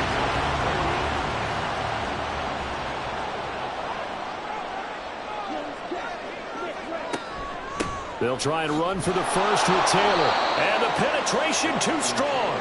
He won't make it back to the line of scrimmage. A loss of a yard, and it brings up 4th. Sometimes you just sit back and marvel at what he can do defensively. Speed, strength, quickness. He's the whole package. And that package just wrapped up the runner for a loss. And on their first drive, the offense staying out there. They're going to go for it on 4th. Able to find the open man. That's complete. And he's taken down inside the 30. So the drive stays alive after the 4th down conversion. 1st and 10 inside the 30. On the option level, hang on to it. And holding it may be the wrong decision as he stopped in the backfield. Call it a full 3 yards in the wrong direction there. Brings up second down. Looking a little bit like a continuation of last week. He had 3 tackles for a loss and now 1 more here in the first quarter of this game. And there's been no lack of force by him, taking on the offensive lineman, playing them. And the ball comes out. Love lost it. And the Bengals grab it. And he'll get this one out to the 50 to the midfield stripe. The pocket collapsed around him. I know we talk about it a lot, but a QB has to have that sixth sense, doesn't he? He really does, and I know of one team at one point was training their quarterback with that time frame, and anytime he didn't get rid of the ball within the right amount of time, they would blow a horn or blow a whistle to show him this is what that time is, just what you're talking about, training him to understand this is the amount you have, make sure the ball's gone. Didn't happen in this case. A very good starting field position for the Bengals here as they come up 1st and 10 right at the 50-yard line. They'll try the right side here. Barkley. And good penetration here. He'll get this down only to about the 49-yard line. A look there at his numbers on the ground a week ago. North of 100 yards, the 2 scores. And, you know, you got to give a lot of credit to the O-line. We talked a lot about him, but offensive line was good, too. They're obviously in sync with each other, whether it's zone blocking, power running game, no matter what. He understands how to read them and find the creases that they provide. And they nearly sprung him that time as he takes this all the way down to the 37. 12 yards that time and a Cincinnati first down.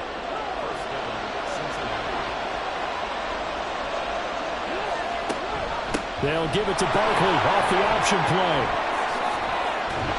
And they're able to get this one past the 30 down to the 25.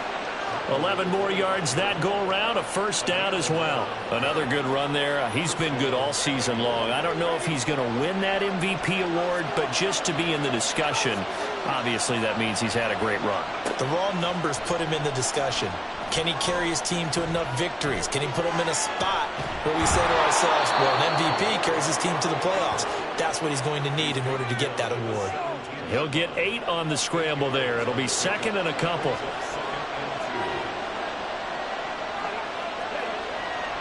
They'll set up a throw. And his throw here is going to be incomplete. Tight end Irv Smith, the intended receiver. And it's 3rd down and 2.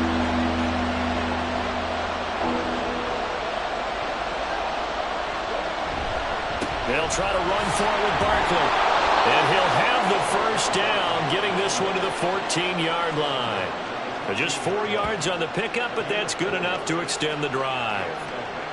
Here's a 1st and 10 at the 14-yard line. Now a shotgun snap as they'll look to throw. And he's got it. And he's brought down. A solid pickup of 13 sets him up 1st and goal. Really been an ideal start for them. They get the turnover on the opening possession. Now here they are moving the ball straight down the field on their first drive. And that feels good. And he is in. Touchdown, Bengals. Saquon Barkley. That's his 19th rushing touchdown on the year. And the Bengals use the early turnover to get on the board first here in this one. Well, first quarter, maybe too early to talk about statement drives, Charles, but that sure seemed like a statement drive right there. Well, if we're going to talk about statement drives, I think what they're saying is we're going to establish the run. They gave it to him early and often on this drive, and he wound up taking it into the end zone. Extra point by McPherson, up and good. And it's now a 7-0 game. And able to get this across the 20, but not much further as he's dropped it to 23-yard line. As the Colts offense makes their way out, we take a look at the playoff picture in the AFC. A CD after this game, there will be 4 weeks left in the regular season. So this is far from the final version of what we'll see come January, more of a first draft, if you will, as all these teams fight for a better position. And you pointed it out so accurately there, Brandon. After this game, 4 weeks left in the regular season, and then the playoffs officially begin. But for some teams, trying to fight to make it to the playoffs, they're actually in a playoff push right now. Love's throw into the hands of Pittman here. And they work this well field across the 45. 23 yards the pickup there. But that last throw, Charles, puts him over 15,000 yards passing now for his career. And Brandon, they're not going to stop the game and give him the game ball here, but that's still a pretty impressive number, and he's got plenty of more good football ahead of him. Although I would say the team should give him a game ball after it's all over. And down he goes at the 49, a 3-yard pickup.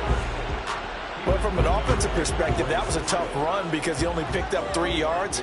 Well, let's flip it over to the defensive side. They now have the advantage. 3-3-yard gains, that means they're punting the ball likely on 4th down. That's what you're looking for when you're playing defense. A second down pass play there, but it's incomplete. An incomplete pass on that last play, and that means they'll need to come up with something here on 3rd down. That complete to Downs.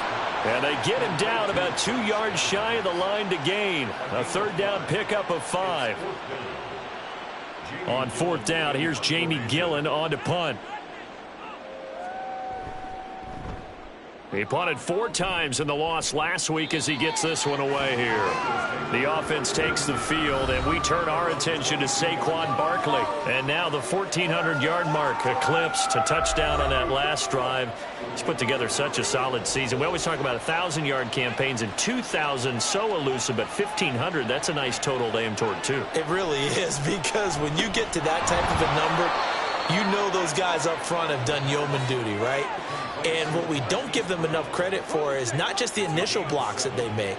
It's that 2nd and 3rd block. Sometimes you get the combination blocks where you're running the power game. But how about the linemen who can get their block on the line of scrimmage and climb to the 2nd and the 3rd level and get linebackers and defensive backs downfield to gain additional yardage? And they have done that to perfection almost this year. So the incomplete pass on the last play, and that leads us to a 3rd and 3. He's got his target. That's complete. And he is going to have a Bengals 1st down as they're able to get the 3rd down conversion. But certainly as a fan, you get a little bit nervous when you see him make those kind of throws. But they work on that in practice more than we know. And most of them now know their limits and know what they can get away with. And there's a completion right there.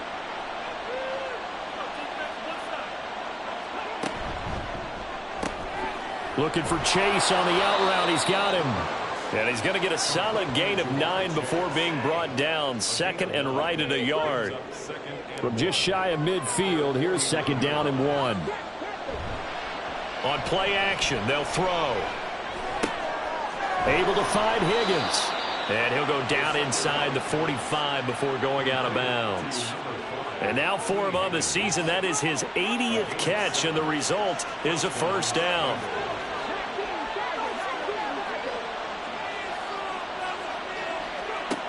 They'll look to throw again. Out route, and it's complete to Brown. And he's dropped right at the 40. Gain of 3.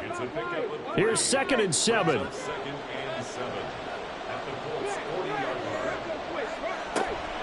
Barkley, inside handoff. And they'll wind up getting this one all the way down inside the 20. That good for 22 and a 1st down.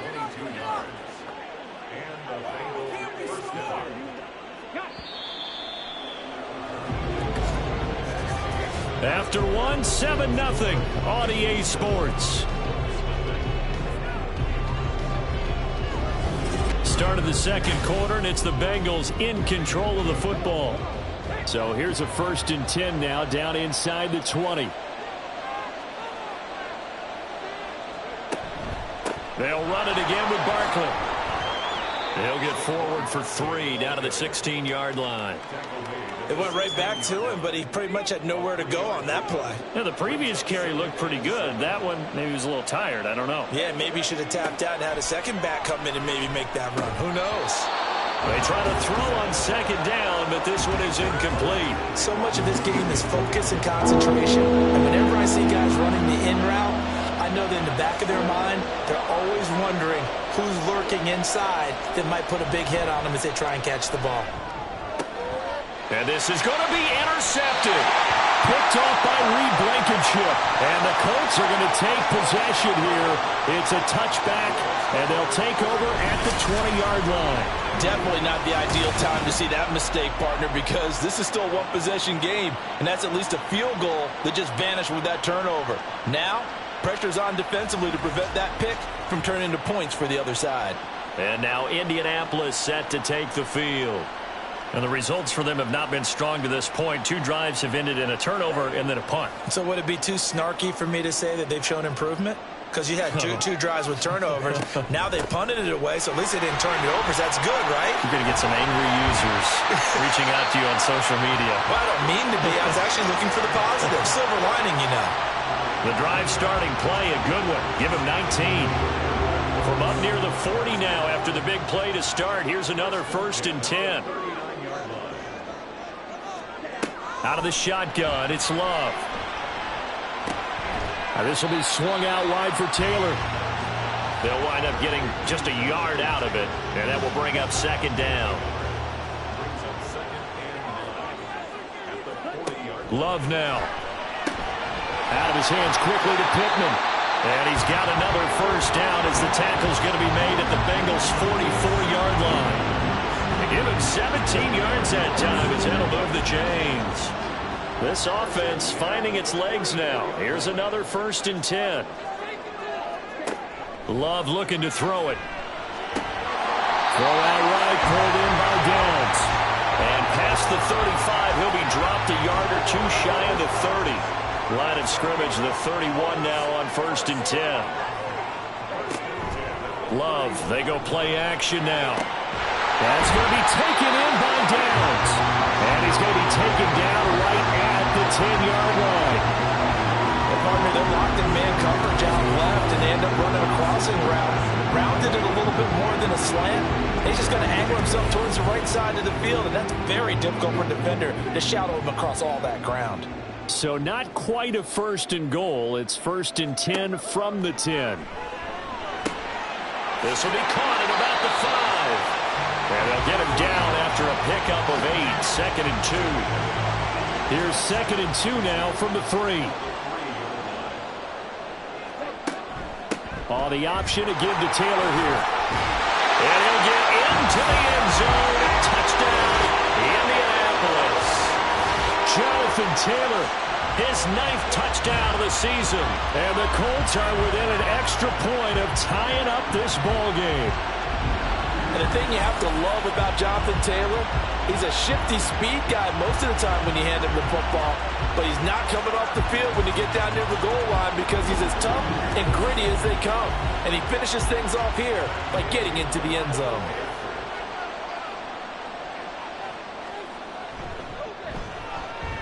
Extra point by Gay is up and good. And we are tied at 7. So all even at 7 now as they kick it away. And Williams going to sit on this one. It'll be a touchback. Cincinnati set to take over once again.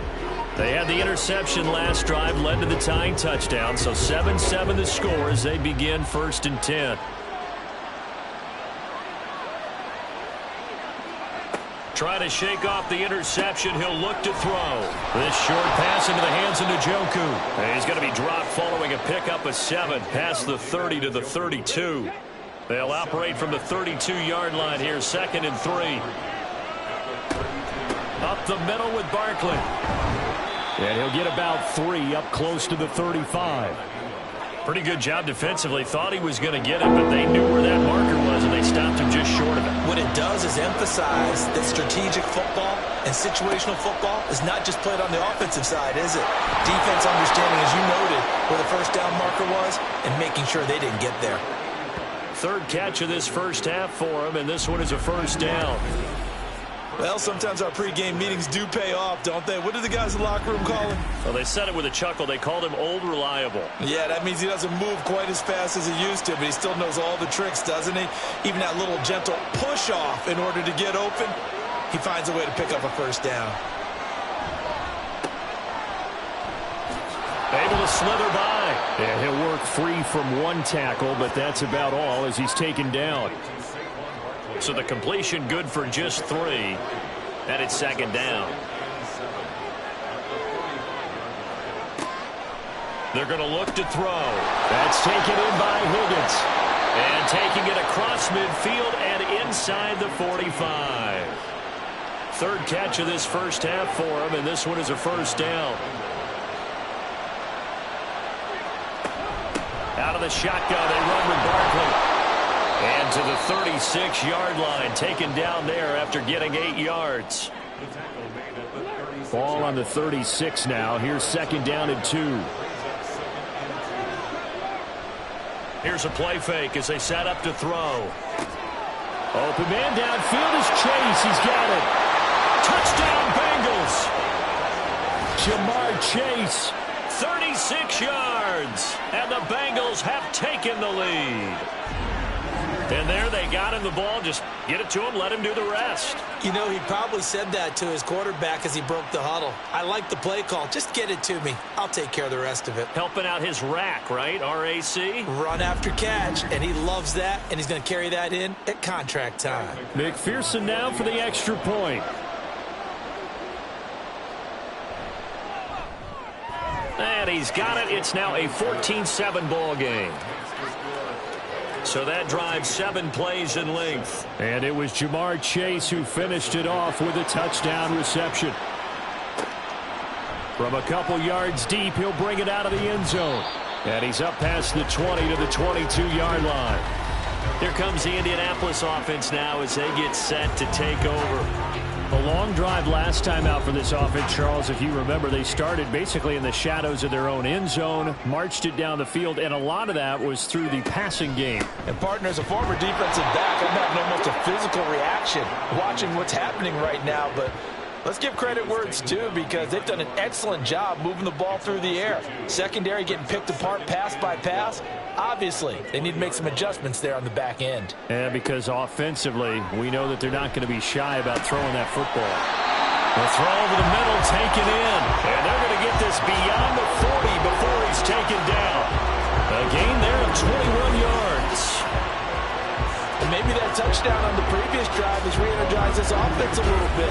They've been kind of sluggish until then, but they're showing signs of life here, and they get good yardage that time and a first down.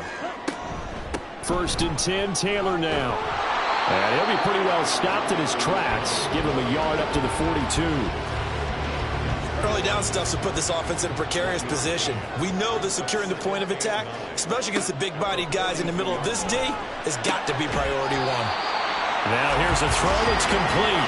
And he's got another first down as the tackle's going to be made at the Bengals' 44-yard line.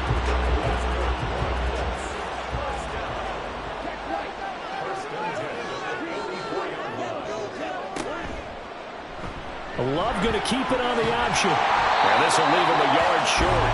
Nice pickup of 9 yards on first down. From the 35, here's second and a yard. From the gun, it's Taylor. And he gets it down to the 32. They'll get 3 as the drive continues. It's a first down.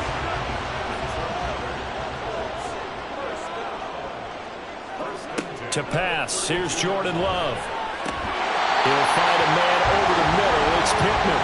And inside the 20 before he's brought down. The passing game for the Colts finding its stride, another first down.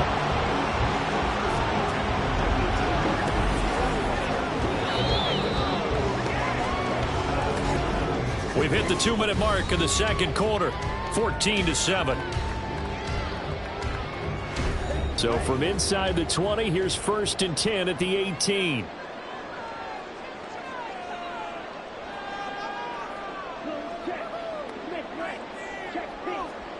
To throw now, here's Love. And he's got his target. It's caught for a Colts touchdown. Jonathan Taylor with career touchdown number 94. He ties both Jerome Bettis and Priest Holmes on the all-time list. And the Colts are an extra point away from drawing level. They went empty backfield, all their weapons out wide, so there really was no secret here to what they were going to do. No secret, but they still had to execute it, and they still had to protect the guy throwing the ball, because oftentimes when you empty the backfield, people bring pressure at you. They managed to hold in there and successfully complete the touchdown pass.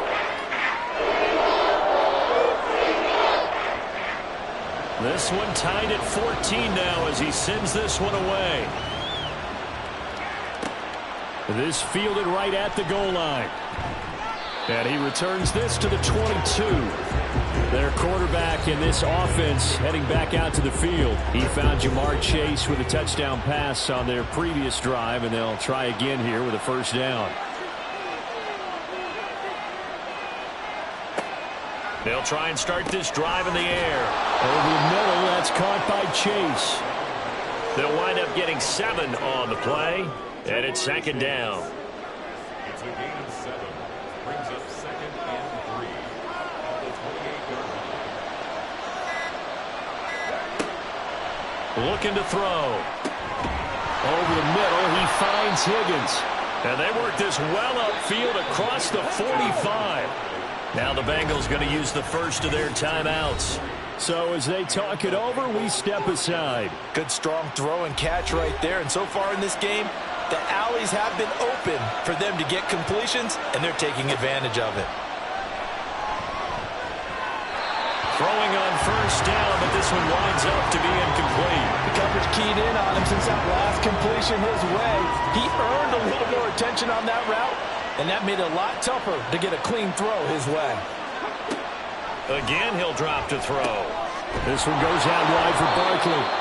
And this time he's able to take it down to the 42. They'll get to the line here, but remember, it's also third down. They'll stick with the passing game as he looks to throw. Able to find the open man. That's complete. And down he goes, taking it inside the 10, just shy of the 5 at the 6. The Bengals going to use the second of their timeouts, as it'll come with 36 ticks to go in half number 1. Now a chance to make that big play really hurt. It's first and goal just outside the 5.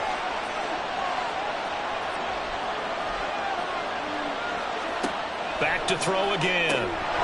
His pass caught at the 4. Nice job defensively to hold him to 4, and now it's second and goal. Now the Bengals urging everybody to get back to the line of scrimmage. They'll look to throw again.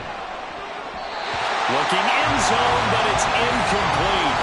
Well, he's been targeted quite a bit on this drive, and finally I think the guys on the defensive side, they said no more. They stopped the double coverage on him, made it very tough for him to get the ball.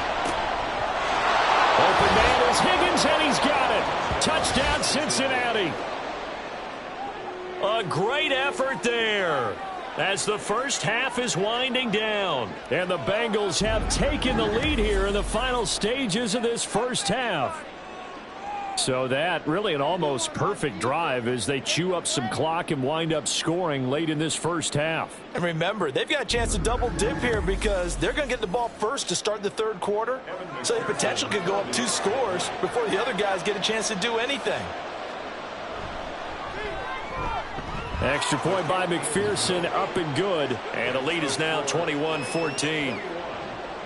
So not much time to speak of remaining in this first half as the kick's away.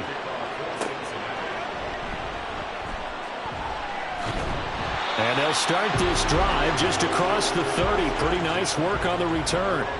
The Colts come to the line ready to start their next drive. And with 8 seconds on the clock, really not a lot of time to try to put anything together. Now a timeout taken. Perhaps a chance for one more quick play and then another timeout if they hurry. We'll see.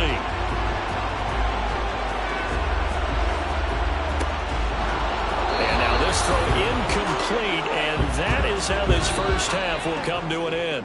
So we have reached halftime here, and it's the visiting Bengals out in front. As we'll send you down to Orlando, and we check in with Jonathan Coachman for our EA Sports Halftime Report. Coach.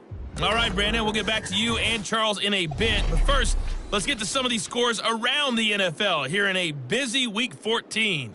We'll begin with a good one in the NFC. Chicago heading to our nation's capital to take on Washington. And it's the home team who are out in front. Kendrick Bourne, 2 touchdown catches on the afternoon. From there, we head over to Detroit. Check on the Lions at home, Ford Field. And they have the lead in that one over the visiting Buffalo Bills. 2 touchdown passes there for Jared Goff. Finally, we finish at MetLife Stadium to see what's going on with the Jets.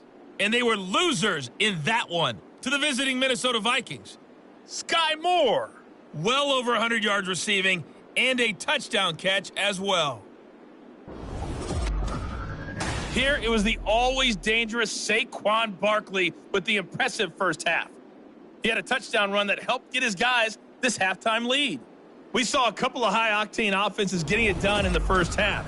Both teams had no problems moving the football. And you have to think, the team whose defense shows up in the second half is going to be the one who walks out of here with a victory. From the end zone, here comes Williams. And only able to get this to the 19, so probably should have opted for the touchback. The Bengal offense now with a football first here to begin quarter number 3. We have seen a lot of points here in this quarter. For us up here in the booth, it's been fun to watch. The defensive coordinators probably scratching their heads. Yeah, they're going a little bit crazy right now. But let's face it, all of our friends who play fantasy, they're enjoying the heck out of this show because most of them are creating and getting a bunch of points. Yeah, points certainly not at a premium here. So they'll come up first and 10 now from the 33. Now a shotgun snap as they'll look to throw. This short pass into the hands of Njoku. And they'll get it up just short of the 45 at the 44. Back-to-back good plays have them on the move on first down. Back to throw here. Right back to Njoku.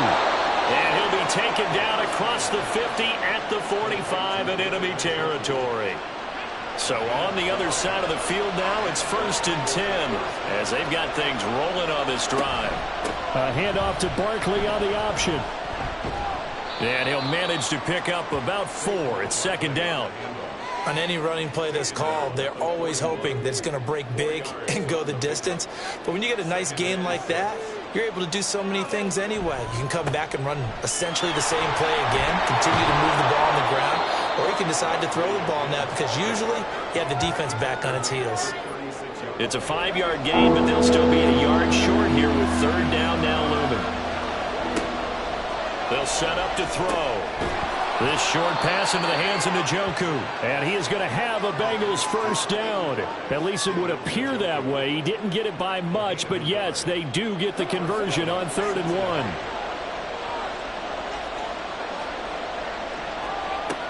Now they'll throw here out of the gun.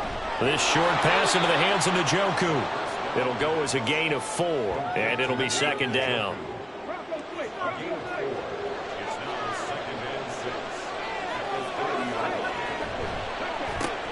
And he'll find Chase on the right side complete. And Chase going to pick up a Bengals first down as he'll be brought down just outside the red zone. Mark him at the 21.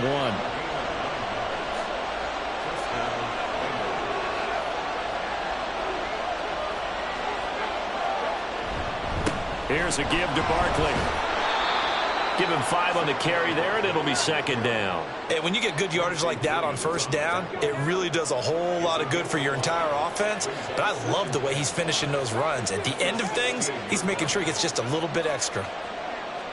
2nd and 5. Firing quickly, but it's incomplete. He already came through for them on this drive. No surprise that they were hoping he could do it again. He'll drop to throw. To the goal line, but it's incomplete. Well, that was certainly an aggressive call and an aggressive play. Instead of just going for the first down, took the shot in the end zone, went for the touchdown. And on 3rd down, they said, forget about the sticks. We want 6. McPherson's kick is good.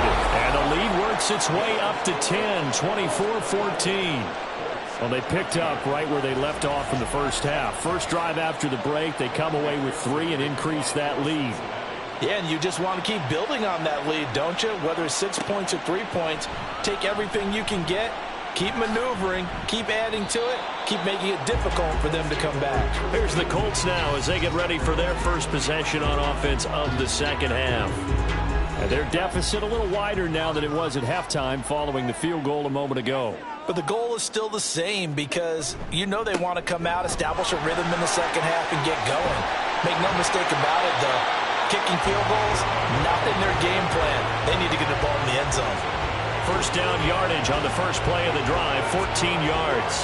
Correct me if I'm wrong, but I think they had 3 tight ends in on that set. And these guys are punching really well. I use boxing analogies a lot. A lot of coaches have told me that when you line up to run the football, it's 10 fistfights along the line of scrimmage, right? You've got to win your share. These 3 tight ends, they almost always win their fistfights.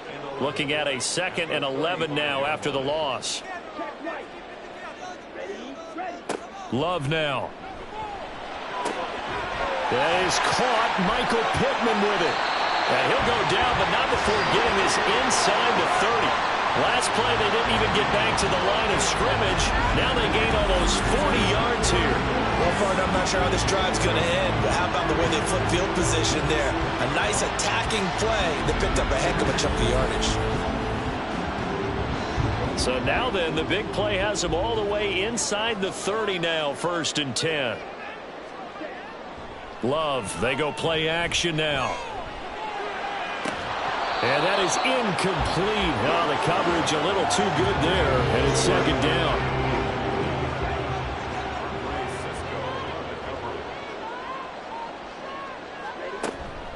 They give to Taylor out of the gun. 5 yards. Now it's 3rd and 5. It's not a huge breakaway run, but if your starting running back finishes the game with averages of 5 or 6 yards per touch, you'll take that every single time. Throwing. Love. That is caught. And they got it inside the 10 at the 8. They're able to convert on 3rd down, and that sets up a 1st and goal. A very important 3rd down conversion right there, because when you're trailing and find yourself this deep in enemy territory, the kicker's not even part of your thought process. You got to make it pay off with 6. Nice connection right there to set up 1st and goal. Touchdown, Colts! From 8 yards out, and the Colts are back within a score. So a strong drive here to lead off this 3rd quarter and gets them right back in this football game. And I think we can safely call that a statement drive, because they had to be saying, we didn't put our best foot forward in the first half, but we certainly mean business now. Maybe a better term, a prove-it drive. They proved it to themselves that they were ready to go. Gay is on for the point after.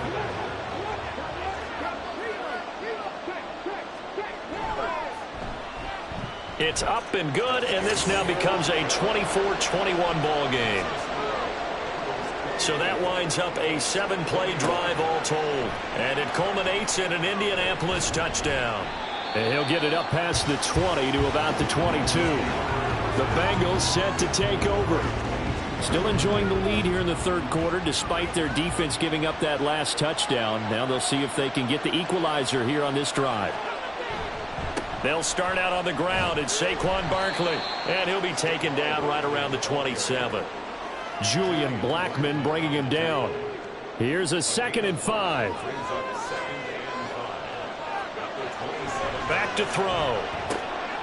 This short pass into the hands of Njoku. These two have hooked up 9 times now this afternoon as they pick up the 1st. How about the timing on that one? Boy, they were in sync, weren't they? 3-step drop, balls out of his hands, right to the tight end. Nice completion, just like they do it in practice. Now on 1st down, he'll drop to throw it. It's complete to Brown, right side. And he's tackled a yard short of the marker. Good gain of 9 on 1st down. 2nd down and a yard.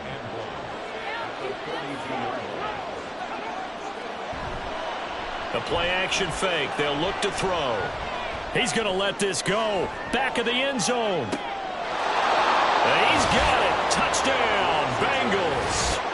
Jamar Chase with his 13th touchdown of the year and 2nd of the game. And the Bengals are able to extend their lead. As a former DB, you might not like to see that, but from a wide receiver's perspective, those are the plays they dream of. Correct on both counts, all right? Because once he took off, I mean, let's face it, that should have been done in Big Sky country. Aren't any speed limits out there? And off he went. Glad I wasn't the one trying to chase him. McPherson on for the point after.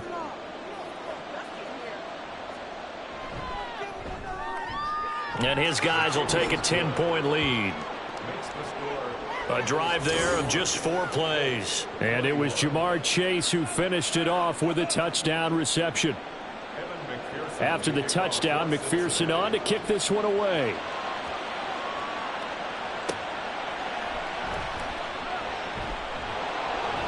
And he's up past the 20 to the 22-yard line. Here is Michael Pittman and the rest of this offense getting set for the upcoming drive. And I know that they've double-teamed him a couple times, but not a ton. Whatever they're doing isn't working. He's up over 100 yards. We'll see how they adjust. And when they do that, they weaken their defense in other places as well. And how many times have we done games where we've seen a guy have a big game like this, but it's usually not by himself, is it? Right. Usually it opens it up for other people to have big games as well. Now Love. And this a quick slant to Lockett. And that's good for a gain of 6. And now it's 3rd and 3. Slant route's effective no matter who's running the route and catching the ball. But when you have a receiver of that stature, you have to be a little bit more precise throwing it. You don't have the same catch radius with the bigger targets. Now a 3rd down throw, but it misses the target, incomplete. I would dare say that these guys would have liked to have given their defense a little bit more rest since they gave up a touchdown their last time out. But alas, my man, that's not going to happen. Yep, they're going to have to grab those helmets, get right back out there. Fair catch called for and made right at the 25-yard line.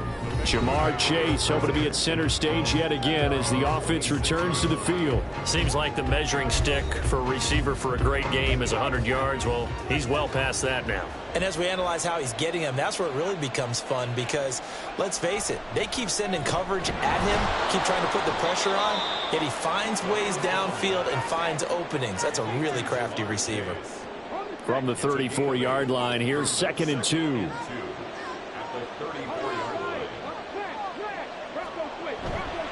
A handoff, Barkley running left. And he'll be brought down right around the 37. They'll get 3 as the drive continues. It's a 1st down. It's a gain of 3. 1st down, Cincinnati.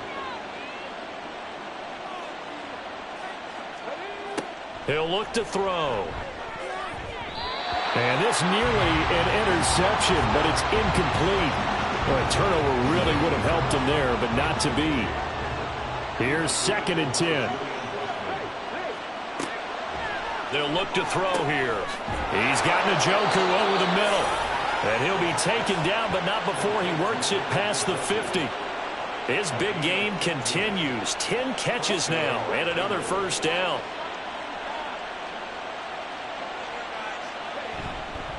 A handoff to Barkley.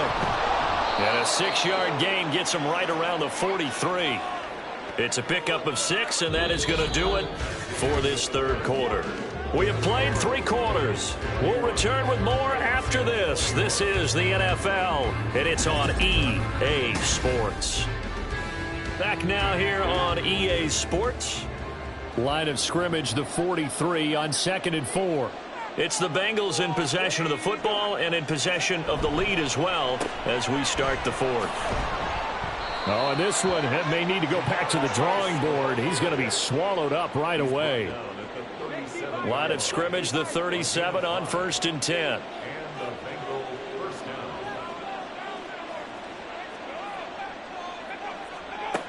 Looking to throw. Quick slant to Brown. And the result here, a pickup of 8. Leaves him with 2 to go on 2nd down. If nothing else, they've already taken a couple minutes off the clock here already as they come up 2nd down. A give to Barkley out of the gun. And for one of the few times here today, this run's not going to go anywhere. He got maybe a half yard at most, but officially they'll be left with a 3rd and 2. On 3rd down, Barkley. And he'll be taken down, but he does have 1st down yardage. 115 yards rushing for him now as he's done it on 19 carries.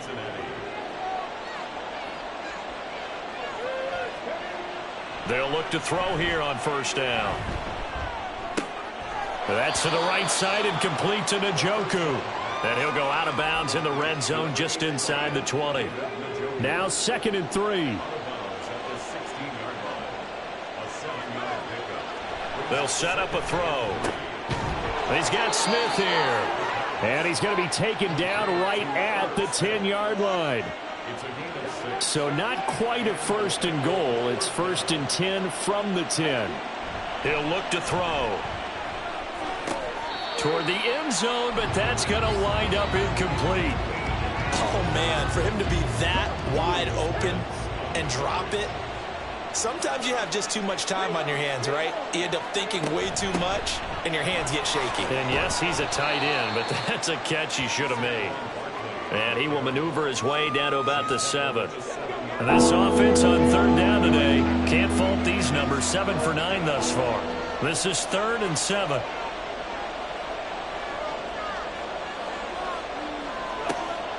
They'll drop to throw. And that is caught. He's got it for a Bengal touchdown. Herb Smith Jr., a 7-yard touchdown grab.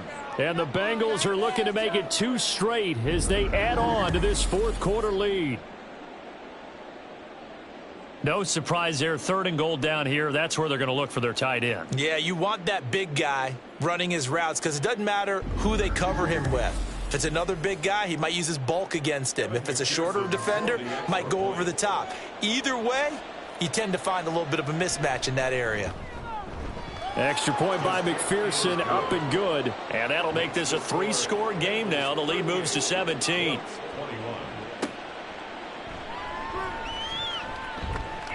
Oh, a good return up past the 30. And it'll be a terrific return here as he gets it down all the way inside the 30. Even after that big-time return, it's not looking great for them today. But if nothing else, even if the miracle doesn't happen, they can turn to this play and say, hey, we can move forward. Maybe it's a building block for the rest of the season. Now the Colts offense gets ready to head back on the field. And they unfortunately are staring at a mini losing streak developing, trailing here in the 4th quarter. This would be their 3rd straight defeat. Off the play fake, Love. That's going to be taken in by Downs. And they'll get this down to the 10. 17 yards on the play as they try to eat into this 17-point deficit. So not quite a 1st and goal. It's 1st and 10 from the 10. Running straight ahead, Taylor. And nowhere to run on the interior of that defensive line. He'll get back only to the line of scrimmage. 2nd and 10. Brings up 2nd and 10 at the 10-yard line. Now Love will try with his legs. And maybe the wrong read there as he's going to go down immediately. It'll be a loss of a full 3 yards there, and it also brings up 3rd down. Well, sometimes that option can get bogged down before the gears really even get into motion, and I think that's what we saw there. And I think what he saw a defensive end right in his face because he looked up and he was right there. Didn't even have a chance to get going. Meanwhile, on 3rd down, they take a shot at the end zone, but it's incomplete. I'm going to need some help with this one. How did he miss him? Wide open in the end zone. He's not hurried. He's not hit.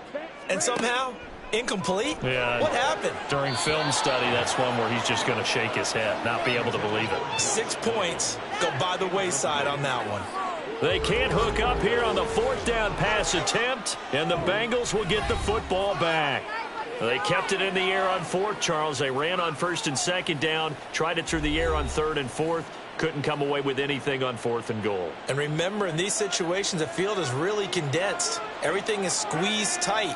So as a defender, you can actually take more chances here because they won't have as much time to throw the football, and a receiver really can't run past you. If they do, they run out of the back of the end zone. Nice job by the D, shutting them down. 2nd down and 4. At the 19-yard line. They'll go to Barkley again. This will be a short gain of 3 before he's brought down at the 22. That's some good tackling there to keep him short of that yellow line. Yeah, defensively, all I'm thinking is that on that play, get me to 3rd down. Get me into a position where I can make one more play and get my defense off the field. And he is going to have a Bengals 1st down. At least it would appear that way. He didn't get it by much, but yes, they do get the conversion on 3rd and 1. First down, Bengals.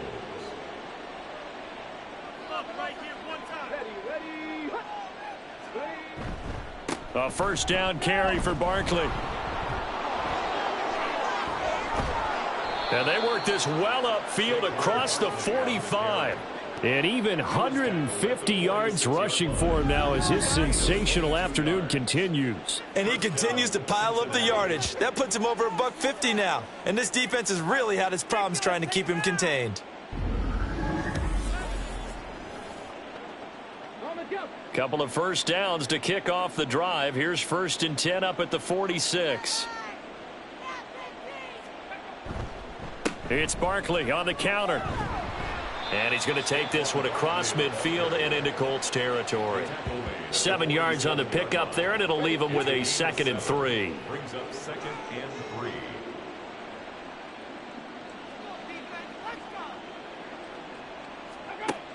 Now they'll switch it up here and look to throw. This one goes out wide for Barkley. So just 3 yards on the completion there. And that's going to make it 3rd down and less than a yard. Brings up 3rd and inches.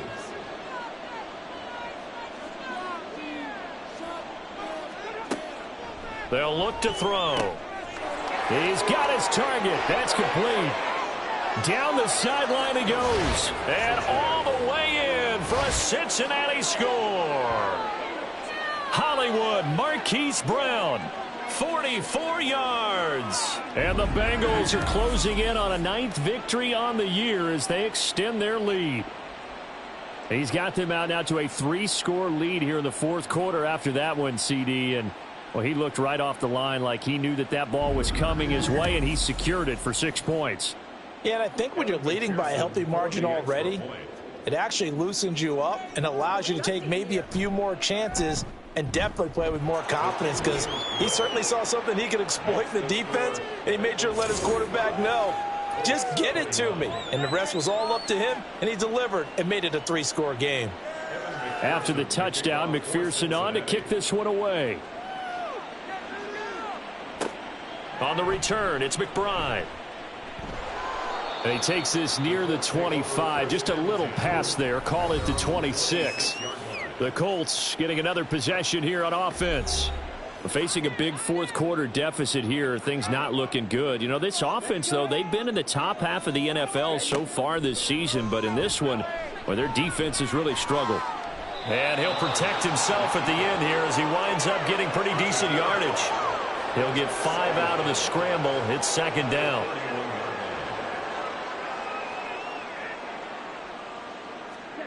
Love looking to throw it. Looking middle, and it's incomplete. He shook his head right when he released that throw. He knew it was going to be a little off target. Yeah, the excitement got him on that one. Wasn't able to control the fact the receiver was open, and it would have been an easy throw. Love now.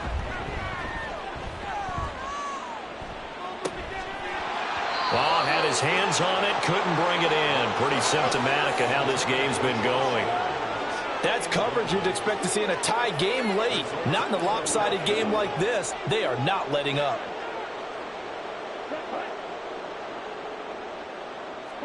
Desperation time here. Love on 4th down. And it's incomplete. They cannot convert, and they turn it over. The Colts unable to convert here on 4th down. And the Bengals are going to get it back in terrific field position. So that's the 2nd time this game they've given it up on 4th down. They're now 1 for 3 on 4th down conversion tries. But they must feel good about what they're doing, right? They continue to go for it on 4th down. Give the defense a lot of credit, though. If they've stopped them 2 out of 3 times, usually you have 4th down plays that you have dialed up and ready to go and you think are going to be successful. Not so far in this game. He'll lose a yard there, and it's 2nd and 11.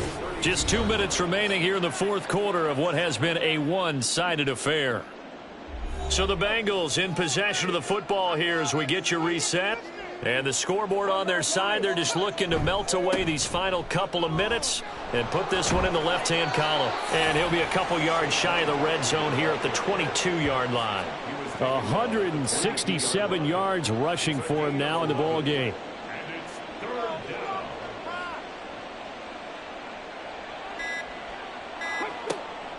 On 3rd and short, they'll try and pick it up through the air. Pass taken in by his big tight end. And brought down, but not before they get it inside the 10 to the 7. A little surprise pays off on 3rd and 1. Pass instead of run. Gets him 15 yards.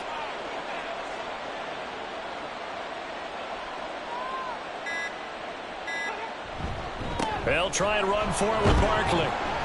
And a little bit of space there. Takes it inside the 5 to the 3. Give him 4 on the carry there at 2nd and goal. A 4-yard gain brings up 2nd and goal.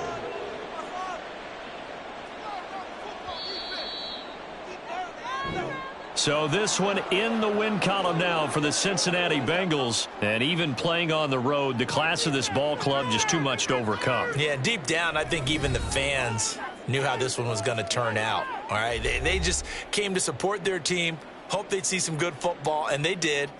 But they didn't really expect their team to win. In fact, they probably came in and said, let's win the tailgate, because that's where we have the advantage, and I bet they did that. So for the Bengals, it's a very important win as they move to 9-4 now on the year. And they will head back home next week. Meanwhile, for Indianapolis, they're squarely in play for next year mode now as they drop to 2-11. And they'll get a chance to redeem themselves at home next week. And for Charles Davis and our entire crew, I'm Brandon Gaudin. You've been watching the NFL on EA Sports.